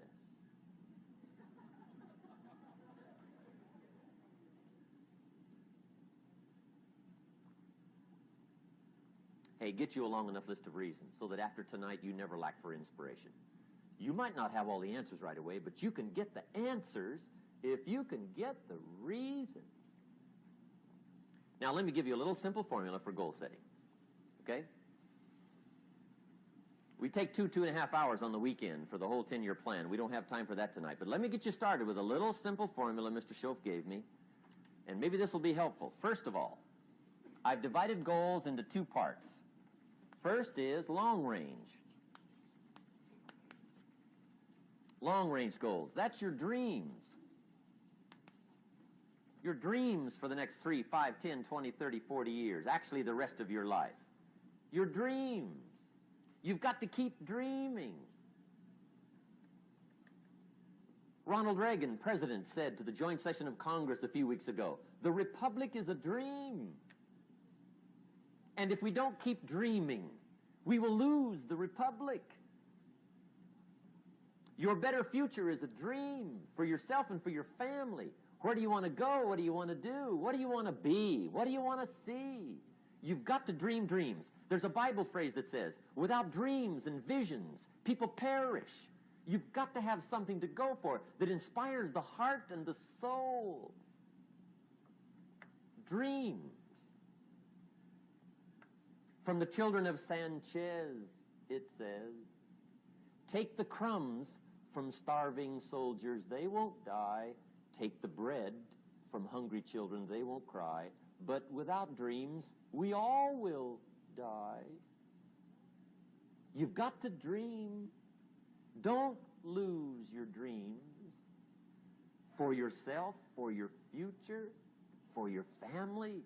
The dreams of love and enterprise and travel and doing things, becoming something unique on your journey here. Don't lose your dreams. Do some dreaming. That's long-range goals. You've got to have those. So that's number 1. Here's the second part of goals, short range. Short-range goals. That's your goals for tomorrow, this week, this month, this year, the immediate future. We call these confidence builders. Because if you set up something short-range, go for it. Get it. Latch onto it. Work hard. Accomplish it. That starts building your strong feelings to go for your dreams. Now, I've divided goals into 3 categories. Here they are. Number 1 is economic. That's your goals for money, income, business, profits, production. Economics. Make sure you've got your economics well planned. Economics plays a major role in everybody's life. Economics is major, which means it ought to be meticulously well planned for tomorrow, this week, this month, this year, long range. What if you asked somebody tomorrow if you could see their meticulously well-planned list of economic goals? What would they probably say? They'd say, you some kind of a nut? You must be weird. Hey, I found out what success is. Success is doing what the failures won't do.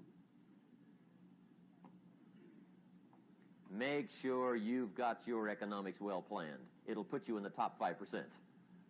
One of the key little subjects we talk about on the weekend is the 7 fundamentals for wealth and happiness. And that's one of them, well-planned economics. It's a fundamental if you want to do well. Join the top 5%. Anybody in this room can join the top 5%, if you will. Okay. Now here's the second category of goals, things. Make a list of the things you want. And on my list of things, now I put everything. Little things as well as major things. Doesn't matter how small it is, it goes on my list. I used to just put major things, cars, homes. I don't do that anymore. I now load my list with everything. Everything. And the reason is, part of the fun of having a list is checking it off. That's it. Boy, at the end of the day, if you can go, got it, got it, got it, got it, got it, got it, whatever it is, right? You get into the habit. So load up your list, the things you want. Now, when you check off something major, celebrate. That's an important point to make. Celebrate your achievements. Live it up. Have a party when you reach something you've worked for a while. See, we all grow from two experiences. One is called the pain of losing. The other one is called the joy of winning. We need both of them. Amplify them as much as you can, which also means make losing painful. If you set up something, fooled around, didn't get it, put it on yourself. On the other side, if you did get it, congratulate yourself. Self-congratulations is a sign of maturity. Seeking congratulations is a sign of immaturity. But hey, winning and losing, see, that's what it's all about. That's the name of the game. Now, some people lead such mediocre lives, at the end of the day, they don't know whether they're winning or losing. They got no clue. Guy's just going through the day with his fingers crossed. There's a better way. Okay, here's the third category of goals, personal development. Put those goals together. Personal development goals. That's your goals to be stronger, more decisive, be a speaker, be a leader, learn a language, all kinds of skills. Okay. The whole weekend seminar was designed to improve all your skills so that you walk away more skillful. And that's what you want, the personal development skills. That's what attracts, that's what brings good things to your life, the person you become, more skillful. Now, this is quite a package to work on. Economics, things, personal development. For tomorrow, this week, this month, this year, long range. Okay? That'll get you started. Now, here's the simple formula for setting goals. It goes like this. A, work on your goals. That's step one. Work on them. And I put the word work there deliberately. Setting goals is plain hard work. I don't want to kid you. We haven't come here tonight to kid each other. It's work. I know it's work. That's why a lot of people just let it slide. It's work. Many people work hard on their job, but they don't work hard on their future. They just let that slide. And the work involved is making plans. I know most people don't. I understand that. But don't let that be you. Guy says, well, yeah, you work where I work. By the time you struggle home, it's late. You got to eat a bite of supper, watch a little TV, get to bed. You can't sit up half the night. Plan, plan, plan. And the guy's behind. Good worker, hard worker, sincere. But you got to be better than sincere, working hard. You got to be better than a good worker. You got to be a good planner.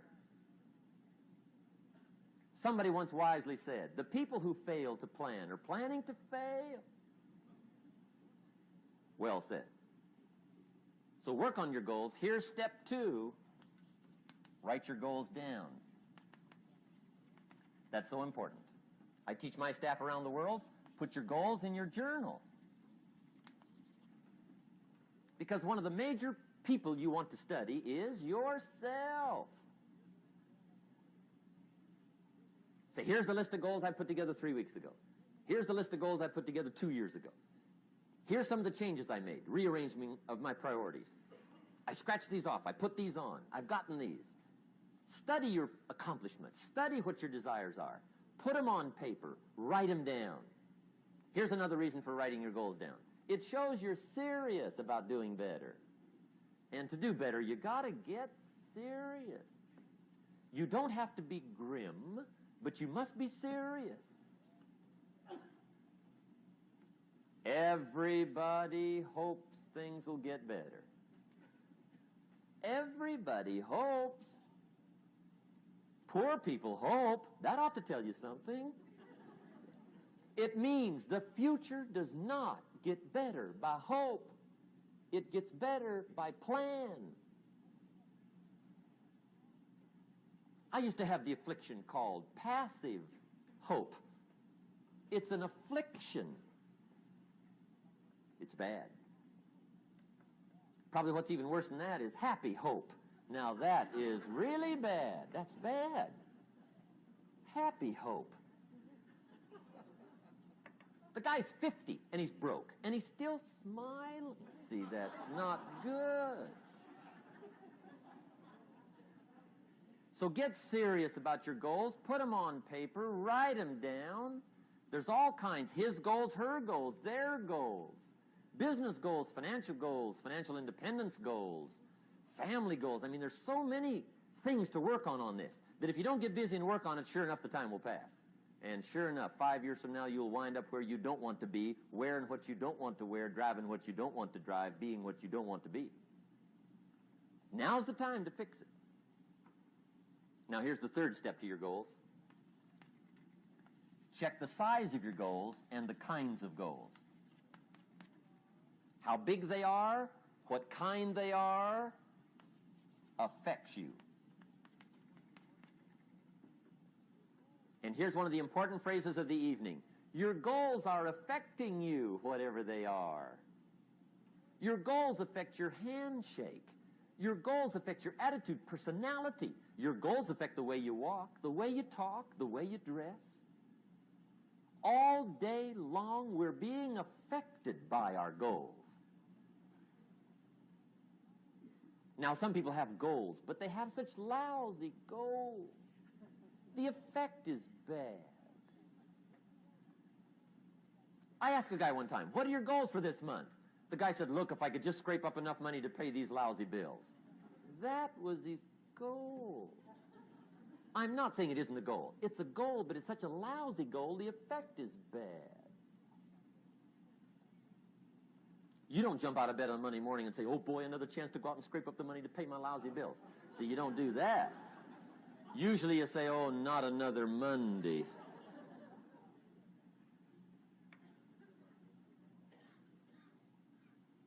And some people have so given up on life, they have joined the thank God it's Friday club. How sad. Surely those are the same people, when life is over for them, will say, thank God it's over. Let me give you a Bible philosophy that teaches how to get whatever you want. That's the title of the next set of notes. How to get whatever you want. From the Bible. Now again, I'm an amateur when it comes to the Bible. I'm not a pro. But this I can quote, and I think that'll be sufficient. How to get whatever you want. Here's what it says if you're ready. It says, ask.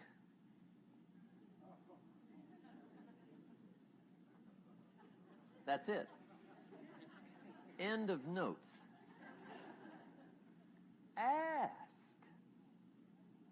If there's one art in life to learn extremely well, that's got to be one of them. The art of asking. What does ask mean? Ask means, what do you want? And the formula is staggering. It says ask and what? A guy ought to look into that.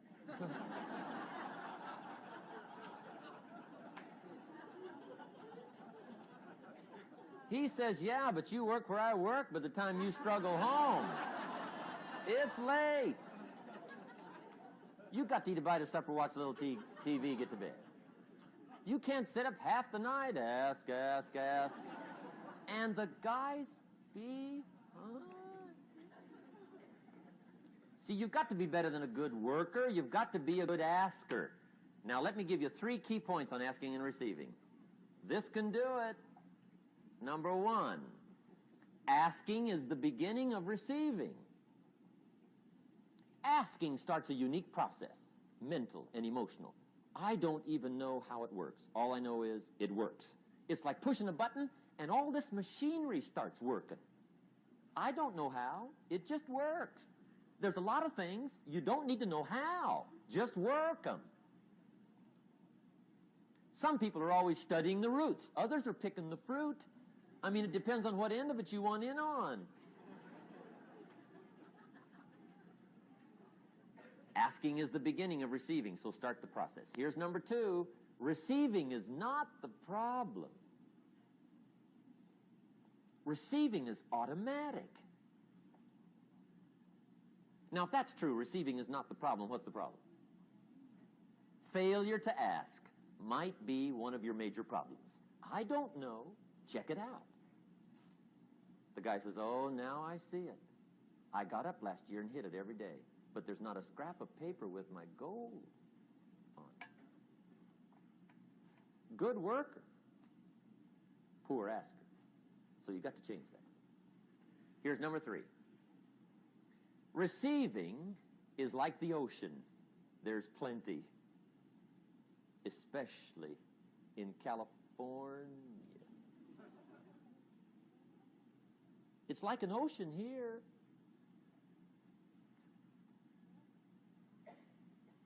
Success is not in short supply. It isn't rationed, and you stepped up to the window and it was all gone. No, no, no. It's like an ocean here. Now, if that's true, what's the problem? Well, some people go to the ocean with a teaspoon. Have you got the picture? See, what you want to do in view of the size of the ocean is trade your teaspoon for at least a bucket, and you'll look better down at the ocean. Kids won't make fun of you, right? Okay. Now, there's 2 ways to ask, and we'll wrap up goal setting. 2 ways. Here's number 1. Ask with intelligence. It didn't say ask intelligently, but I'm sure it meant that. Don't mumble. You don't get anything by mumbling. Be clear. Be specific. Intelligent asking means how wide, how high, how soon, when, what size, what color, how much. Define what you want and describe what you want. That's powerful. In the weekend seminar we teach, goals become like a magnet. They pull you that direction. And the better you describe them, the more they pull. So ask intelligently. Here's number 2. Ask with faith. That's the childish part of the equation. Believe you can get what you want like a child. Not an adult.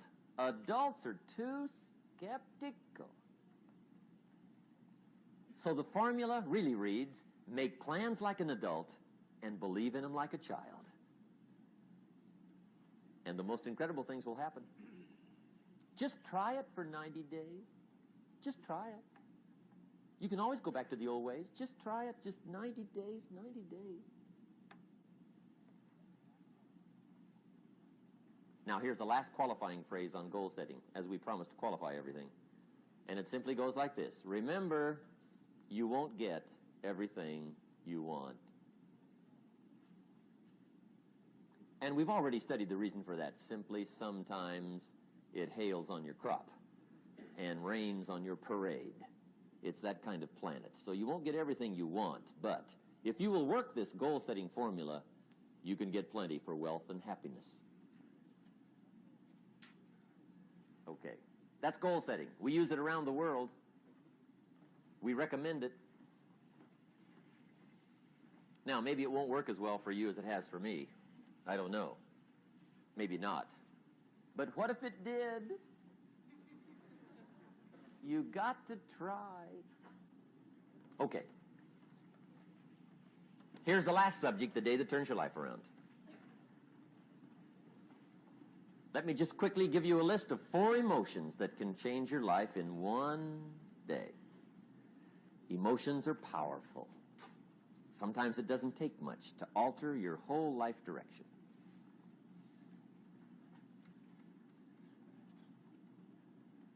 Okay, here they are. Number 1, disgust. Powerful emotion. Disgust says, I have had it. See, that could be the day. The day you can say, I've had it. And whether you've had it with something small or something major, the day you can say, I've had it, may not be the day it ends, but the day it begins. That's what I said when that little Girl Scout left my door when I'm 25. I give her the big lie, she leaves, I say, I don't want to live like this anymore. I've had it with lying and being broke. Powerful day. The man's finally had it with mediocrity. He's had it with being a loser. He's finally had it with those awful sick feelings inside, knowing his wife is at the grocery store looking at 2 cans of beans, one marked 37 cents, one marked 39 cents, and the guy sick inside knows his wife's going to buy the 37-cent can, and she doesn't even like the brand. Do you know why she's going to buy the 37-cent can?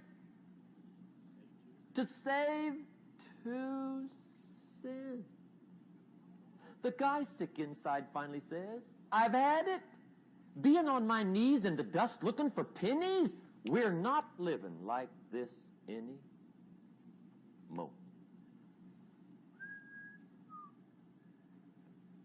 Could be the day that turns your life around.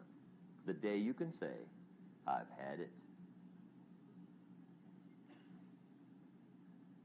He walks into his closet and rips everything in it to shreds and says, I've worn this embarrassing stuff for the last time. And not only will I never wear it again, no one else will ever wear it again. Commit an act that says, I've had it. Powerful. Here's the next one. Decision. And decision-making is powerful. And it's emotional. That's those knots in the pit of your stomach, right? Waking up in the middle of the night in a cold sweat, trying to decide.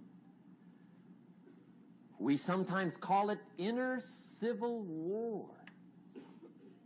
What shall I do?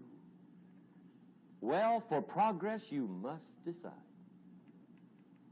The best advice I can give you came from a wealthy friend of mine who said, if it's easy, do it easy. If it's hard, do it hard. Just get it done.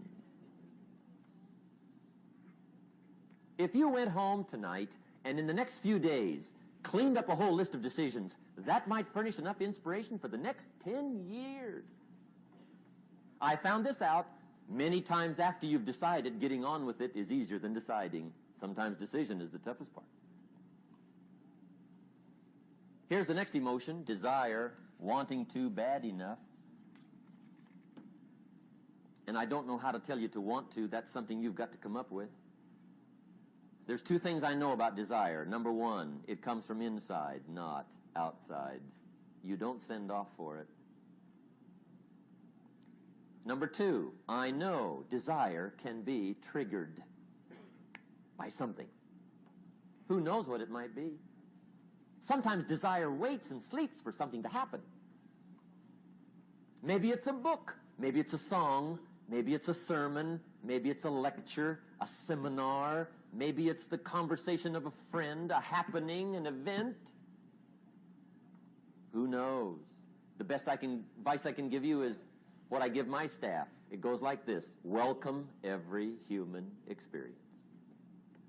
You never know which one is going to turn it all on. Even the bad experiences. Sometimes from the bitterest experience comes the greatest awakening. So let down the barriers, take down the walls. The same wall that keeps out disappointment keeps out happiness. Let life touch you. Don't let it kill you, but let it touch you. Here's the last one. This one's powerful. Resolve. Resolve says, I will.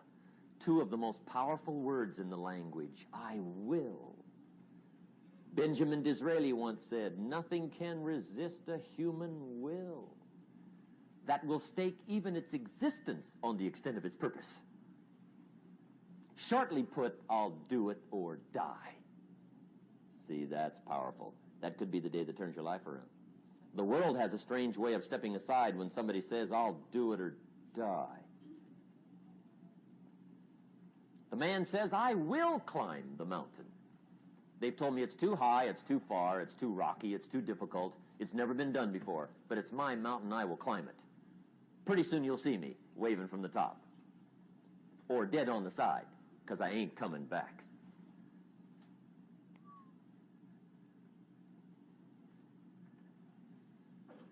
The best definition I ever got from the word resolve came from a little junior high girl in Foster City, California, up north. I'm talking to the junior high kids one day. I love to ask kids definitions. They come up with beauties. I got to the word resolve and I asked, who can tell me what resolve means? And I got several hands, and they were all pretty good, but the last one was the best. Little girl, about 3 rows back, held up her hand. She said, Mr. Rohn, I think I know what resolve means. I said, darling, what do you think it means? She said, I think it means promising yourself you will never give up. I said, that's it. Webster, stand aside. That is the definition. Promise yourself you will never give up. I asked the kids, how long should a baby try to learn how to walk?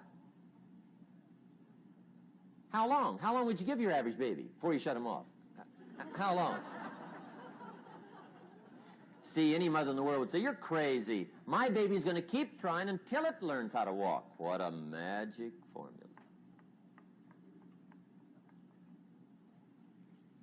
Now, let me show you what triggers all emotions into activity that brings results. And results is the name of the game. Here it is. Action. Finally, you must do something about how you feel. Jesus, the master teacher, said, don't just be listeners, be doers. The world admires the doers. Whatever it takes to get you to try harder, read more, set your goals, and go for it. Here's the next attitude disease. Overcaution. Some people never will have much. They're too cautious. Now, you can also be too reckless, but you can also be too cautious. This is called the timid approach to life. And my caution was always the risk. Risk used to drive me right up the wall. I used to say, what if this happens? It's called the language of the poor.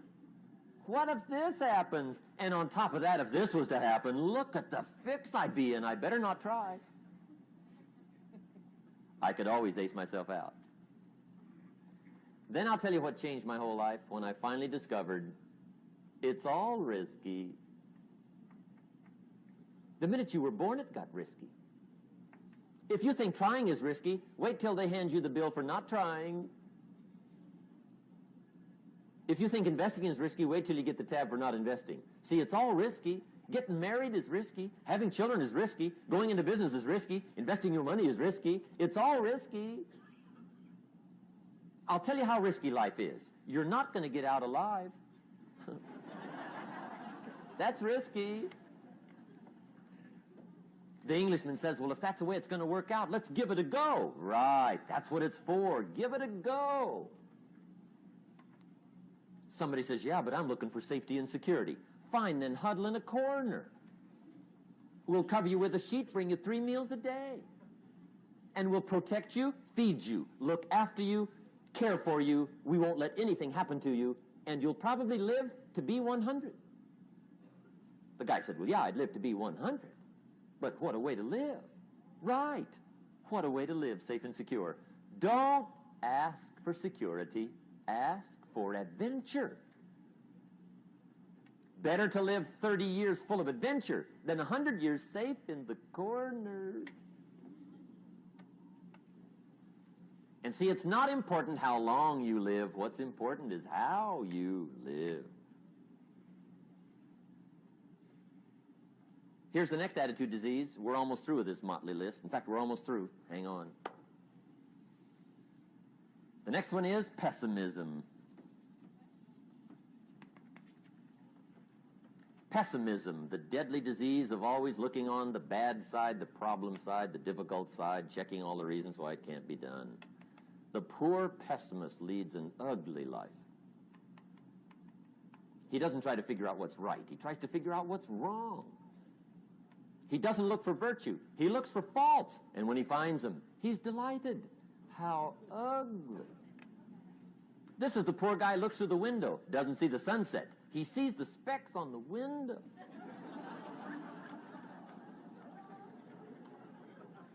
And this is the poor guy, right, who rushes up, takes such leave of his senses. This guy rushes up and he says, I've got 5 good reasons why it won't work.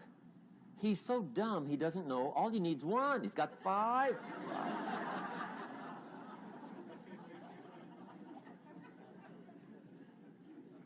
To the pessimist, the glass is always half empty. To the optimist, the glass is half full. Why would the same measure affect people 2 different ways? Answer, it all depends on how you look at it. Our lives are mostly affected by the way we think things are, not the way they are. The way we think they are affects us most. There's a subject we don't have time to get into tonight called better thinking habits. One of the major things Shove taught me when I met him, he said, poor thinking habits keeps most people poor. Not poor working habits. Most people work hard, but they don't think hard. And Shove taught me that the mind is like a factory, a mental factory. And whatever you think about all day long pours ingredients into this mental factory. And that's what builds the economic, social, financial fabric of your life. He quoted me a Bible phrase that says, as you think, so you become. How awesome. When he talked about poor thinking habits, he had me. I used to start the day reading the morning newspaper. I mean, you can believe that or not. I'd get a cup of coffee and read the paper. I'd load up on wars and riots and murders and stabbings and killings and bank robberies and muggings and car wrecks and tragedies. I'd even read the back pages. I seem to like that stuff for some weird reason. I'd load up on all that, and then I'd start the day. You can imagine the kind of days I used to have. You walk around on your financial knees. They call you economic peewee.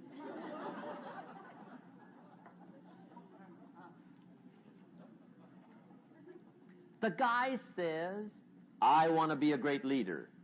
Wonderful. The first thing we do is follow him to his house. When we get there, we walk in and check his library, number 1. Somebody says, well, why check his library? The reason is because what a man reads pours massive ingredients into his mental factory, and the fabric of his life is built from those ingredients. You would not believe what some people have got in their house to read. You would not believe. One of the best dressed up words I know for a lot of it is trash. Can you imagine dumping a barrel of trash into this mental factory every day and coming out with a rich, dynamic, positive life? It can't be done. You might as well try making a cake with cement. The kids back in Danbury, Connecticut, high school, they're asking me questions one day. I'm talking to the kids. Kids got good questions these days. One of them said to me, Mr. Rohn, how do you build the good life? I said, it's simple. It's not easy, but it's simple. Here's how you build anything. Select the right ingredients, Keep out the wrong ingredients, and it starts with thought. Everything starts with thought. So you must be wise and careful what you think about, because that starts everything. You got to be wise and careful. I asked the kids, what would happen if somebody dropped sugar in my coffee? They said, well, you'd be okay. I said, what if somebody dropped strychnine in my coffee? They said, well, you'd be dead. I said, correct. Lesson 1. Life is both sugar and strychnine. You gotta be careful. I said, what if my best friend, even by accident, drops in the strychnine? They said, well, you'd be dead. I said, correct. Lesson 2. Watch your coffee.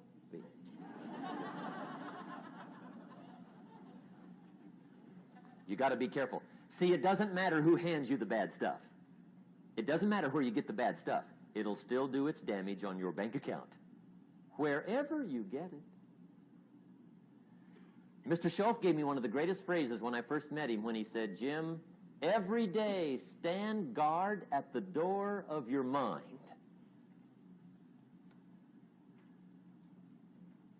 How important. Stand guard at the door of your mind. And you decide what goes into your mental factory. Don't let anybody just dump anything they want to in your mental factory, because you've got to live with the results. Okay, here's the last disease, and we're through with this list. In fact, we're almost through. Hang on. The last subject is very brief.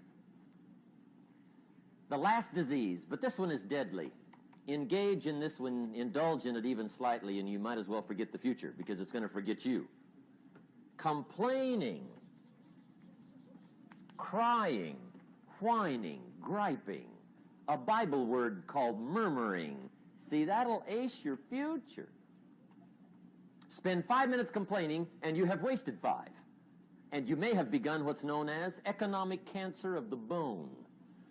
Surely they will soon haul you off into a financial desert and there let you choke on the dust of your own regret. I hope I said that well, so you won't forget. It's a deadly disease. If you don't think it's bad, ask the children of Israel of Old Testament fame. Typical of us all, their story just happened to get in the book. Story says, children of Israel were slaves. God performed a series of dazzling miracles and got them out. And now they're heading for the promised land. Remember the story? Heading for the promised land. Tragedy of the story, they never got there. Reason. From day one, they started to complain. They griped about the water. They griped about the weather. They whined and cried and griped about the food. They griped about the leadership. They whined and cried because it was too far, too cold, too hot, too difficult, too miserable. I mean, they whined and cried for years. Finally, God said, I've had it, trip canceled. Or something like that. The story says they died in the desert, never got to the promised land. Which I think means 2 things. Indulge in this long enough, you get your future canceled. And I guess it also means even God himself can only take so much.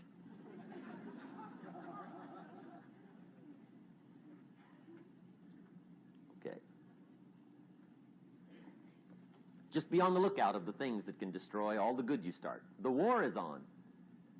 And this evening, tomorrow, mentally, personally, socially, economically, you got to make sure you're winning the war. And this is part of it.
y'all look good. I want you to look at something right now. Think of some major goal you want, or maybe it's one you're already working on, and you have experienced a lot of setbacks, a lot of defeats. You've experienced a lot of disappointment. Maybe you've already given up, and maybe you just need a little fire, a little encouragement to get back in the game again. Here's what I want you to look at. There are winners, and there are losers, and there are people who have not discovered how to win. And all they need is some coaching. All they need is some help and assistance, just a little support. All they need is some insight or a different strategy, a plan of action to make some adjustments that will open up the key to a whole new future for them, that will give them access to the unlimited power that they have within themselves. That's all that they need. So what I want you to do is think about something you want for you, that's real for you, that's important for you, that will give your life some special meaning. And I don't even want you to say, I can do that. I don't want you to assume that. See, 5 years ago, when I started out in this area, I would not have been able to make the mental leap that I would be up to where I am right now. I don't want you to begin to just psych yourself out. No. I want you to be able to say something to yourself that will enable you to maintain a level of integrity with yourself. That when you say this, even when you face tremendous setbacks, it will be a benchmark to keep you in the game, to keep you moving forward and experimenting and readjusting your strategy and your plan of action, continuously looking for ways to win. So what is that something? When you got an idea you want to move on, you might not have the money, you might not have the education, you might not have the support or the resources you need. What is that something that can keep us going, that will enable us to act on our dream? What's one of those keys that will begin to help us to discover the secrets to our dream? Here's what I want you to repeat after me, please, with power and conviction. Say, it's possible. It's possible. That's all I want you to do when you look at your dream. Just say to yourself every day, it's possible. Just say that every day to yourself, it's possible. Because what does that do? See, it begins to change your belief system. See, the way in which we operate, ladies and gentlemen, it's a manifestation of what we believe, what's possible for us. Whatever you've done up to this point, all that it really is a duplication, it's a reproduction of what you believe subconsciously that you deserve and what's possible for your life. Most people operate out of their personal history, out of their memory, things they've done, things they've experienced, things they've seen, things that they have observed. What I'm suggesting that you operate out of a larger vision of yourself. I want you to see yourself doing what you want to do, experiencing what you want to experience, having what you want to have, doing what it is that gives your life some meaning and value. Operate out of your imagination, not your memory. Because whenever you look at where you want to go, I'm wanting to warn you, you will have some conversation back here after you go through the data that you've experienced in life saying you can't do it. And so what you want to begin to do is ignore that inner conversation. Well, most people, ladies and gentlemen, when something happens to them, what they do is they begin to believe that that's the way it is. That's the way it's always been. And they can't see the possibility of it being any different. Example, before April 1954, the common belief, the universal belief, because it had been tried again and again and again, and people had failed, the belief was that man was not physically capable of breaking the 4-minute barrier, that he could not run a mile in less than 4 minutes. That was the belief on the planet. It had never been done. But here's what happened, ladies and gentlemen. Roger Bannister came along, and he broke the 4-minute barrier. Now, here's what's significant about that. Since that time, up to this day, over 20,000 people have done it, including high school kids. What changed? 20,000 people, what changed? Here's what happened when they got on the track. They knew it had been done. And because they knew it had been done, there was a new belief about this barrier, about this goal that was unreachable. And those 20,000 people got in a race believing, knowing in their heart that someone had done it, that it's possible, that they could do it. And I'm saying that if you know anybody that had some goal, some dream, something they wanted to do, and they did it, then I'm saying that you know in your heart that if someone has done it, then you can do it. It's possible. And that if someone can make their dream become a reality, that it's possible that you can make your dream become reality.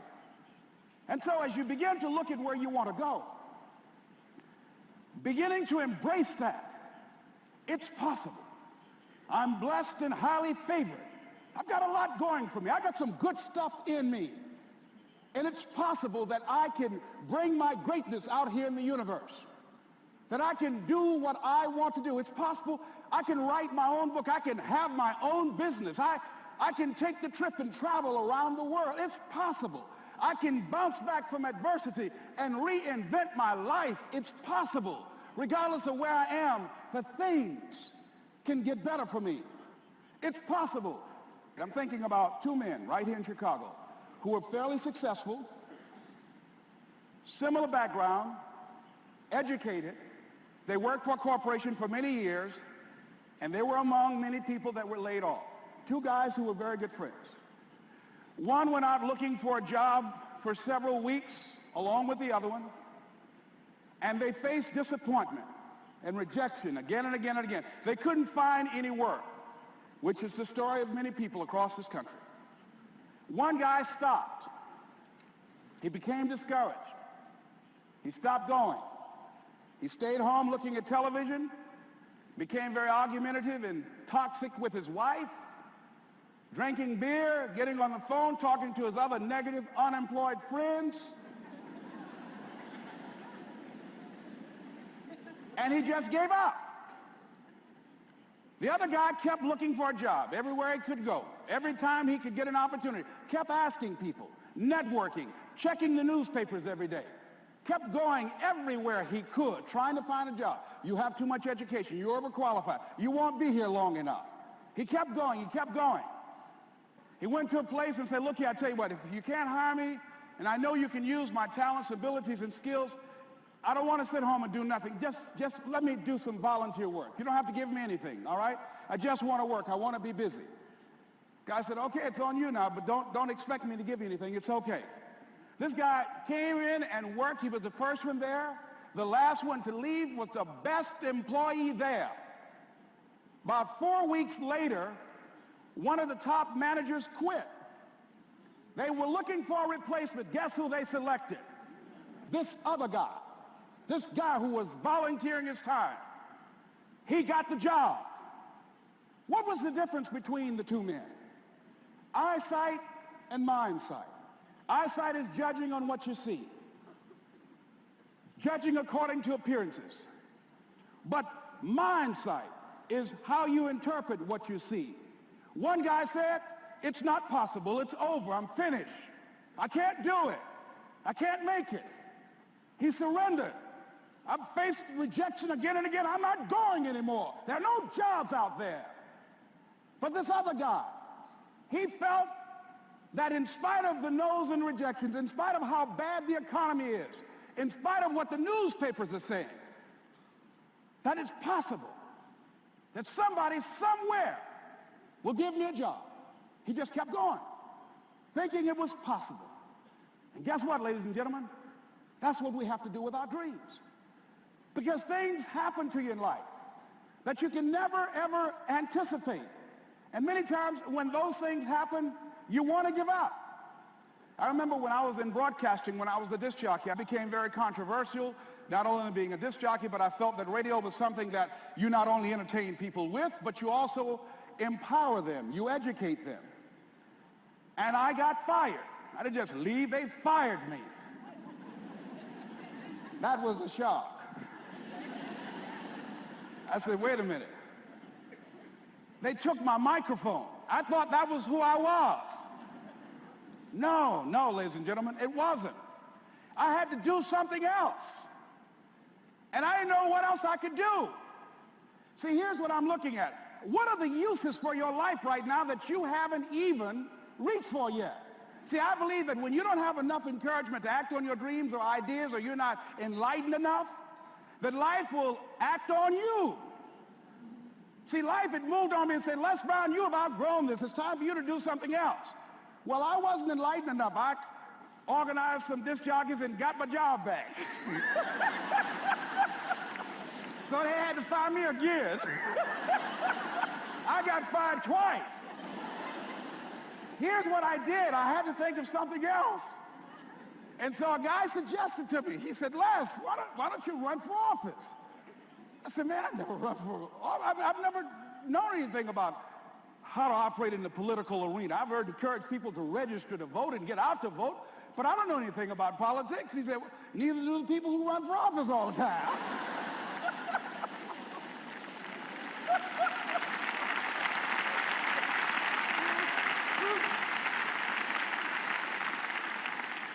So I ran. Now here's what I'm suggesting. I ran.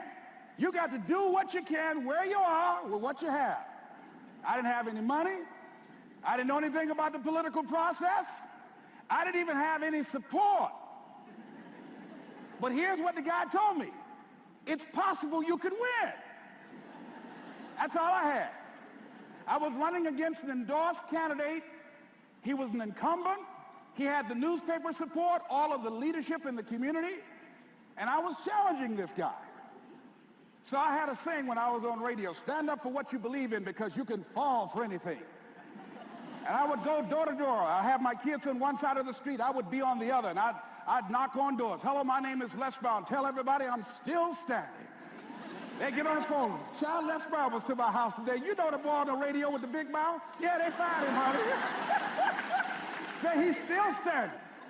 See, I'm saying just keep moving. Don't start feeling sorry for yourself. Don't spend time blaming and talking about what happened to you. See, whatever you talk about, that's what you multiply and expand in your life experience. So don't talk about stuff unless you want it to keep on happening to you, all right? So I got in that kind of action.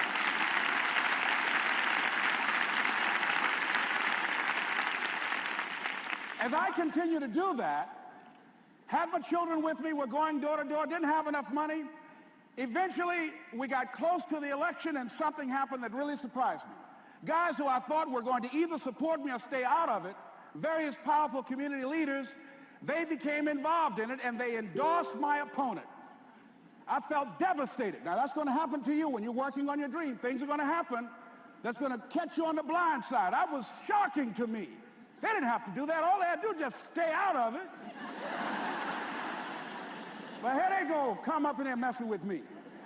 Now that's going to happen. There's some people who believe it's their personal business to stop you from living your dream, all right?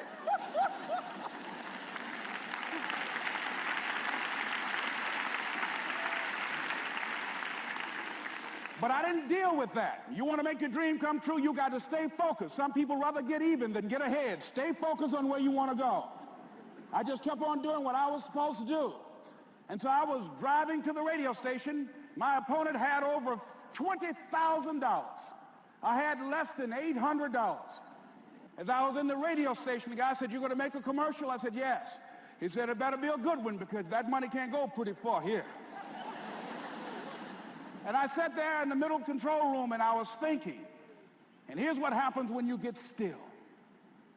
Stuff will start coming. Something said, "Call your mama." You used to talk about your mother on the air all the time. Ask her to say a few words for you. That'll be a different kind of political spot. So I called my mama, and I had a gospel record playing in the background.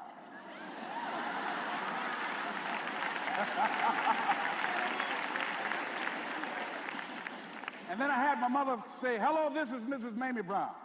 When I raised my sons, I raised them to be good children. When they got out of hand, I beat their behind and made them go right. Please vote for my son. He's a good boy."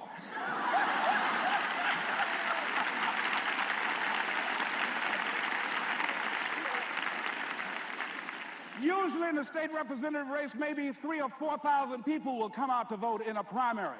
In that primary race, over 27,000 people came out and voted and said, "I'm voting for Les Brown because his mama said he's a good boy." I won, ladies and gentlemen. I won.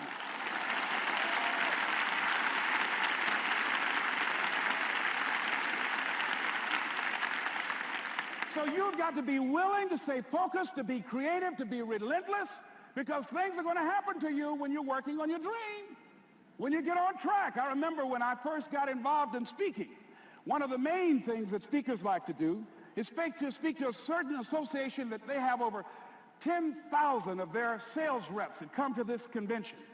And I was relentless. I kept saying, it's possible. It's possible. See, what I wanted to let you know and set you up for, because you said it's possible, don't mean that you're not going to have any problems.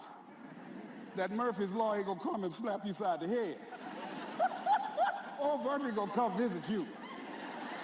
He's waiting for some of y'all out in the parking lot.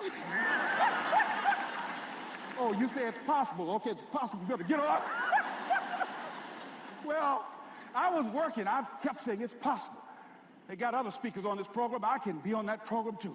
I kept selling myself. I got all fired up. And I was calling them every day. And the lady finally said, Mr. Brown, I tell you what, we want you to come in and talk to our sales executives. You got the kind of fire and guts that they want that will motivate them. And let me tell you something else. We want you to bring your motivational tapes. You're going to need at least $50,000 worth of tapes. I said, is that right? Yes, because they want to keep that drive alive. I said, all right. I called the guy to duplicate my tapes. I said, Don, how you doing? This is Les. Let me tell you, I got a major speaking engagement. I said, man, it's a speaker's dream. I need over $50,000 worth of product. He said, Les, you don't have that kind of credit. I said, I know, but Don, I can sell that. Just right after speaking engagement, I'll give you your money in 4 days. He said, are you sure, Les? I said, yes, man, I got a major speaking engagement, and they told me to do it. He said, man, that's a big order. Let me talk with the lady with you. I said, hold on just a minute, man. Call the lady back. Hello, Evelyn, how you doing? This is Les Brown. I got Don on the phone. What did you say? Do I have the speaking engagement? Yes, you do. And what else you suggest? Les, our people, they buy a lot of tapes. Your tapes are very popular among them. I'm saying bring at least $50,000 worth of tapes, Les. You'll sell everything you got and more. I said, did you hear that, Don? He said, yes. I said, now, if anybody else has to make a decision, are you the final person? She said, I'm the final person. I will send you the contract. I want you. I said, did you hear that, Don? He said, yes. I said, oh, ye of little faith. I said, duplicate the tapes, man. Hung the phone up. Well, he duplicated the tapes. 1 week came by. I'm checking the mail every day. No contract. I said, come on, Murphy, don't start nothing, man. Come on. Come on, man, give me a break. Come on, you know, this ain't fair. Come on, man. Give your boy a break. Come on. I talked to myself, you know. I didn't want to call him right now. 2 weeks passed by. Murphy said, don't you think you ought to call him? I said, okay. I called. I said, hello, this is Les Brown calling. How you doing, Les? I said, fine. I said, Evelyn hasn't sent my contract out yet. Any additional information you need? So, Les, you haven't heard? I said, no. I said, Evelyn died. I said, she died? I said, did she say anything about me?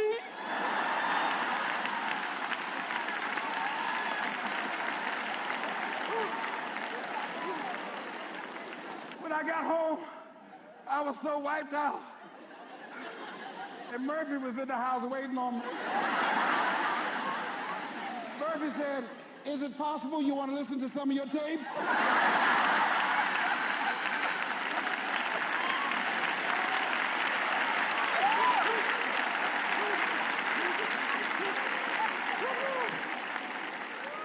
But ladies and gentlemen, here's what I had to do. I had to begin to focus on what was the solution. That this was not the only place that I'll be able to sell those products. And as I began to challenge myself and got some help and support and some other input, I eventually did. It took longer, but it was challenging. But I did it. Repeat after me, please. No matter how bad it is,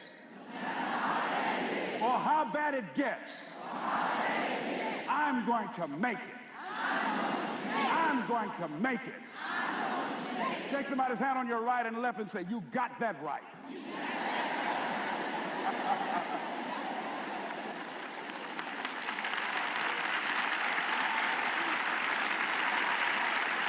Repeat after me, please. It's possible. I can have my dream. I can get what I want. I must be creative and never give up.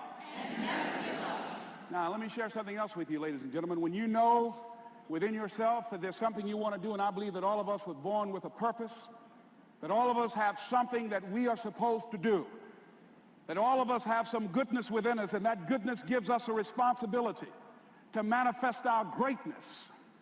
And when you know that, you can feel it in your guts, and you know that you're deliberately operating below your potential, you've gotten comfortable, you stop expanding, you stop stretching, you stop challenging yourself. Let me share something else with you. Not only is it possible for you to have your dream, but it's necessary. It's necessary that you have it, that you work on it, that you develop yourself, that you go for what is yours in the universe. I have a friend that at the beginning of the year I was in Los Angeles giving a speech, and I do a seminar teaching people how to become involved in the speaking business, and also one called Speaking with Power, teaching people how to begin to develop their communication skills. And this friend, I said, I want you to work with me. I called her up.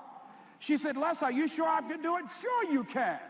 You have a PhD in communications. I don't have that. If I can do it, sure you can do it. In fact, I'm going to give you the support that you need. Here's what I realize, ladies and gentlemen. We only have enough energy to take us to a certain level, but it's necessary that we assemble ourselves with other people who share our vision, other people that can see it for us, to give ourselves a home court advantage.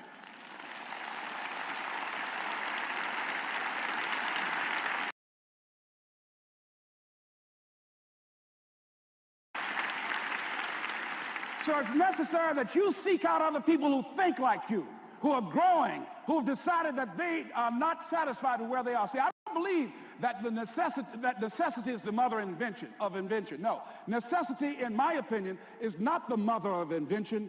Refusing to accept things the way that they are is the mother of invention.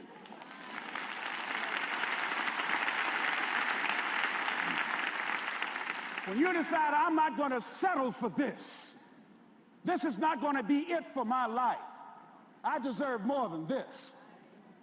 See, that will start making you do some stuff. See, a lot of people go to work every day miserable, and all they do is just talk about how miserable they are. But they don't do anything about it. So I was telling her that I knew she hated her job with a passion. I said, you can do this. You got more going for you than I have going for me. And we've been going through this for years, ladies and gentlemen. She'd been to my seminar speaking for a living. She brought her husband, and that was one of the major problems that I realized that happened in her life. He couldn't see it for her. So you got to make sure that you have people in your life that can see it for you, that will encourage you. Non-affirming relationships can hurt you.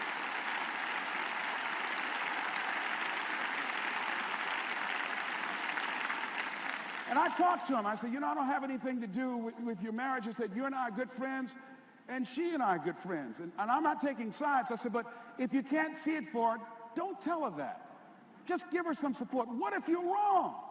It's possible, man, that if I'm doing it, she can do it. Well, you're different. How are you going to tell me that? You've seen her speak. She's got great speaking skills. Don't underestimate her. You don't know. You've got a great woman here. But you see, people who can't see it for themselves can't see it for you. He was happy.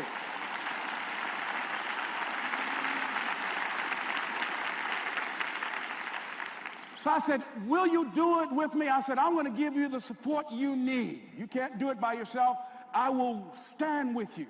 She said, you will? I said, yes. I'm going to make you part of my seminar. You'll do a part of it, and I'll do a part of it. Speaking with Power. She said, okay. 3 days later, ladies and gentlemen, I got an emergency call at my office. It was from her husband. He called and said, tell Les Brown that Marion is dead. I said, oh, no.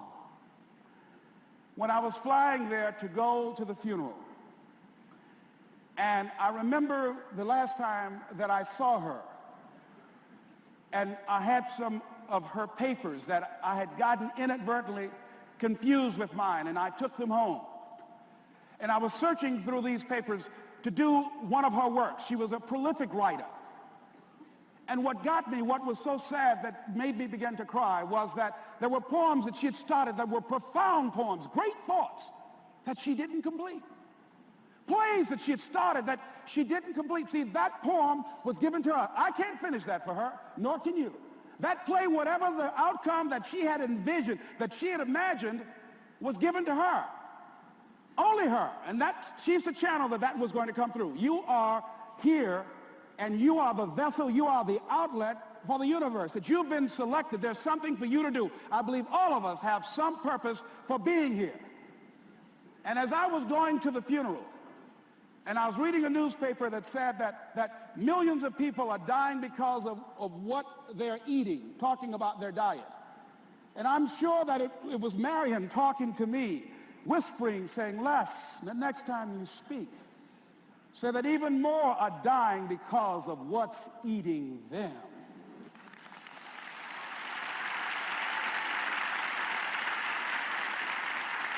When the challenges of life come your way, you've got to find ways to increase your sense of self-appreciation, because if you don't, you're bombarded with negative stuff every day that beats you down, and you will find yourself unconsciously engaged in self-destructive behavior. If you don't program yourself, life will program you.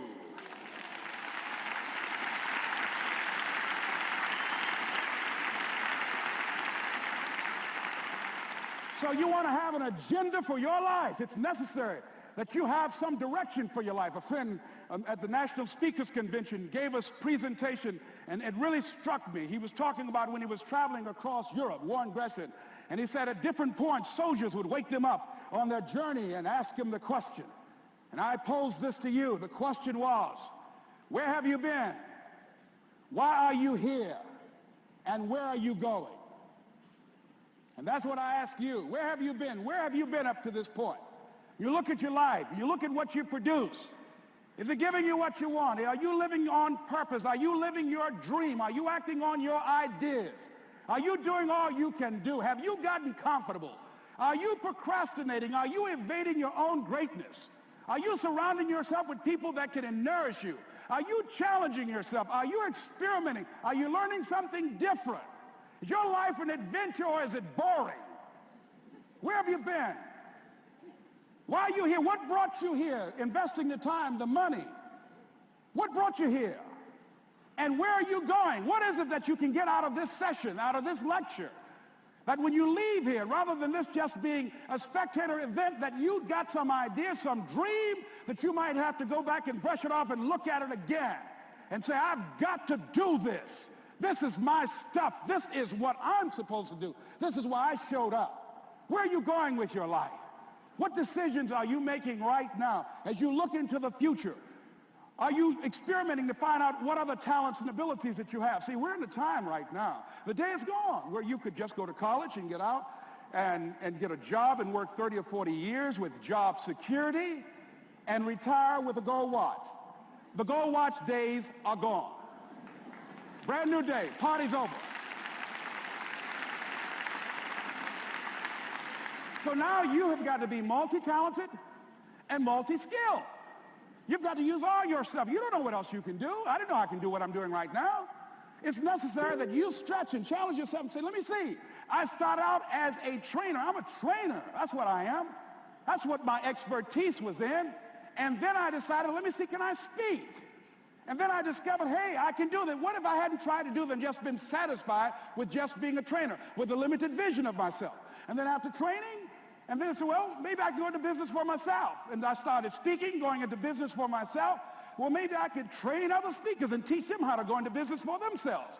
See, you want to have a backup plan. You want to have other strategies for yourself. In case this doesn't work out, you got something else going over here. You don't want to ever put yourself in a situation where you have a limited vision and you're only using a limited amount of your talents, of your skills, and of your abilities. And I'm saying to you, it's possible you've got some talents, some ideas in you, your ability to do some stuff that you haven't even discovered yet. And I'm suggesting that it's necessary that you get outside of your comfort zone.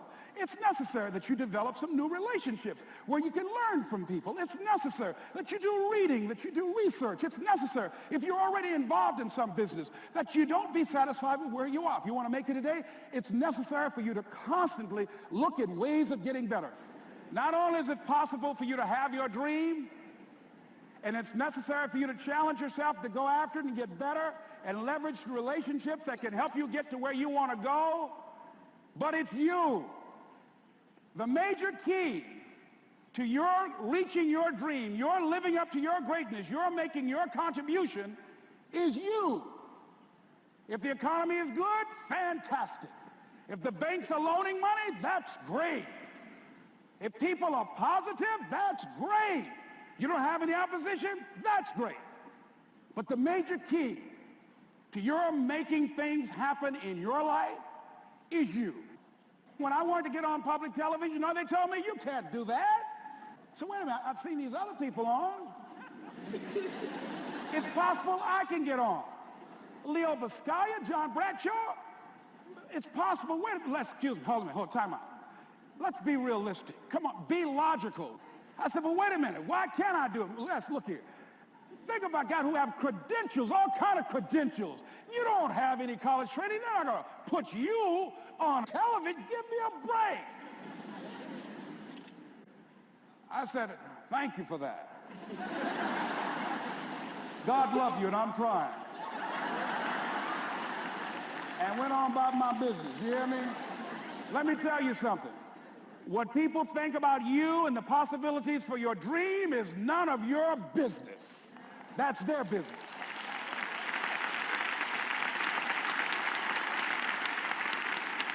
They have no imagination, ladies and gentlemen.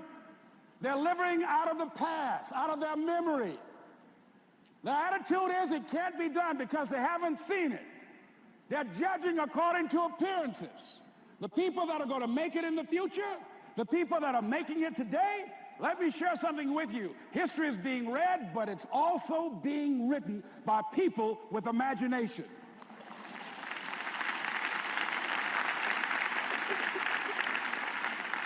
So I went to the next mode, necessary, to start talking to people and seeking and asking for what I wanted and leveraging relationships and trying to find out how do the people do it that went ahead of me? How do they do it? And then what is it I need to do? How is it I need to train myself, to develop myself? What's the resources that will be required in order to make it happen? And as I start seeking out and asking questions, I started running into people who said, I know someone who can help you do that. And they helped me get connected with those people. Remember, we have so much energy that can take us so far. It's necessary that you hook up with some other energy that can take you to the next level. I hooked up with them. They said, let's go. I said, away we go.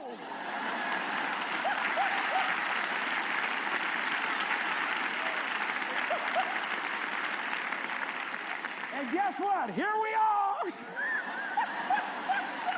I love it. You want your stuff?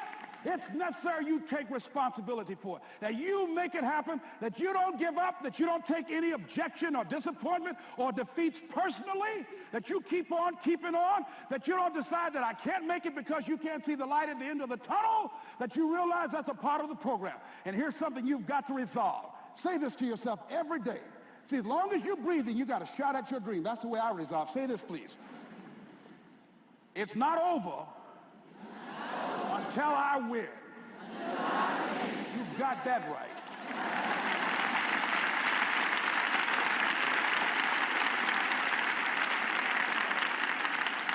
It's not over till I win. Not over till I get through. It's not over till I get over. Not over till I get what I want. Door can't open today, look out. I'm going to come back and take the hinges off. That's how you got to do that. You've got to have that kind of courage, that type of determination. If you want to make it happen, it's you. That you've got to take personal responsibility to make it happen. That you have got to own what it is that you want to do. If it's taking care of your well-being, if it's making a difference in our school system, if it's working with senior citizens, if it's to protect our ecology, if it's to create an economic renaissance, if it's just to take yourself to another level, it's you. You've got to make that happen. We can point out many things that can make it inconvenient or can slow us down. but ultimately, it's on us. Next step is, not only is it possible and necessary, and it's you to live your dream, to make this greatness that you have within you become a reality, but what I've come to appreciate when you're working on changing your life, changing some bad habit, getting out of addictive situations or relationships, or working to build a dream or making a difference in our society, or learning something that's very challenging. Here's what I realize, ladies and gentlemen, and develop a great deal of respect for. It's hard. Easy is not an option. It's hard living. Life is hard. See, it's hard when you are 49 years old, been working on a job for 17 years, and they come in and tell you you're finished and give you 1 week severance pay. And you got to start all over again. It's hard when you're married and raising children and your children are crawling and your husband dies unexpectedly. It's hard handling just the tragedies of life. It's hard when you're working on something and you put everything you have in it and it doesn't work out. You lose your money and other people's money. It's hard. It was rough when I lost my job. And I could not find a job. It was humiliating and embarrassing, borrowing money. And then I couldn't pay the money back when I told them I would. That's rough. How people look at you, how they respond to you. It's very hard. It's humiliating. Here's what I discovered that happens to you in life, that you will go through things, and while you're going through them, you can't understand why it's happening to you. But after you go through it, and you get back and you look at it and you say, oh, now I understand why I needed that lesson. Have it ever happened to you? Raise your hand. Has it ever happened to you that I couldn't understand it then, but after I got through it, then I saw that that was preparing me for bigger and better things.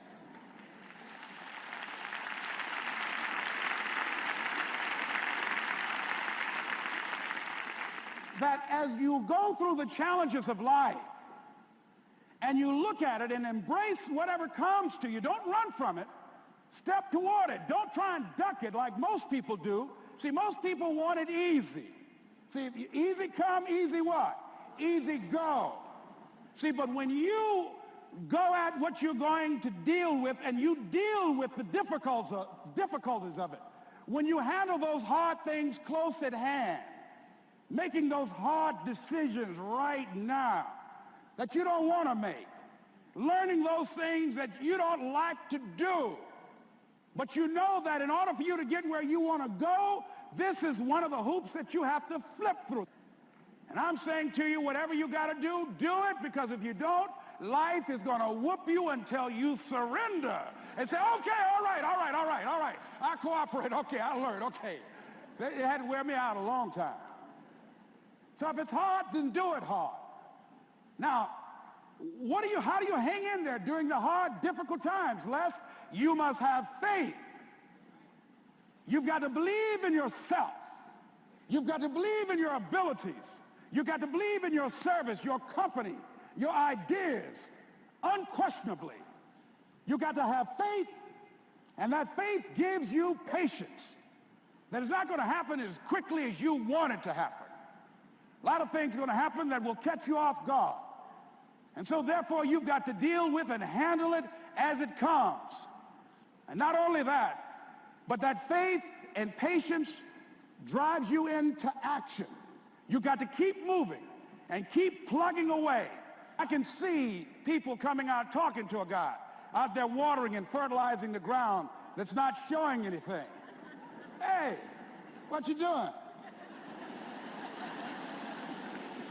You've been out here a long time, man. And the conversation in the neighborhood is, you growing a Chinese bamboo tree, is that right? Yeah, that's right. Well, even Ray Charles and Stevie Wonder can see ain't nothing showing. You know that's how people are going to do you? So how long have you been working on this? How long have you been working on your dreams? And you have nothing to show. This is all you got to show. People are going to do that to you. And some people, ladies and gentlemen, they stop. Because they don't see instant results. It doesn't happen quickly. They stop. Oh, no. You got to keep on watering your dream. And when it began to happen, they stopped laughing. They said, look. Whoa, look here. Look how. Hey, man, you know, I know you could do it. Look, you got a job here?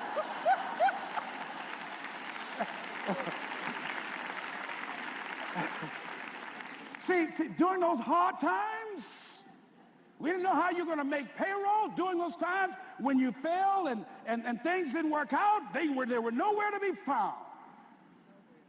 But you know what I discovered? When you're working at your dream, somebody said the harder the battle, the sweeter the victory.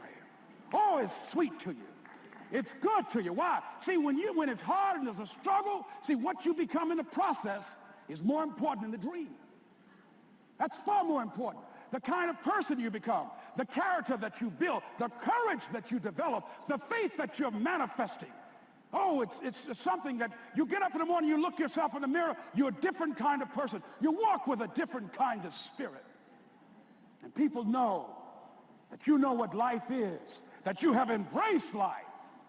You knew it was hard, but you did it hard.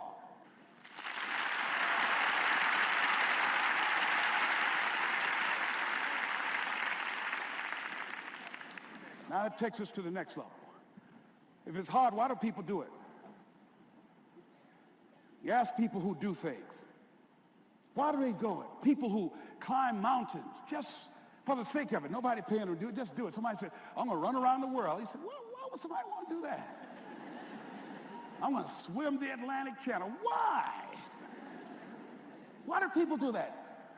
I wondered, why would a Nelson Mandela give up 26 years of his life? Why do people do that?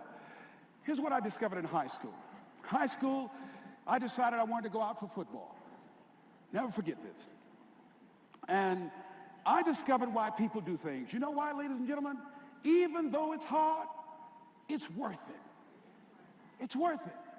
See, one day we had Coach Alkin Hepburn had this plaque down there and this wood on the floor, on the ground. He said, Brown, come over here. Had my suit on. I said, yes, sir.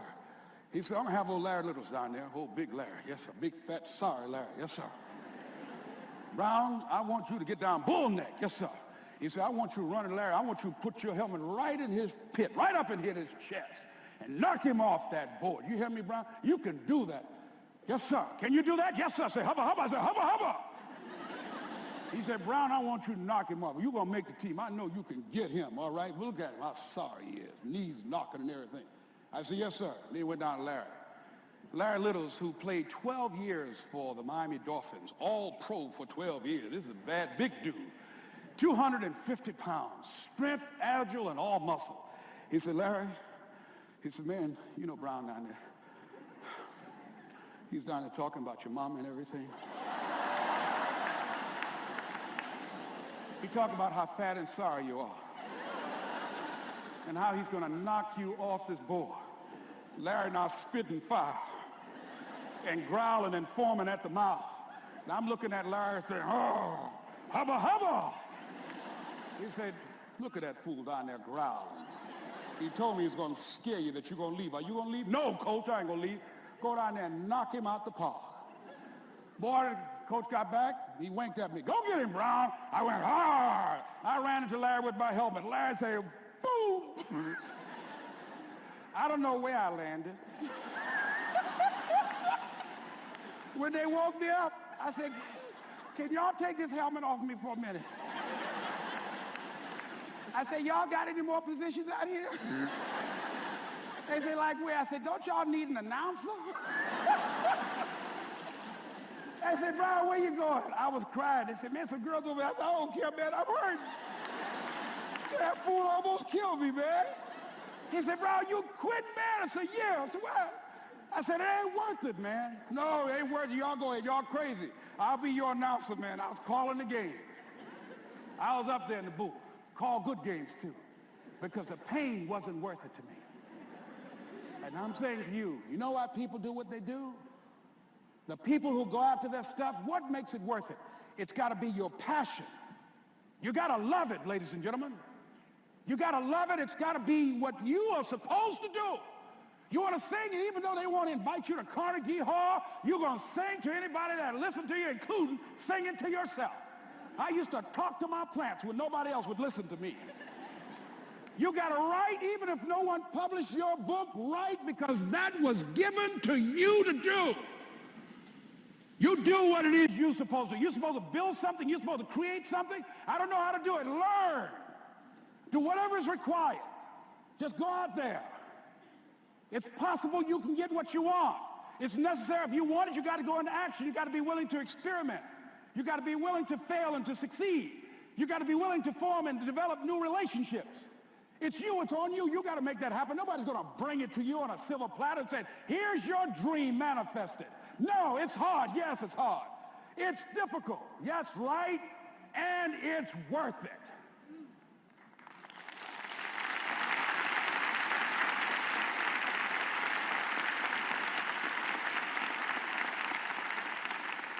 People ask, hey, man, these kids, man, it's rough dealing with them. That's right. That's right. You think peer pressure happened overnight? We went through peer pressure. I remember as a kid, some guys said, hey, Les, me and another fellow named Willie Lower, we were going home. Hey, man, we're going down to Gould's, man, and knock off a grocery store. I said, look here, I don't want no part of that. I'll see y'all later.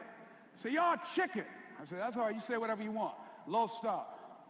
I'm not chicken, man, don't call me chicken. Then why don't you come? We didn't even ask you to come into place, man. All you do is just drive the car, that's all. I don't know how to drive that good. Well, we're trying to get Les to come. He's chicken. Hey, I'm not driving nothing, all right? Willie, don't care about what they say, man. Leave him alone. You want to go do it? You find somebody else to drive, or you drive yourself. Come on, Willie, man. Pull him, he stopped. I ain't chicken. All I got to do is drive? Yeah. I said, Willie, that sounds simple, man. Don't go, man. He went. And the next day, we read the newspaper where when they robbed the store, when they came out running to a car, the merchant, the man who owned the store, came out just shooting wildly, and he hit the driver in the head. So peer pressure didn't just start in the 90s or the 80s.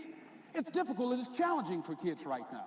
And it's going to take some easy, simple methods to help bring them out of this madness, this insanity? No. Is it hard? Yes. Let's look at what we've been doing. What has worked? What has not worked? Let's look at where we want to go. What is it that we want to produce? What is it that we want to create for our young people? And as we think about that, start experimenting with different methods and techniques to create and to produce that. And begin to believe that it's possible through our commitment, through our vision, through our determination, our relentlessness. Because of our belief, it's possible that we can reduce the teenage homicide rate, the teenage pregnancy rate, the dropout rate, that it's possible, looking at what kind of world are they going to be in. As we look at the global economy, that as we begin to use our collective will and genius and resources, it's possible that we can create an educational system that not only will test their minds with information and facts and figures, but will teach them how to think and be creative. And what does it mean to be a human being and to value human life? And how do you make relationships work? How do you bounce back from adversity? It's possible that we can give them a curriculum that will give their lives a sense of purpose and direction and meaning, and teach them how to begin to know and operate on a higher level of being, where they become assets to our society rather than liabilities. What if we leave here with that kind of consciousness that it's possible, as opposed to saying we have to write this generation off, that it's possible that we were born for such a time as this and that maybe someone here has the idea or the method or some plan of action or an approach that can resolve many of the problems that we're facing with young people today. Whatever we have to do to save our children, it's worth it.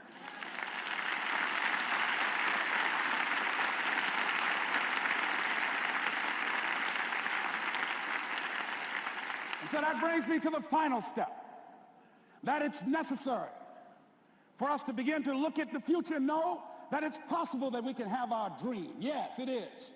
Other people have done it, then we can do it. We fail a lot of times. Well, a lot of other folks fail, and eventually they came back and they succeeded. So it's possible we can have what we want. And we know that we want to get it. It's necessary that we align ourselves with people that think like we do. It's necessary we get negative, do-nothing people out of our lives. It's necessary we never stop learning and growing and developing ourselves. It's necessary that we never give up. We know that it's you, it's me. It's being responsible for our stuff and deciding that we're going to keep on keeping on, that we're going to find a way to win or find a way to make it happen. And we know it's hard. It's not going to be a picnic. Yes, it's hard. It's hard. And we will do it hard. And once we do it hard and we go through it, we realize it was worth it. And once you discover it was worth it, it is done. It's done.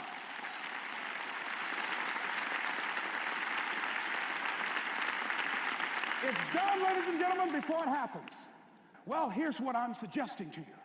That when you're working, you have a wall to break through. Let's say a friend of mine who runs a marathon, and he says, when he's running the 26-mile marathon, he said, let's say that hypothetically, that 18th mile is the wall.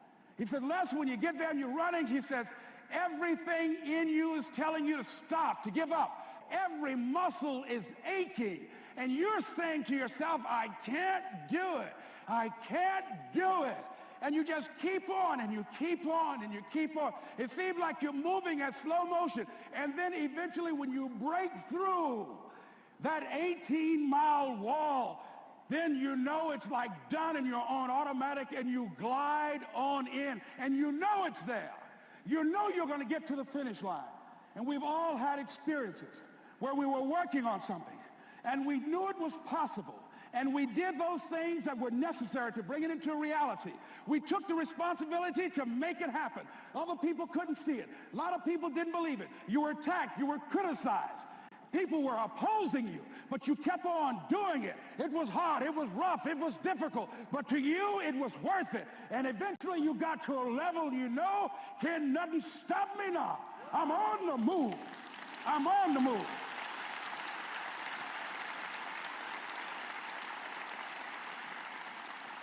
Finally, I'm thinking about a friend of mine who is no longer operating on this dimension.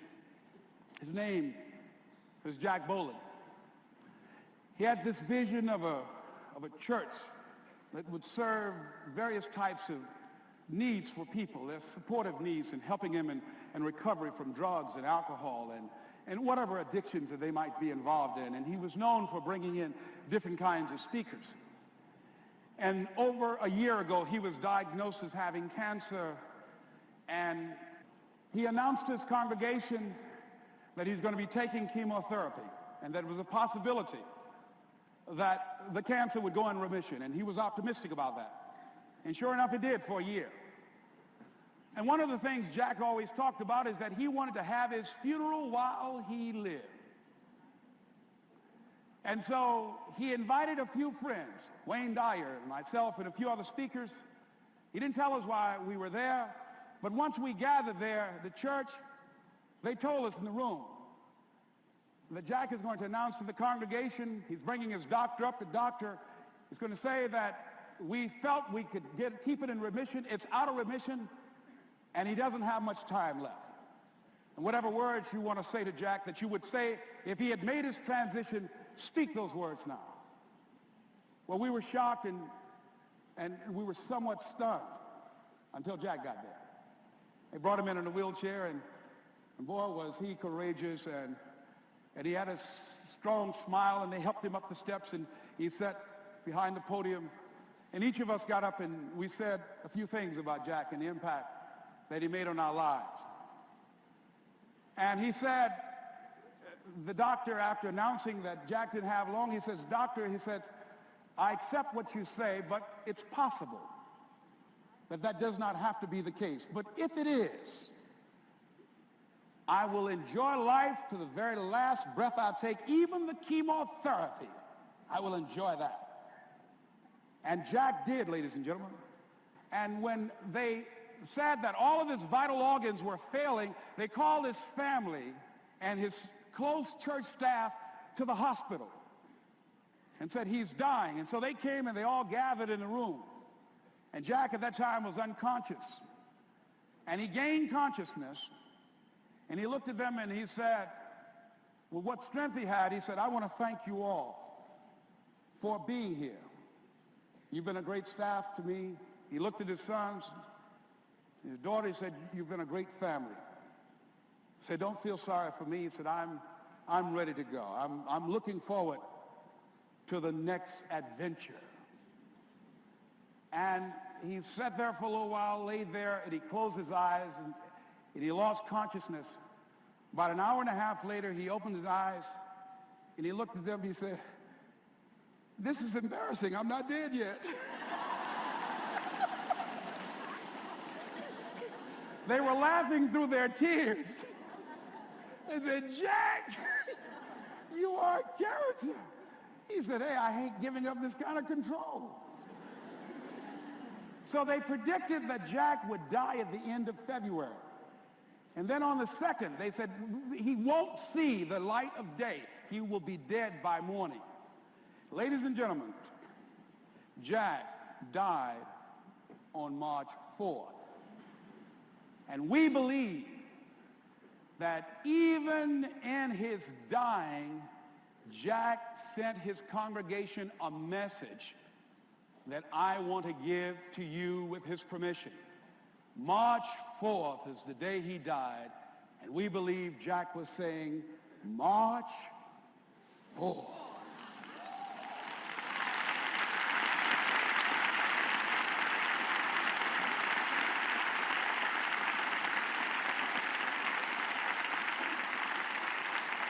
So I say, as you look into the future, while other people are giving up, feeling like victims, feeling powerless, becoming negative, turning on each other rather than to each other, feeling that they can't make it, be ye not conformed to this world, but be ye transformed by the renewing of your mind with the mindset of that it's possible that we can save this generation.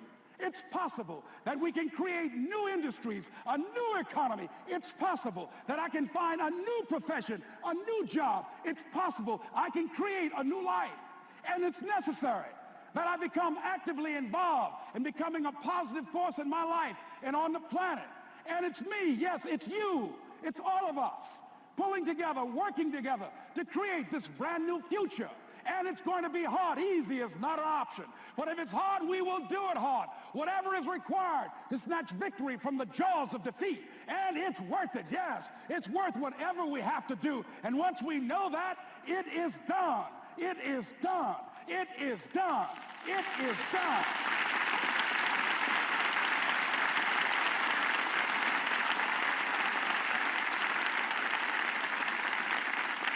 So I say to you, whatever your dreams are, whatever you want to do, in the spirit of Jack, March 4th. This is Mrs. Mamie Brown's baby boy, Leslie Calvin Brown, saying, it's been a plum-pleasing pleasure as well as a privilege. Thank y'all here. Thank you. Thank you. Thank you. Thank you. Thank you very much. You're very kind. Thank you. Thank you very much. You're very kind. Thank you.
Life Media, America's leading source for life improvement, presents Brian Tracy,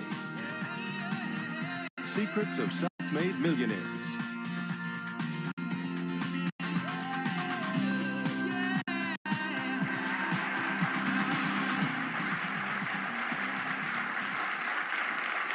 Thank you. Thank you. Thank you for being here. I have some good news for you. More money in the next few years that have been made in all of human history. In the year 1900, 5,000 millionaires in America. In the year 2000, there were 5 millionaires. That's an increase of 1,000 times. Now, there was a leveling off in 2001, 2002. In the last 2 years, the number of millionaires has jumped 33%. It's jumped to 8.2 million millionaires in America, and virtually all of them are self-made, which means they started without a pot to you-know-what in or a window to throw it out of. And they've made it in one generation. When we look at the wealthiest people in America today, Warren Buffett, Michael Dell, of course, Bill Gates, Paul Allen, and the Walton family, all first-generation multi-billionaires. We have a $12 trillion economy today that is growing at the rate of $500 to $600 billion a year, and all that money is going through somebody's fingers, and your job is to make sure it goes through yours and some of it sticks. Is that a good goal for today?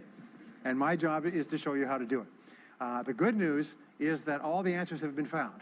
Self-made millionaires have been studied exhaustively. They've been analyzed. They've been interviewed by the hundreds of thousands and millions. And what we know is exactly who they are and what they do and how they think and how they tick and the decisions they make and the things that they do and they don't do. And the wonderful thing is this: if you do what other successful people do, you eventually get the same result that they do. Now, some people say, well, I started off without any money and I don't have any money now. Well, join the crowd. Nobody's got any money. Most people are broke up into their 40s and 50s. So if you're broke today, you're just one of the gang. The only question is, do you stay there? And the answer is no. Now, when I started off in this many years ago, I came from very poor beginnings. I did not graduate from high school. I finished in the half of the class that makes the top half possible. When I left school, I dropped out of high school. I could only get laboring jobs.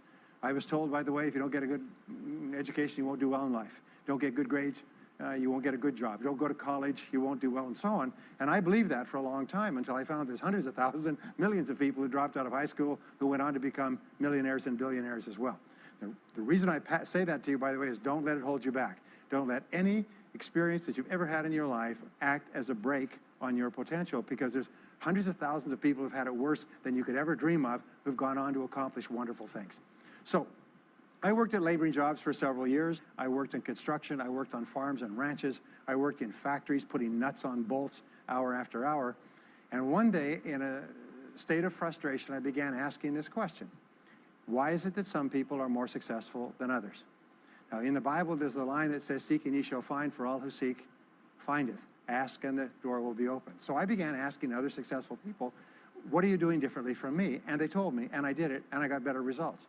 I got into sales when I could no longer get a laboring job, like many of you. And in sales, I noticed that one of the guys in my company was making 10 times as much as anybody else, and he was selling the same product out of the same office at the same price to the same people under the same conditions, and he was making 10 times as much as anybody else. So I went and asked him, what are you doing differently from me? And he told me, and I did it. Now, what I discovered, which changed my life and which brought us here today, is I discovered the law of cause and effect. The law of cause and effect, sowing and reaping, action and reaction, is the great universal or iron law of the universe. What it says is that everything happens for a reason, is that there are no causeless effects, is that even if we don't know what is causing the effect, we trace it back. It's the basis of the scientific process, of all medical research, of all marketing, of all business, is if you can define an effect that you want, you can trace it back and find somebody who at one time did not have that effect, and then find out what they did, and then do the same things, and you eventually get the same results. We say that success is not an accident. Failure is not an accident. Success leaves tracks. So if you just follow the tracks of other successful people, no matter where you're starting from, you eventually get to the same place that they get. Well, this was a shocker for me, because, and I learned later in psychology, by the way, that one of the two most important things we need to have to be happy and healthy is a sense of control, a feeling that we are in control of our lives, that things are happening for a reason, and a sense of coherence. a feeling that things fit together. Well, when I realized the law of cause and effect explained everything, I thought, wow. So in sales, I went to the top of my sales force. I read and I learned, attended courses, and especially I applied what I learned. And then when I got into sales management, I again read the books and took the courses and asked for advice. And when I got into real estate and importation and development and manufacturing and distribution and a whole series of businesses over the years, the first thing I did is I asked, how does it work? How do people succeed in this field? And then I buried myself and immersed myself. I spent hours and hours and hours studying, and then I did what the most successful people did. Interesting point. We say that nature is neutral. In other words, nature doesn't care who you are. It doesn't care if you're tall or short or male or female or black or white, educated or uneducated. Nature doesn't care. All that nature cares is that you do what successful people do. It's like making a recipe. Nature doesn't care if you follow a recipe. If you follow the recipe exactly, you get the dish. Nature doesn't care who's doing it. And that's the wonderful thing about our society. It's basically like justice. It's blind, is nature doesn't care. In fact, there are a lot of people who are not as smart and not as talented as you who are doing vastly better than you, not because they're better, but because they're just following proven success methods. There's nothing that will make you madder than to see somebody who's dumber than you, who's making more money than you, right? Have you had that experience? So what we do is we use proven success methods. We just find out what they are, and we do them over and over again. Quick point, nothing works the first time, okay? Please understand that. Nothing works the first time. What is the average number of times that a person tries with a new goal before they give up? Can you guess? Well, the average is less than 1. Because most people give up before they try even once. They say, that's a great goal. I'd love to be financially independent. And then they give up. They don't even try. They say, but I couldn't because of this and because of that and so on. And then they move away to a wonderful place called Someday I'll. You ever heard of Someday I'll? Someday I'll start saving money. Someday I'll get out of debt. Someday I'll lose weight. Someday I'll start a business. Someday I'll get serious about my finances. And most people live on Someday I'll. Your job and my job is to vote yourself off the island, right? And we start taking control of our lives. Well, about some years ago, I was called by a major businessman, and he asked me if I would do a talk for his 800 entrepreneurs that own separate franchises within his organization on how to become a self-made millionaire. And I said, sure. When you're a young speaker, you agree to speak on any subject. Sure, I'll speak on that subject. Now, I was just like most people. When I was young, I wanted to be a millionaire by the time I was 30. And when I hit 30, I put it off to 35. And as I got to 35, you put it off to 40, and then you kind of just don't look at it anymore. You forget about it and feel the deck is stacked against you. Well, I was about 38, 39 when he called me up and asked me. I said, sure, no problem. And I said, now, what do I know about self-made millionaires? And this is a shocker. I didn't know anything. Oh, I knew that they had more than $1 million, but that's a real basic piece of knowledge, you know. So I started thinking, what do I know about it? So I began to study them. And that's when I found out that they've been studied so thoroughly, is we know everything there is to know about them. They are a source of incredible fascination. And there's 50 years of research. So I began to read the studies and find out where they came from and what they did and how they thought and where they started and the decisions they made and the kind of people they were. One of the things that I learned, by the way, is that becoming a self-made millionaire is not the important thing. What is really important is the person you have to become a self-made millionaire. You have to become a totally different human being. One of my friends says that in order to achieve something you've never achieved before, you have to become someone you've never been before. And it's a really important insight, is the qualities that you need to develop, qualities on the inside to become a self-made millionaire, are incredible qualities that make you a vastly better person. Not only better in terms of character, determination, discipline, decision-making, strength, and so on, but they make you a far better person. They round out your character in a far better way. So the real payoff of becoming wealthy is not because you can eat more, because how many more meals can you eat? How many more clothes can you wear? But it's the kind of person that you become, and then the kind of people that you associate, the kind of life that you have. And so the things that we're going to talk about now, and I know that you're some of the smartest people in our country, so I'm going to give you these ideas very quickly, like dealing cards. What I found in my research is that there's a series of qualities that self-made millionaires have. If you have these qualities, your success is virtually guaranteed. And if you don't have these qualities, the qualities are learnable. Point number one is that all business or sales skills are learnable. All financial skills are learnable. If you can drive a car, you can learn any skill. If you can drive a car, you can learn the skill. Now, number two is you're probably only one skill away from doubling your income right now. you're probably only one skill away from setting yourself on the road to becoming a self-made millionaire. That turns out to be the case for almost everyone. And if you don't know what that skill is, maybe over the course of the time we spend together, it'll jump out at you. But whatever it is, you've got to find it out and go to work on it, because it is learnable. It's a learnable skill. People say, well, I've never been very good with money. Well, get over it. The fact of the matter is, you can learn what you need to learn to achieve anything that you want to achieve. So, the success secrets of self-made millionaires. Give yourself a score of 1 to 10, and if you are weak on one of these, it can be enough to hold you back. If you're strong on all of these, then there's no limit to what you can accomplish. The first is to dream big dreams. Dream big dreams.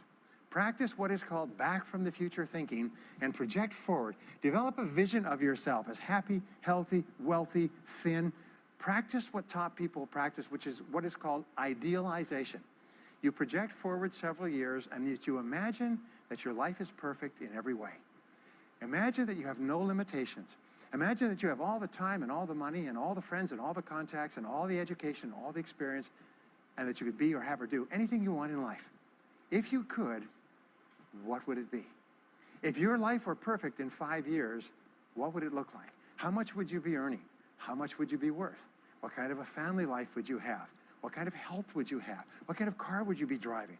What would your life be like if you could wave a magic wand and make it perfect in every way?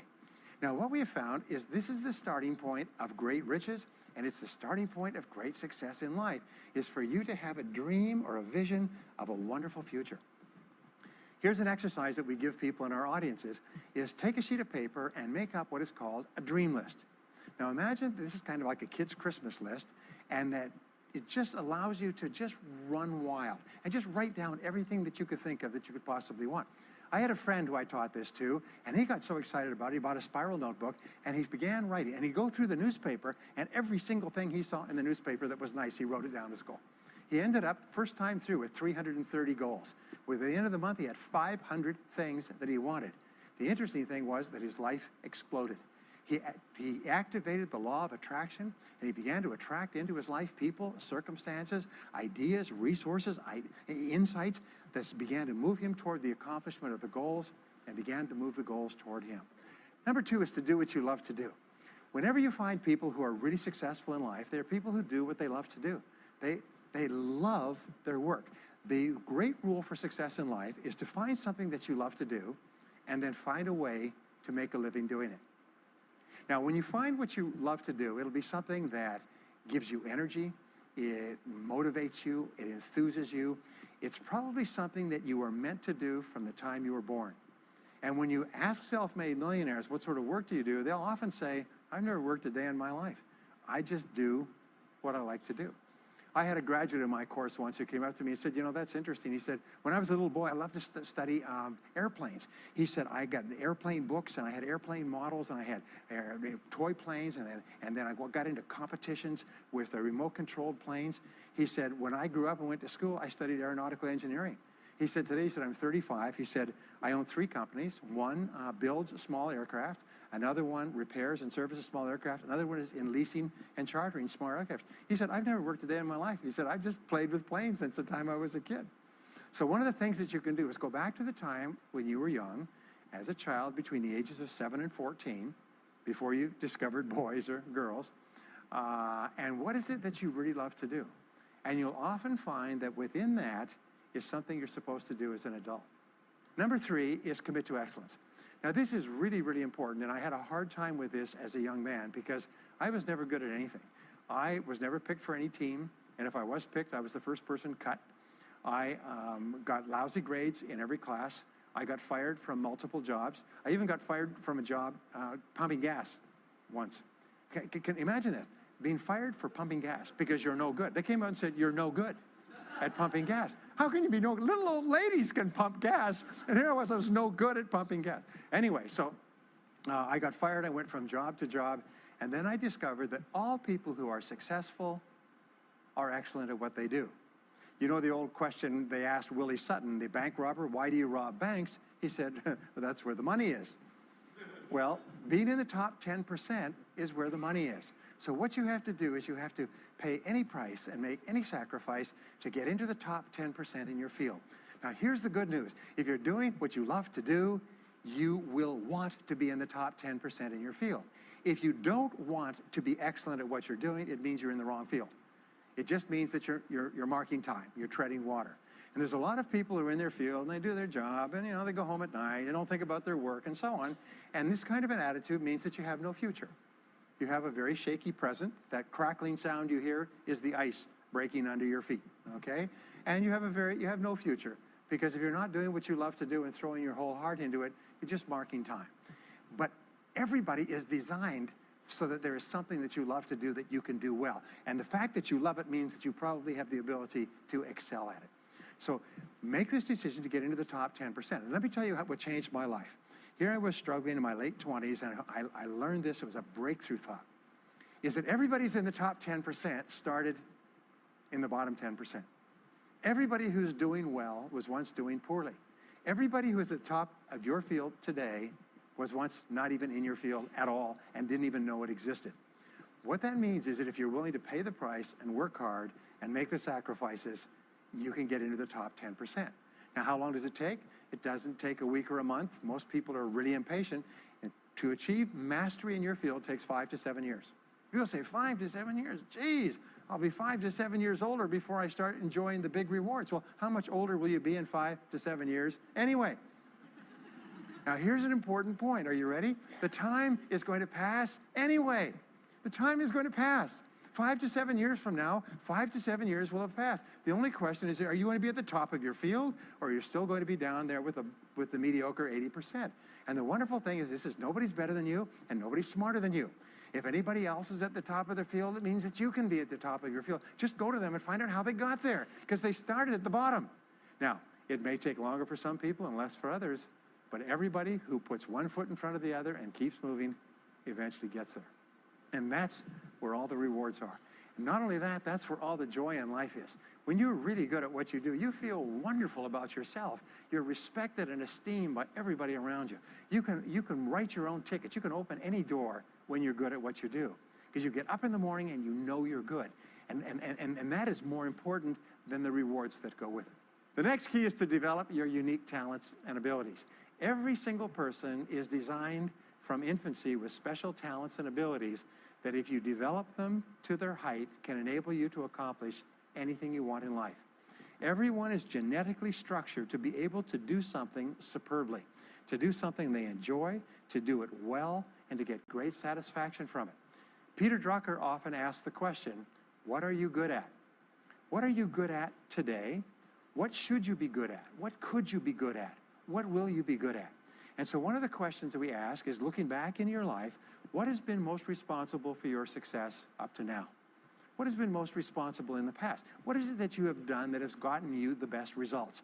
Because as we said before, success leaves tracks. And if you look back into your past, you'll often find indicators that guide you to your future. Do you remember that fellow that won $300 million in the lottery? He was a high school physics teacher. And they asked him what he's going to do with it. He said he's going to take a week off and then get back to work, because he doesn't want to give up his job teaching high school physics, because he loves his work so much. That is a person who's in the right place for him. And now he can just drive to it in a nicer car. Anyway, now the next key to becoming a self-made millionaire is to see yourself as self-employed. What we found is the top 3% of adults in our society see themselves as self-employed. They see themselves as in charge of their own lives. When I started off my career as a young man, I was 21 years old, working as a construction laborer, living in a one-bedroom apartment, broke, taking buses 2 hours every morning to get to work, and buses 2 hours to get back. I still remember that, and I still remember a light going off one evening. I was sitting there in my little apartment, in my little kitchen alcove, and I suddenly realized that I was responsible, is that I was in charge of my own life, that no one was coming to the rescue. And it was one of the great turning points in my life. So what you find is that all exceptional people are highly responsible people. They look upon themselves as self-employed. Sometimes I'll ask an audience, I'll say, how many people here are self-employed? And some people will raise their hand and some won't. I'll say, now what's the true answer to this question? And the true answer is that everyone is self-employed. The biggest mistake you could ever make is to ever think you work for anyone else but yourself. Even if someone else signs your paycheck for you all your life, The most valuable people in any organization are the people who treat the company as though it belongs to them. They see everything that happens as affecting them personally. They're not the 9-to-5ers, the no-hopers that say, yeah, well, I go to work. When I'm not at work, I don't think about my work. These people, somebody has told them that's a clever way to think. It's the way losers think. Winners think about their company, and when they're not there, they think about how they can do it better. When something happens in their company, they take it personally because they see themselves as highly responsible. As a result, they're paid more, they're given more educational opportunities, they're promoted faster, and these are the people that eventually, like cream, rise to the top of every organization and every industry, the top 3%. The next key to becoming a self-made millionaire is to develop a clear sense of direction. Developing a clear sense of direction means that you need to become intensely goal-oriented. We find that all successful people are goal-oriented. There's an old saying, you can't hit a target that you can't see. You've got to know what you want in every area of your life. Some years ago, I worked with the Hunt Oil Company in Texas. The Hunt Oil Company was founded by H.L. Hunt, who became the wealthiest, self-made, multi-jillionaire billionaire in the world. At his peak, he owned 200 companies and had a royalty income of $3 million a day. Most phenomenal man, by the way. And he was interviewed by a friend of mine on television before he died in the early 70s. And he was asked, what are the secrets to success? He said, the keys to success have only been two through all my life, and I will tell you what they are. He said, number one, he said, decide exactly what it is you want and write it down and make a plan to achieve it. And number two is determine the price you're going to have to pay to get it and then resolve to pay that price. Now, where the law of sowing and reaping cause and effect, I learned an additional point to that. I learned that your current life today is the result of the price you've sown up to now. Is whatever you've put in, you get out. So whatever you're getting out today is a result of what you've put in. If you don't like what you're getting out, what you have to do is you have to put in something different. What I found is this, is that life is always just in the long run. So therefore, life says this, is there's a price you have to pay, and there's two qualities. First of all, you have to pay the price in full for your success of study, preparation, hard work, and so on. And second of all, you have to pay the price in advance. You don't get it afterwards. The way the world works is first you put in what you need to put in, and then you get out the rewards. So you have to ask yourself, what is the price that you have to pay to achieve the success that you desire? And you have to write it down and make a plan and work on it every day. Now, let me give you a quick exercise, which is my only take-home or homework exercise for our time together. I want you to take a piece of paper like this and write down 10 goals that you'd like to accomplish in the next 12 months. Write the word goals and today's date at the top of the page. Write down 10 goals you'd like to accomplish, and then ask yourself this great question.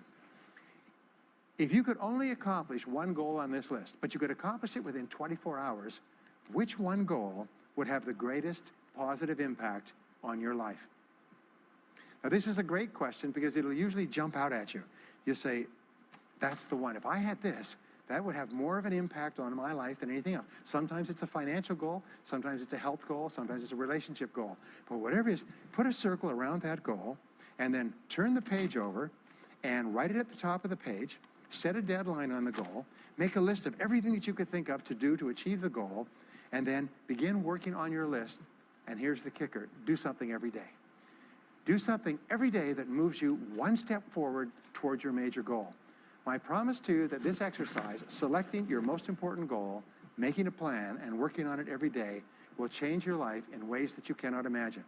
They say that people begin to become great when they determine their major definite purpose, their number one goal, and work on it every day.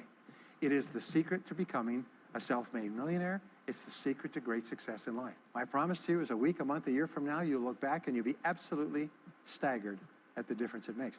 I was giving a seminar not long ago, and a gentleman came up to me. He said, you know that goal-setting exercise? It changed my life 10 years ago. He said, I was broke, I was divorced. He says, I was an alcoholic, and somebody dragged me to one of your seminars. He said, and I did that exercise, and I picked my major goal. He said, it changed my life. I said, in what way? He said, today, he said, I'm worth $40 million. I said, wow. He said, yes, and I owe it to that lesson. Next is refuse to consider the possibility of failure. It's the most amazing darn thing is that the fear of failure is the greatest single obstacle to success in adult life. And it's not failure itself, because each one of you is a professional failure. Each one of you has failed over and over and over again. Isn't that true? All of us fail. All human beings fail over and over. 9 out of 10 things that we try don't work out the way we expected. We have failures in relationships and in jobs and in careers and investments and everything. It's not the failure that holds you back. The failure makes you smarter. We say that it is the fear of failure, not failure, that holds you back. And the way that you overcome failure is you never consider the possibility of failure. The rule is this, is there's no such thing as failure, there's only feedback. Is when you try something that doesn't work, you get feedback, not failure. And recognize that most things you try aren't going to work the first few times. So what you do is you say, oh, that's an interesting bit of feedback. And you pick yourself up and you move forward and you have more feedback and you move forward. To become a self-made millionaire, you're going to fail over and over again, year after year after year. But your brain has a cybernetic mechanism, which means that every times you try something, you get feedback, which makes you smarter. And when you try something else, you get feedback, which makes you smarter. And eventually you reach the point where you're too smart and you stop making mistakes. You start to do more and more things right and fewer things wrong. But you can't get there unless you have experienced the failures. Henry Ford once said that failure is merely an opportunity to more intelligently begin again. Now let me pass on one great rule to you, which has been discovered in interviewing self-made millionaires. Self-made millionaires look into every failure for something good. They say there's got to be something good in this that I can benefit from, and surprise, surprise, they always find it.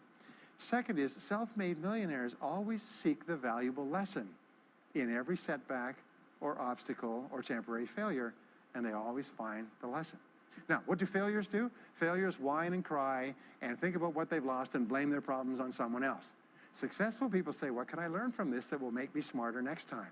And my promise to you, those who seek find, is that if you go looking for a valuable lesson in the biggest problem that you're facing today, you'll always find the lesson.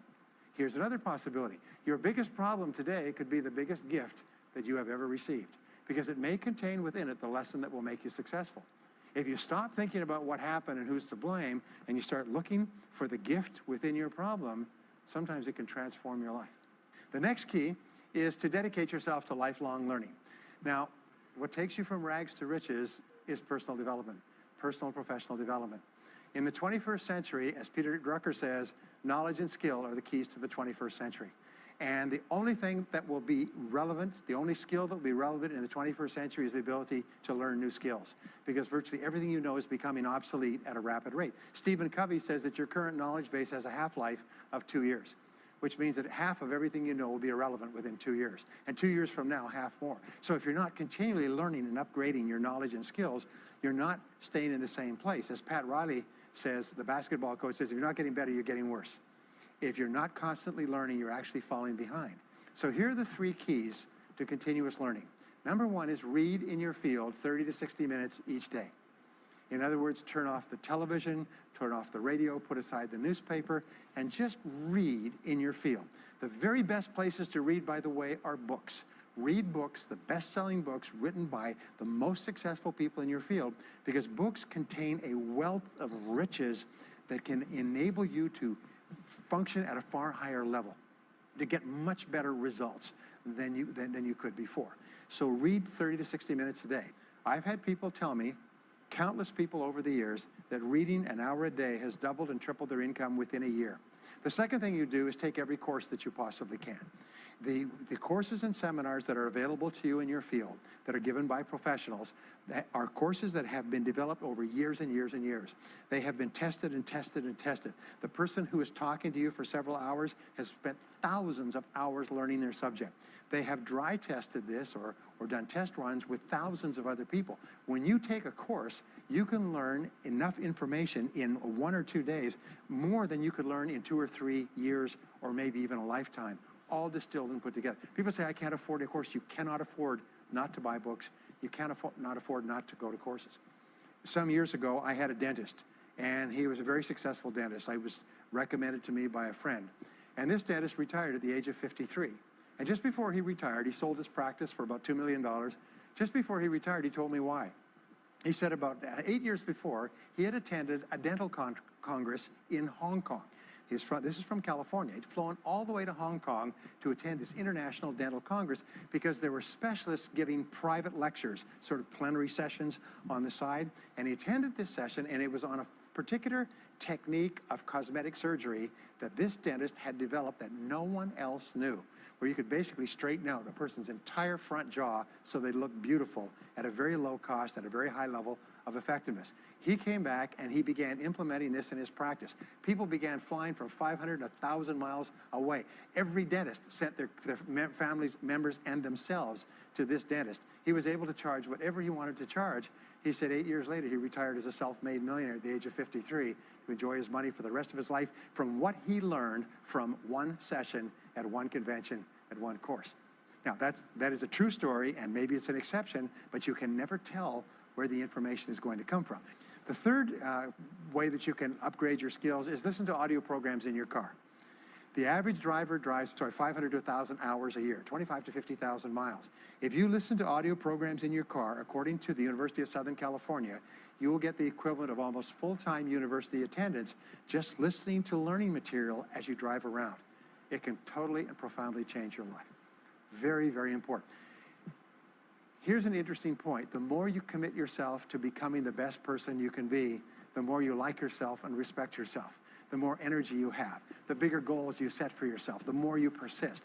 When you invest in yourself and you read and learn and upgrade your skills, you're telling yourself, wow, I am a person with a great future, and it's up to me to maximize my potential. And your self-esteem goes up, your self-respect goes up, your sense of personal pride goes up, and you started to get promoted more and paid more in every part of your life. Well, the next is to develop a workaholic mentality. In our society today, you hear all these people talking about take it easy, have balance in your life, relax, lean back, have fun at work, happy, get along with your coworkers. This is loser talk. Loser, loser, loser. Now, there's a time in your life when you can back off, all right? You can take it easy. But that's when you've made it, not before you've made it. Because before you've made it, you're in a competition with hundreds of thousands of millions of other people, like at the Olympics, who also want to make it. And in order for you to win, you are going to have to work harder and work better and work smarter than they do. So the rule is to develop a workaholic mentality. What does this mean? It means that you start a little earlier, you work a little harder, and you stay a little later. Use what I call the 40-plus formula. The 40-plus formula says that working 40 hours a week gets you survival, and that's all. You work 40 hours a week, you survive. You make no progress. You don't go ahead. You just barely hang on. Every hour that you invest in your work or yourself over 40 is an investment in your future. So you can tell what your future is going to be with unerring accuracy by looking at how many hours over 40 you put in. Now, how many hours does the average self-made millionaire in America work until he passes the $1 million mark? 59. Some of them work 70, 80, 90. The average is 59 hours. How much does the average top executive work? 59 hours. So that's rule number one, is the hours you put in over 40. If people say, well, my office is locked and I can't get in more than 40 hours a week, then good. Then spend the rest of the time investing in yourself, getting better at your work when you do it. Now, here's my second principle, and this principle changes your life. It is this, is work all the time you work. When you work, work, don't play. Fully 50% of working time today is wasted, and it's wasted in idle conversation, personal business, family phone calls, surfing the internet, reading the newspaper, drinking coffee, long lunchtimes, coming in late and leaving early. And then the other 50%, you're scrambling because now you're behind because you wasted so much time fooling around. Now you start to work, and you don't work on high priority tasks. You try to get rid of all the little stuff. So what happens is the big tasks begin to build up like an avalanche overhang, and they cause enormous stress. And you go home at night and you're thinking about this job, I've got to get this project finished, but I can't discipline myself to stop talking to my coworkers. Every time one of them comes in, I like automatic, like a conditioned response, it's blah, blah time. Chatter, chatter, chatter, chatter, chatter, chatter, chatter, chatter. No, what you have to do is work all the time you work. If someone comes in and says, hey, you've got a minute to talk, you say, yes, but not now. Why don't we talk after work? Meanwhile, I've got to get back to work.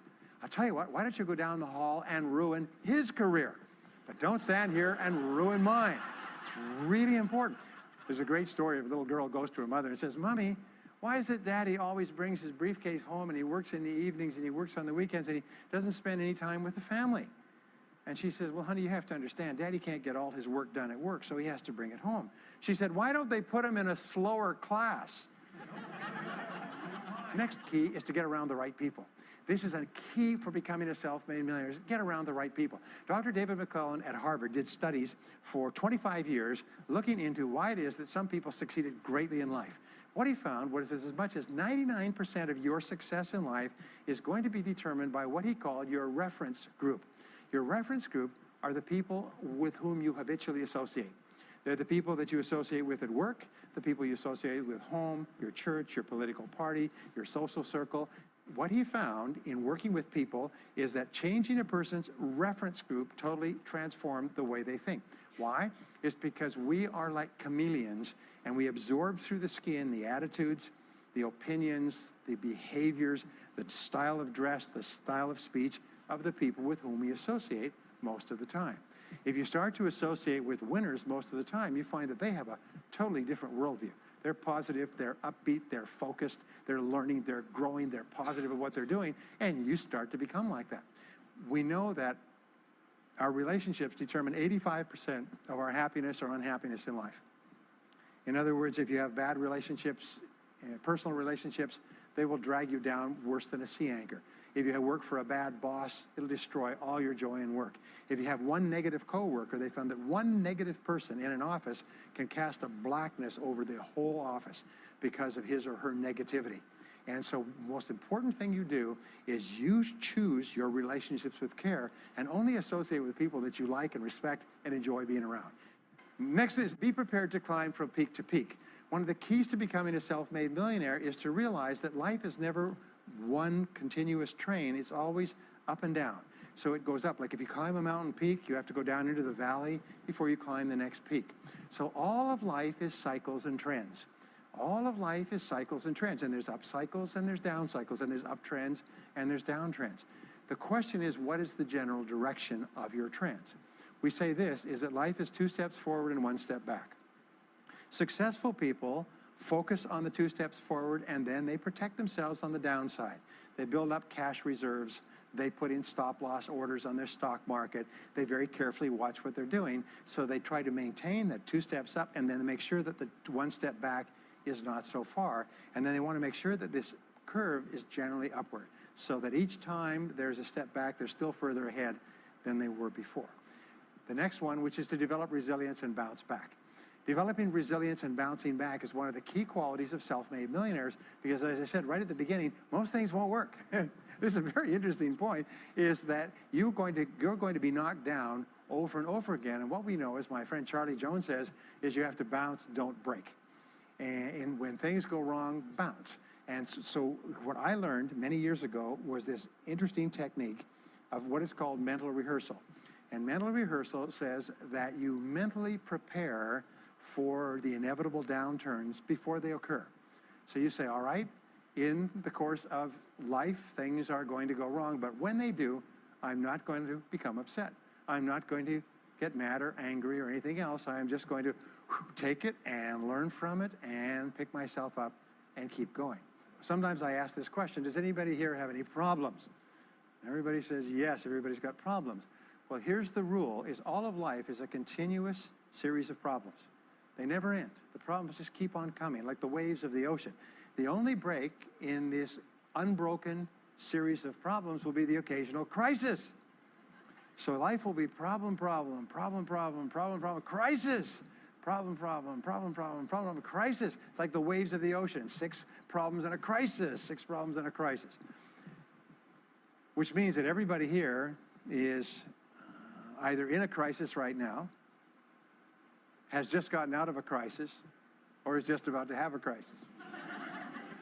So what we have found is this: the hallmark of superior people, 30 years of research, is how you respond to a crisis.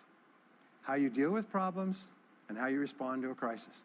And what we have found is this, is superior people look for the solution to every problem. They don't allow themselves to become upset and angry when something goes wrong. They say, okay, what's the solution? And they become intensely solution-oriented. When you have a very intense problem, that stimulates creativity to solve the problem. So what you do is you write and define the problem clearly. If you have a problem, you say, wait a minute, what is my problem? What is it that I'm worried about? And write it down. And the very act of defining a problem clearly often triggers the solution to the problem.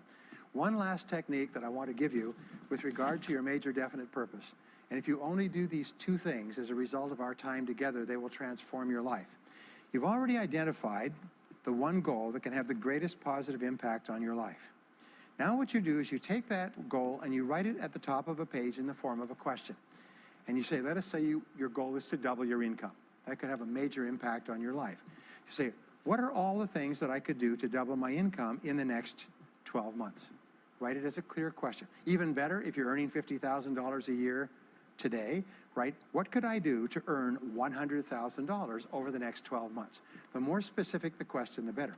Then you devote yourself to writing 20 answers to this question. You must write a minimum of 20 answers. Work harder, work smarter, start earlier, stay later, change occupations, upgrade my skills, whatever it is, keep forcing yourself to write till you've written 20 answers. We call this mindstorming. The first 3 to 5 answers will be easy.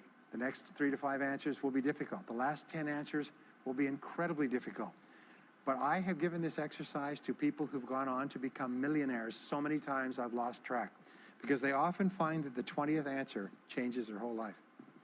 And if you've ever done this once, it's absolutely staggering. More people have become millionaires with this simple idea of mindstorming, what I call the 20 idea method, than any other single method of creative thinking ever discovered. Once you've got your 20 answers, pick one answer and take action on it immediately. Once you've got, it doesn't matter what it is, just take one answer and take action on it, and that will keep you thinking and acting creatively all day long. The next key to becoming a self-made millionaire is to become an unshakable optimist. An unshakable optimist means that you think and talk about what you want most of the time. Optimists think and talk about what they want. They look for the good in every situation. They seek the valuable lesson. They're constantly feeding their mind with great ideas, which opens up new perspectives. What I have found is that optimists have 3 wonderful qualities. Number 1 is they learn more things. As a result, they dramatically increase the likelihood that they will learn the right thing at the right time. Number 2 is they try more things, which dramatically increases the likelihood that they'll try the right thing at the right time. And number 3 is they persist. They never give up. Optimists make a decision that once they've decided they're going to become wealthy, they just never stop until they achieve that goal. Now, will they have many setbacks and obstacles and difficulties? Do you know that almost everybody succeeds in a different direction from what they originally intended or from what they originally thought? But they just keep going. Almost like a football player running down the field, running, blocking, changing, moving back, forward, continually, but never loses sight of the goal. So optimists learn more things, try more things, and persist longer. I want to leave you with the last 2 qualities of self-made millionaires. Second to the last quality is that they develop the qualities of courage and persistence. I said before, the biggest single obstacle to success is the fear of failure. The antidote to the fear of failure is the habit of courage. And what we know is that you need 2 types of courage to succeed. The first type of courage is the courage to begin. It's the courage to launch with no guarantees of success. Someone once said that if all obstacles must first be removed, nothing will ever get done. So successful people are willing to think, plan, make decisions, and then take action with no guarantees. We say leap, and the net will appear. Take action with no guarantees, and then learn. The second part of courage is the courage to endure. It's the courage to persist. It's the courage to keep on keeping on. It's to make the decision in advance that you will never give up. No matter what happens, you will never give up. You will get knocked down over and over again, but you'll never give up. And the interesting thing is, if you make that decision in advance, you'll find yourself continually bouncing back. So courage means the courage to begin and the courage to endure. And the final quality of self-made millionaires, and Napoleon Hill called this the master key to riches. After studying 500 of the richest people in American history, he said it's the quality of self-discipline. It's the ability to make yourself do what you should do, when you should do it, whether you feel like it or not. The quality of self-discipline is the quality that will make you a big success. It's the ability to force yourself to do what you know you should do. And here is the wonderful discovery. Persistence is self-discipline in action. Every time you persist, you build your self-discipline. Every time you practice self-discipline, you build your ability to persist. And the 2 of them are tied into your self-esteem. So the more you persist, the more you like yourself. And the more you like yourself, the more discipline you have. And the more discipline you have in practice, the more you like yourself. As a result, the more you persist. And eventually you get onto an upward spiral where you become absolutely unstoppable. You reach the point where you know you can achieve the goal and nothing in the world can stop you. And every step that you take forward makes you stronger and stronger and stronger until finally people say, I know one thing about him, I know one thing about her. You cannot stop him or her. Once they decided they want something, they will not stop until they get it. And when you develop that quality, there will be nothing that is impossible to you. So let me just leave you with these last points. We're living at the very best time in all of human history. More people are going to make more money in the next few years than have ever been made in all of human history. More people are going to become millionaires and are becoming millionaires today at a faster rate than we've ever thought possible. And no one is better than you, and no one is smarter than you. And if you do what other self-made millionaires do, then nothing in the world can stop you from eventually getting the same results as other self-made millionaires. And I hope you do. Thank you very much.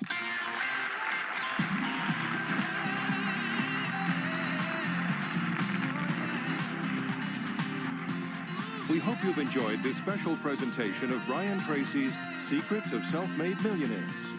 If you would like to own a copy of this program or any of Better Life Media's programs, please visit our website at betterlifemedia.com, where you'll find all types of valuable life improvement information.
Positive thinking is both a philosophy and an expression of faith.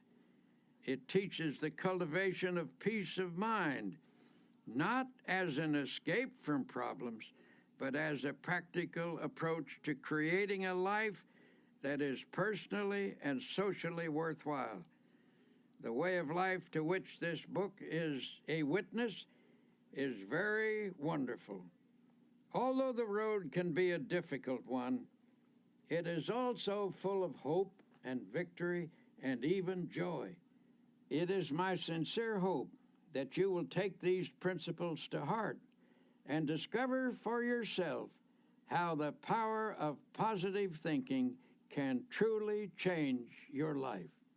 The greatest secret for eliminating the inferiority complex, which is another term for profound self-doubt, is to fill your mind to the overflowing with faith. Develop a tremendous faith in God, and that will give you a humble yet soundly realistic faith in yourself. And how do you acquire this dynamic faith? Well, the answer begins with the study of the Scriptures and the use of prayer, lots of prayer. The Scriptures say, according to your faith be it unto you. The bigger your problem, the bigger your prayer should be. Drive your prayers deep into your doubts, into your fears and insecurities. Pray deep, big prayers that have plenty of strength, and you will come up with a powerful and vital faith. It is also helpful to go to a competent spiritual advisor, a minister, a priest, or a rabbi for instruction. The ability to make faith work for you is a skill, and like any skill, it must be studied and practiced to be perfected. One of the most powerful cures for self-doubt is the thought that you are not alone in this world, that Almighty God is actually with you, helping you, that He will be your companion, that He will stand by you, support you, and see you through every adversity. To practice this belief, simply affirm, God is with me, God is helping me, God is guiding me. Spend several minutes each day visualizing God's presence. Then practice believing that affirmation. Go about your business on the assumption that what you have affirmed and visualized is absolutely true. The release of power and confidence which this procedure stimulates will astonish you. Along with prayer and study of the Scriptures, another very effective way to build self-confidence is by suggesting confidence concepts to yourself. If your mind is obsessed by thoughts of insecurity and inadequacy, that is, of course, because such thoughts have dominated your thinking over a long period of time. You must give your mind a different and more positive thought pattern, and that requires discipline. In the busy activities of daily existence, the repetition of positive ideas can help re-educate the mind and make of it a power-producing plant. It is possible, even in the midst of your daily work, to drive confident thoughts into your consciousness. Let me tell you about a method one man discovered. This man once went around with the feeling that something terrible was going to happen to him, and it made his life miserable, of course. His mind was saturated with a sense of inferiority. This mental state was reflected in his business, which was doing poorly.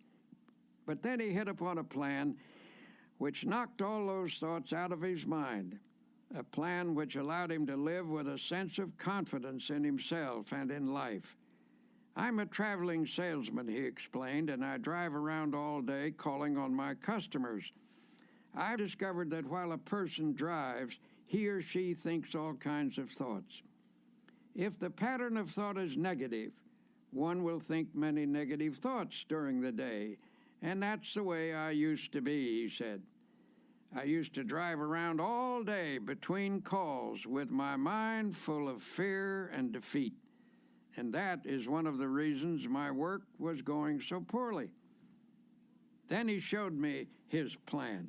In his glove compartment, he kept a pack of small cards. He chose one and clipped it on the instrument panel of his car. It read, "If you have faith, nothing shall be impossible unto you." He pulled out another which read, "If God be for us, who can be against us?" He told me that as he drove around, he memorized these thoughts. He said, "I've learned to think differently as a result of this practice. The old insecurities that used to haunt me are just about all gone now. And instead of thinking thoughts of defeat and despair, I think thoughts of faith and courage. It is really wonderful the way this method has changed me. It has helped my business too. For how can you expect to make a sale if you approach a customer thinking you're going to fail? This plan is a very wise one. By filling his mind with affirmations of the presence, support, and help of God, this man actually changed his thought processes. He put an end to the domination of his long-held sense of insecurity. His potential powers were set free. Feelings of confidence depend upon the type of thoughts that habitually occupy your mind. If constantly you fix your attention upon dire events that might happen, the result is that you will constantly feel insecure. And what is even more serious is the tendency to create, by the power of thought, the very condition you fear. But when you fill your mind with thoughts of faith, confidence, and security, you force out all thoughts of doubt and weakness. One man I know used a process I'll repeat often in this tape. He went through the Bible and underlined every passage about courage and confidence that he could find. He then committed these lines to memory, in effect, cramming his mind full of the healthiest, happiest, and most powerful thoughts in the world. After a few weeks, the change in him was little short of remarkable. From almost complete defeat, he became an inspiring and confident personality. He now radiates courage and magnetism. He regained confidence in himself and in his own powers by a simple process of thought conditioning. Ralph Waldo Emerson declared a tremendous truth when he said, "They conquer who believe they can." He also said, "Do the thing you fear, and the death of fear is certain." Practice confidence and faith, and your fears and insecurities will soon have no power over life, you. from daily difficulties to large-scale problems, tend to dissipate energy and leave you spent and discouraged. In such a condition, your true inner power is often obscured, and it becomes easy to yield to setbacks by feeling hopeless. When you find yourself in such a state, it is important to reappraise your assets. A reasonable self-evaluation will convince you that things are not as hopeless as you think they are. For example, a man of 52 consulted me. He was in despair. He told me that everything he had built up over his lifetime had been swept away. "Everything?" I asked sympathetically. "Everything," he repeated. "I have nothing left at all. Everything is gone. There is no hope, and I am too old to start all over again." And he said, "Sadly, I have lost all faith." Naturally, I felt sympathetic toward him, but it was evident that his chief trouble came from the dark shadows of hopelessness in his thinking. These shadows had entered into his mind and had distorted his outlook. His true powers had retreated behind this twisted thinking, leaving him without any force. So I said, "Suppose we take a piece of paper and on it list the values you have left." "Ah, there's no use," he sighed. "I haven't a single thing left." "Well," I said, "let's just see anyway. Now, is your wife still with you?" "Why, yes, of course, and she's wonderful," he added. "We've been married for 30 years. She would never leave me, no matter how badly things were." "All right," I said, "let's put that down. Wife still with me. And how about your children?" He said, "Actually, they've all told me that they love me and will stand by me. They are wonderful." "Well, then, that is number 2. Children love you and will stand by you. Have you any friends?" "Yes," he said, "I really have some fine friends who've offered to help. They've been very generous, but what can they do?" So I wrote down number 3, fine friends who hold you in esteem. "How about your integrity, your standing in the community?" "Oh, okay. I've always tried to do the right thing." "Well, let's put that down as number 4, integrity, good standing." "How about your health?" "My health is okay, I'm glad to say." Number 5, then, is good physical health. "How about the United States? Do you still think it's the best place to do business and is the land of opportunity?" "Well, you and me both agree that it's the only country in the world we'd want to live in," he replied. "Well, then that's number 6. You live in the USA, land of opportunity, and you're glad to be here." Then I asked, "How about your religious faith? Do you believe in God and that God will help you?" "Yes," he admitted. "I don't think I could have gotten through this at all if I hadn't had some help from God. At this point, I read him the assets we'd listed. Then I shoved it across the table to him. "Take a look at that," I said. "You've got quite a total of assets there. I thought you told me everything had been swept away." He grinned sheepishly. "I guess I never thought of the situation that way. Perhaps things aren't so bad at that," he said pensively. "Maybe I can start all over again. If I could just get some confidence, if I could just get the feel of some power inside me."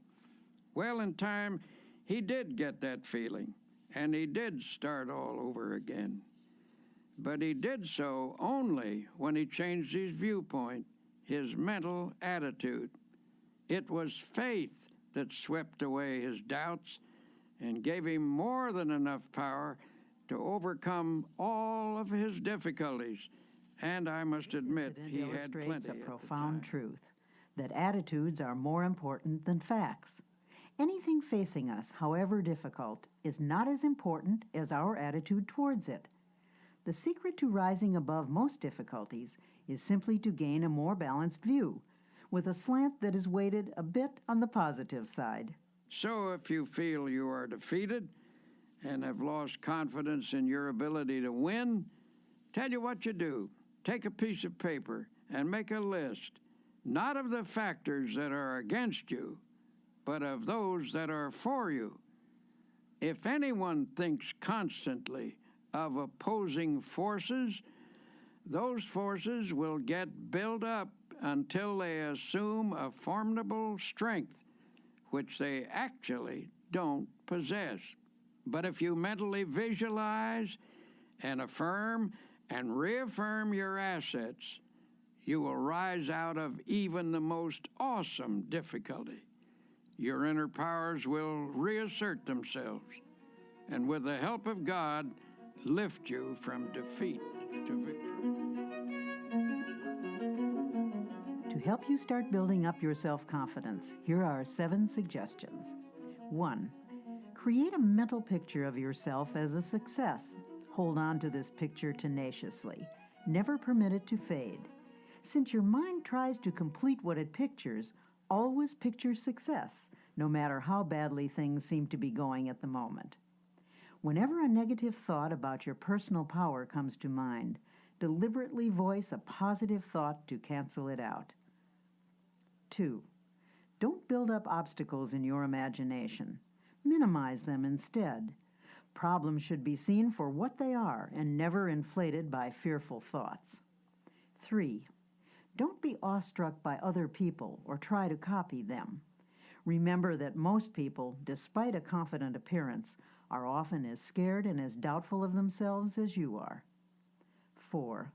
Get a competent counselor to help you understand the origin of your feelings of inferiority and self-doubt. These feelings often begin in childhood. Self-knowledge leads to a cure. 5. Each day, practice the following affirmation. Repeat it out loud if possible. I can do all things through Christ who strengthens me. Here's another dynamic affirmation. If God be for us, who can be against us? 6. Make what you think is a true estimate of your own ability, then raise it 10%. Don't become egotistical, but develop a wholesome self-respect. Believe in your own God-released powers. 7. Put yourself in God's hands. To do that, simply state, I am in God's hands. Then believe you are now receiving all the power you need. Affirm that the kingdom of God is within you, in the form of adequate power to meet all of life's demands. Remind yourself that God is with you and there is nothing that can defeat him. Now, Dr. Peel illustrates an important fact about human nature. You can think your way to failure and misery, but you can also think your way to success and happiness. Because thoughts are real and dynamic, learning to harness their power is a crucial step in creating a life of your own choosing. Some years ago, I was working with a group of people to establish a nonprofit inspirational magazine. At one point, our endeavor was faced with severe financial problems. In other words, it was almost broke. And when it seemed almost impossible to keep going, I called a meeting.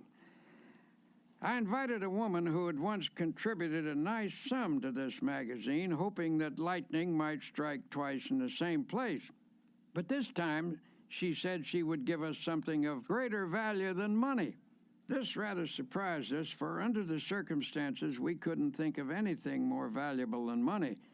When she told us she was going to give us a creative idea, we didn't jump with enthusiasm. All we could think was, how can we pay our bills with an idea? But, as it turned out, an idea is precisely what helped us pay our bills. Every achievement in the world was first initiated as a creative idea. First the idea, then faith in it, then the means of implementing the idea. That is the way success proceeds. This woman continued. Now she said, here is the idea. What is your present trouble? Your trouble is that you lack everything, don't you? You lack money, you lack subscribers, you lack equipment, you lack courage. And why do you suppose you lack everything? Why, simply because you're only thinking about what you lack. You are constantly thinking lack thoughts, and you have thereby created a condition of lack. She told us if you constantly think about what you don't have, you keep creating the conditions that keep you in this state. By emphasizing only what you lack, you frustrated the creative forces that can get this project really rolling. She said, from the standpoint of doing a lot, you've been working very hard, but you failed to do the one all-important thing that will lend power to all your other efforts. You have not employed positive thinking. To correct the situation, she advised us to reverse the mental process and begin to think, instead of lack, to think prosperity, achievement, and success. She told us, don't hold on to the mental pictures of difficulties and failures. Lift your mind above them and visualize instead powers and achievements. When you elevate your thoughts into the realm of attainment, you look down on your problems rather than up at them, and thus you get a more encouraging viewpoint. Always come up over your problems mentally. Never approach a problem from below. Wise advice, if you ask me. She told us the key was to visualize the solution to our problem. Suddenly she asked, how many subscribers do you need to keep this magazine going? At that time, we had only 40,000 paid subscribers. I thought quickly and said, 100,000 would do it. All right, she said confidently. That's not too hard. In fact, that's easy. All you need to do is to visualize 100,000 people being creatively helped by this magazine, and you will have them. In fact, the minute you can see them, image and visualize them in your mind, you already have them. She turned to me and she said, can you see 100,000 subscribers at this minute? Look out there. Look ahead of you in your mind. Can you see them? Well, I wasn't convinced, and I said rather doubtfully, well, maybe so, but they seem pretty dim to me. She seemed a little disappointed in me as she repeated, use your imagination to visualize those 100,000 subscribers. I guess my imagination wasn't working too well because all I could see was the insufficient but actual 40,000 paid subscribers. Then she turned to someone else. "Can you see 100,000 subscribers?" she asked. I rather doubted that he would either, but this fella does have a creative imagination, and I noticed by the fascinated look on his face that she had him. He was gazing straight ahead with a look of wonder. When she asked again, "Do you see the 100,000 subscribers?" "Yes," he cried eagerly. "Yes, I do see them." Electrified, I demanded, "Where are they? Point them out to me." Then I, too, began to visualize them. "Now," continued the woman, "let us say a prayer and together thank God for giving us 100,000 paid subscribers." Frankly, I thought that was pushing the Lord rather hard. But then I remembered a verse in the Scripture where it says, "And all things whatsoever ye shall ask in prayer, believing, ye shall receive them." That means that when you pray for something, visualize what you pray for, believe that if it is God's will and is not selfishly sought after, then it is at that moment given to you. If you have difficulty believing this story, let me assure you that from that moment on, our magazine enterprise never lacked for anything. I tell you this because I was awed by the experience, realizing that I had stumbled upon a tremendous formula for personal victory. I call it the power of positive imaging. I decided to apply it from then on to my own problems, and whenever I've done so, I've had marvelous results. But whenever I've failed to do so, I've missed great One of the most important opportunities. insights about the human race was expressed by the famous psychologist William James. He said, "The greatest discovery of my generation is that human beings can alter their lives by altering their attitudes of mind. In other words, as you think, so shall you be." If you want to improve your situation, get rid of all your old, tired, worn-out thoughts. Fill your mind with fresh, new, creative thoughts of faith, love, and goodness. By this process, you can actually remake your life.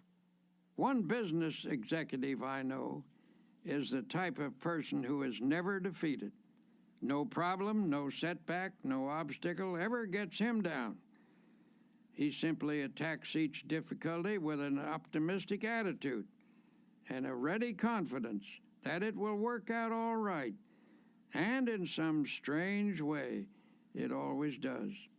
He seems to have a magic touch in life, a touch that never fails.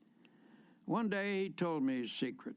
I was visiting his plant, a modern structure equipped with the latest machinery, using the most up-to-date production methods. It was a factory of outstanding efficiency. When we entered his office, which was decorated in a very modern style, I was quite surprised to find on his highly polished mahogany desk a battered old copy of the Bible.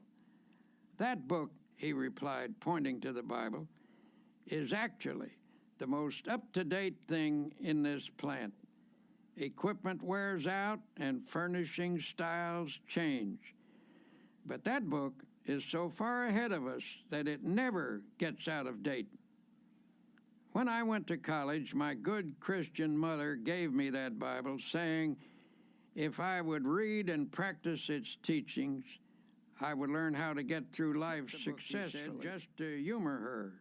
But for years, I practically never looked at it. I thought I didn't need it. Well, how stupid can you get? And I got my life in a terrible mess.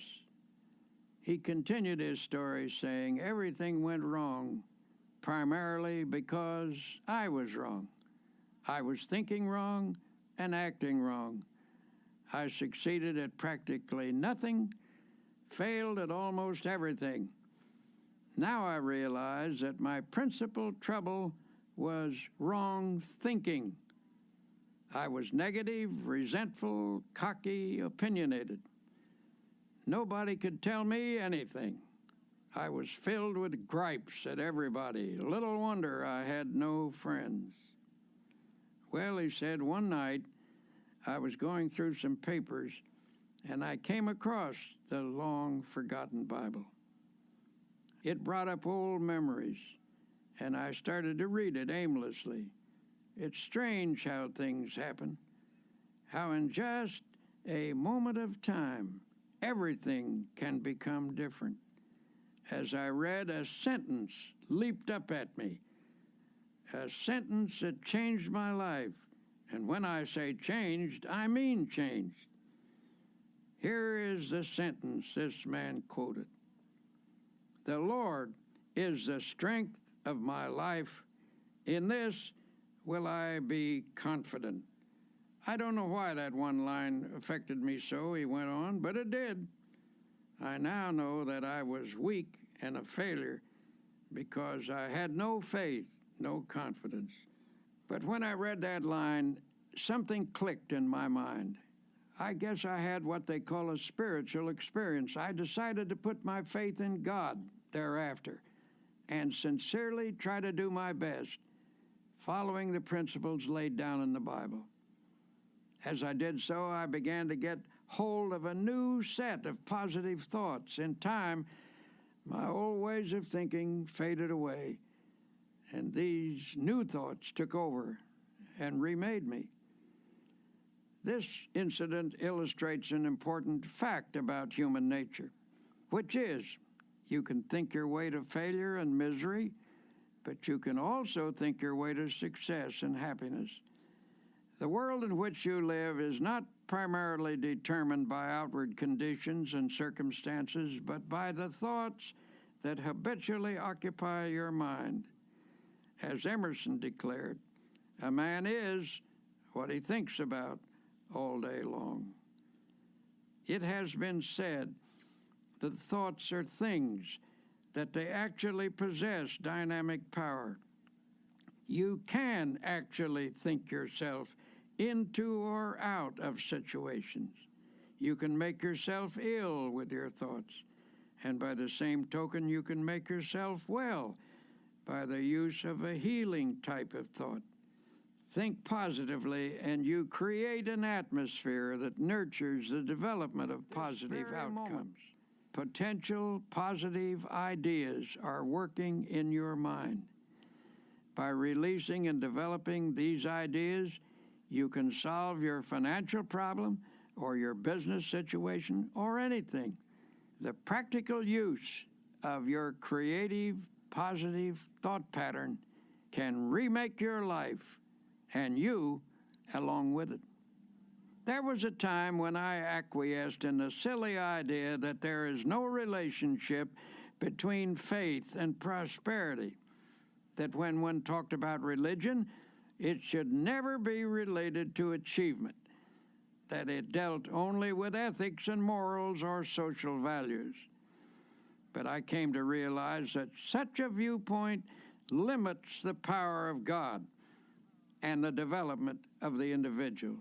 Christianity teaches that there is a tremendous power in the universe and that this power can and does dwell in personality.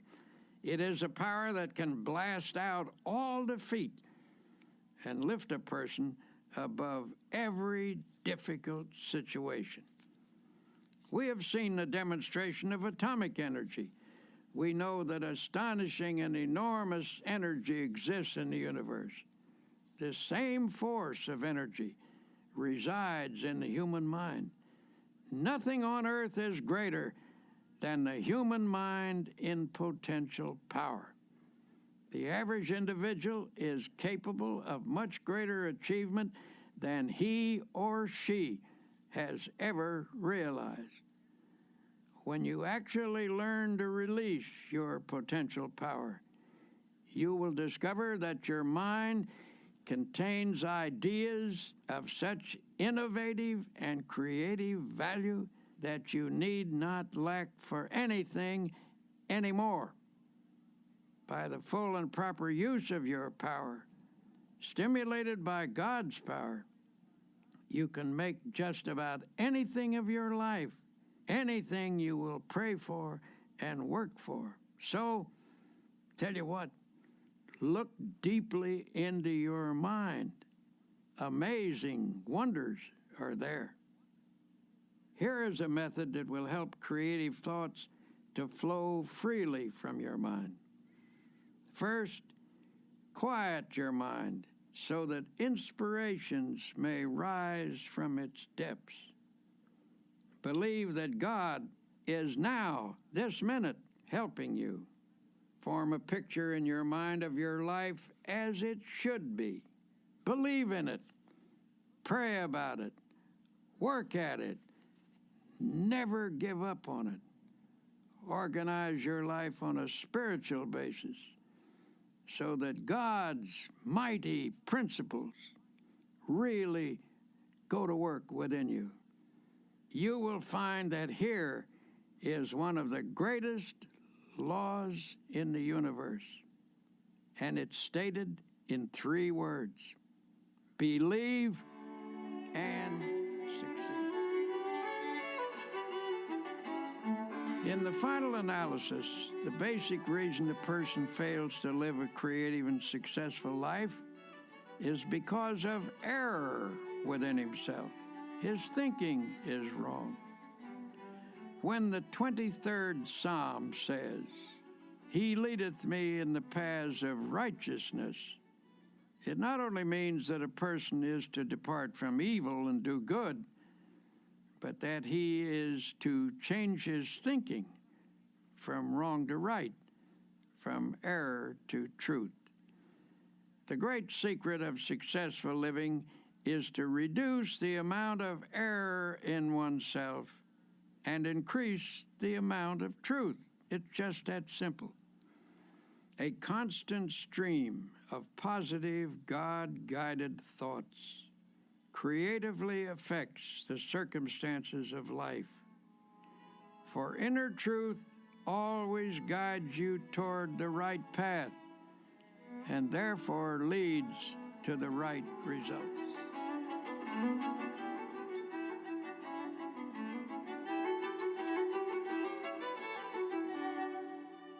Here are some practical suggestions for changing your mental attitude from negative to positive. Such a change will release the kinds of thoughts that can help you make creative changes in your circumstances. 1.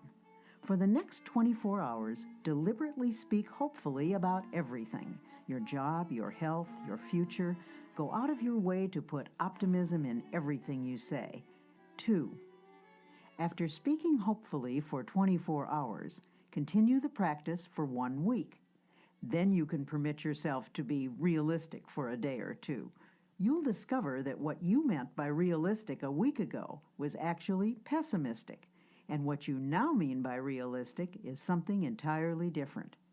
It is the dawning of the positive outlook. When most people say they're being realistic, they delude themselves. They are simply being negative. 3. Feed your mind even as you feed your body. A healthy mind requires nourishing, wholesome thoughts. Start at the beginning of the New Testament and underline every sentence about faith. Continue doing this until you've marked every passage in the 4 books: Matthew, Mark, Luke, and John. 4. Commit all of those passages to memory. Learn 1 each day until you can recite the entire list from memory. This will take time, but remember, you've spent much more time being a negative thinker. Unlearning a negative pattern requires time and effort. 5. Make a list of your friends who are positive thinkers and deliberately cultivate their company. Don't abandon your negative friends, but get closer to those with a positive point of view until you've absorbed their spirit. 6. Try to avoid arguments, but whenever a negative attitude is expressed, counter with a positive and optimistic opinion. 7. Pray a great deal and always let your prayers take the form of thanksgiving. Assume that God is giving you great and wonderful things, for if you think He is, He surely is. God will not give you any greater blessing than you can believe in. Remember, according to your faith, be it unto you.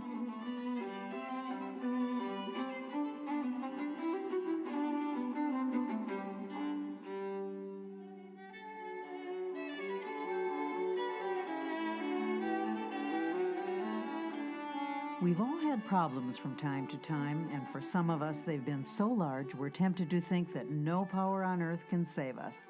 You'll see that some people don't look at things that way.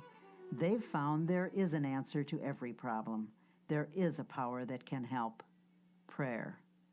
Personally, I believe that prayer is a sending out of vibrations from one person to another and to God. The entire universe is in vibration. The air is filled with vibration. There are vibrations even in the molecules of a table. The reaction between two human beings is in vibration. When you send out a prayer for another person, you are activating the forces of a spiritual universe. You transmit from yourself to another person a sense of love, helpfulness, support, a sympathetic, powerful understanding. In this process, you awaken the creative vibrations through which God brings to pass the good things you pray for. Prayer power is a manifestation of energy. Just as there are scientific techniques for the release of atomic energy, so are there procedures for the release of spiritual energy through prayer. Tension and other related troubles can result from a lack of inner harmony, but it is remarkable how prayer restores the harmonious functioning of body and soul. It appears that even the aging process can be held in check by prayer. You need not lose your vital energy or become weak and listless just because of accumulating years, nor is it necessary for your spirit to sag or become dull. Prayer can actually freshen you up every evening and send you out renewed every morning. And of course, if prayer is driven deeply into your subconscious, you can receive guidance in problems. If you haven't experienced this power, perhaps you need to learn some new techniques of prayer. It is important to realize that you're dealing with the most tremendous power in the world when you pray. The process that most effectively opens your mind to God. Any method which stimulates the flow of God's power into your mind is highly creative. If you've been praying in a certain manner, even if it's brought blessings, which it doubtless has, perhaps you can pray even more profitably by varying the pattern and by experimenting with fresh prayer formulas. One man I know opened a small business in New York City a number of years ago. He characterized his first establishment as a little hole in the wall. He had only one employee. In a few years, this man moved into more extensive quarters. It became a very successful operation.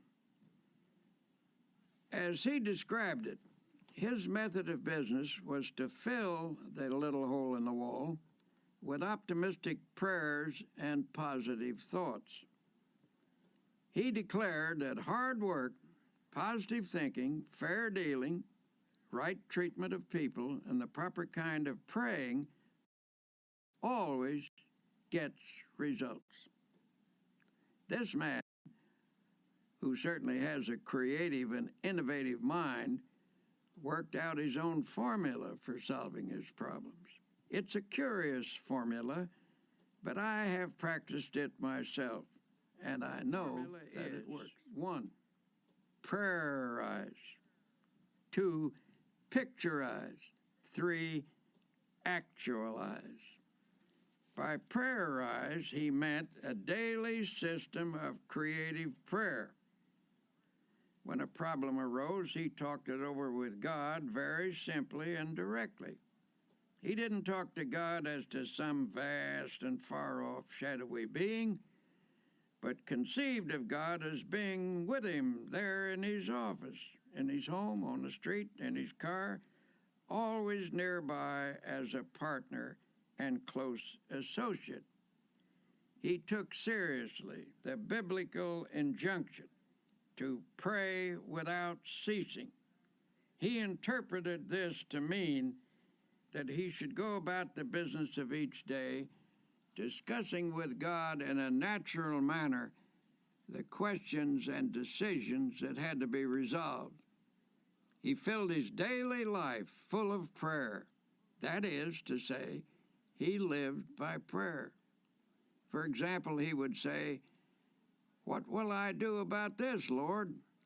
Or, "Give me a fresh insight on this, Heavenly Father." The presence of God finally came to dominate his conscious and ultimately his unconscious thinking. In effect, he prayerized his daily life and business. In his formula of creative prayer is to picturize. We've all seen how the person who assumes success tends to already have success. People who assume failure tend to have failure. When either failure or success is pictured, there is a very strong tendency for that picture to actualize as fact and become reality. To assure something worthwhile happening, therefore, first pray about it and test it according to God's will. Then print a picture of it on your mind as happening, holding that image firmly in consciousness. Continue to check that picture to God's will, that is to say, put the matter in God's hands and follow God's guidance. Work hard and intelligently, thus doing your part to achieve success in the matter. Practice believing and continue to hold the picture firmly in your thoughts. Do this, and you will be astonished at the ways in which that which is visualized comes to pass. A woman became aware she and her husband were drifting apart. Theirs had been a happy marriage, but the wife became preoccupied with social affairs, and the husband had gotten super busy. Before they knew it, the old-time close companionship was gone. Then, one day, she discovered his interest in another woman. At this, she lost her head and became hysterical. When she consulted her minister, he listened to her tale and then turned the conversation to herself. She admitted that she had become self-centered, sharp-tongued, and nagging. She then confessed that she had never felt herself the equal of her husband. Her sense of inferiority had made her retreat actually into antagonism. The minister suggested that she create an image of herself as capable and attractive. He whimsically told her that God runs a beauty parlor and that faith techniques could put beauty on a person's face and charm and ease in their manner. He gave her instruction in how to pray and how to spiritually picturize. He also advised her to hold a mental image of the goodness of her husband and of being once again in harmony and companionship with him. She was to hold this picture tenaciously with faith. Soon after this, Her husband informed her that he wanted a divorce. She had conquered herself enough by now to receive this request with calmness. She replied that she was willing if he wanted it, but suggested they defer the decision for 90 days. If he still wanted a divorce at the end of this period, she would cooperate with him. Night after night he went out, and night after night she sat at home. But now she pictured him as seated in his old chair. She painted an image of him there, comfortably reading as in the old days. She visualized him puttering around the house, painting and fixing things as he used to do. She visualized the two of them playing golf together and taking hikes as they once did. She maintained this picture with steady faith, and one night, what do you know? There he actually sat in his old chair. She looked twice to be sure that it was the reality rather than the picturization, but perhaps a picturization is a reality, for at any rate, the actual man was actually there. After that night, he still went out occasionally, but more and more frequently, he sat in his chair.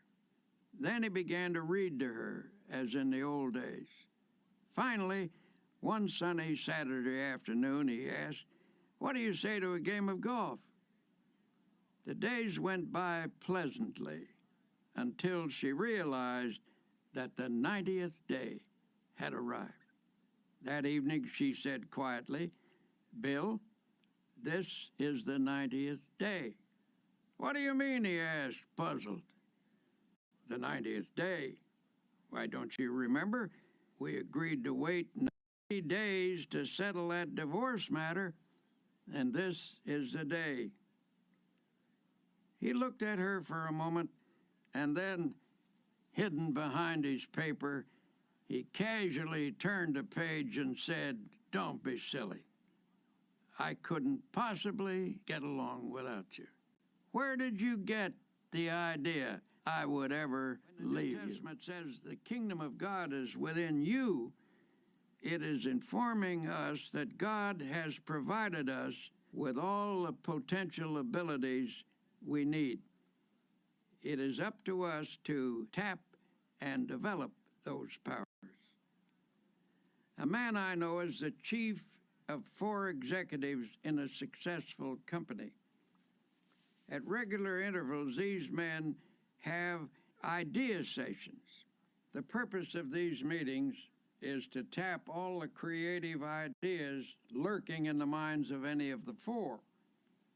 For this session, they use a room without telephones, buzzers, or other usual office equipment.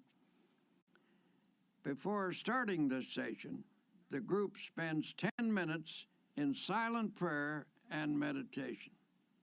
They conceive of God as creatively at work in their minds.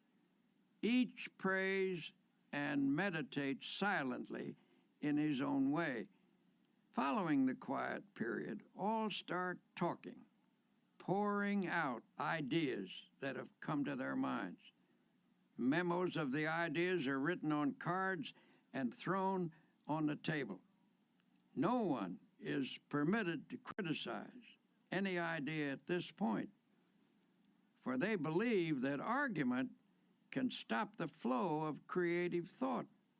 The cards are gathered up to be evaluated at a later session, which follows this idea tapping session, where thinking is stimulated by prayer power.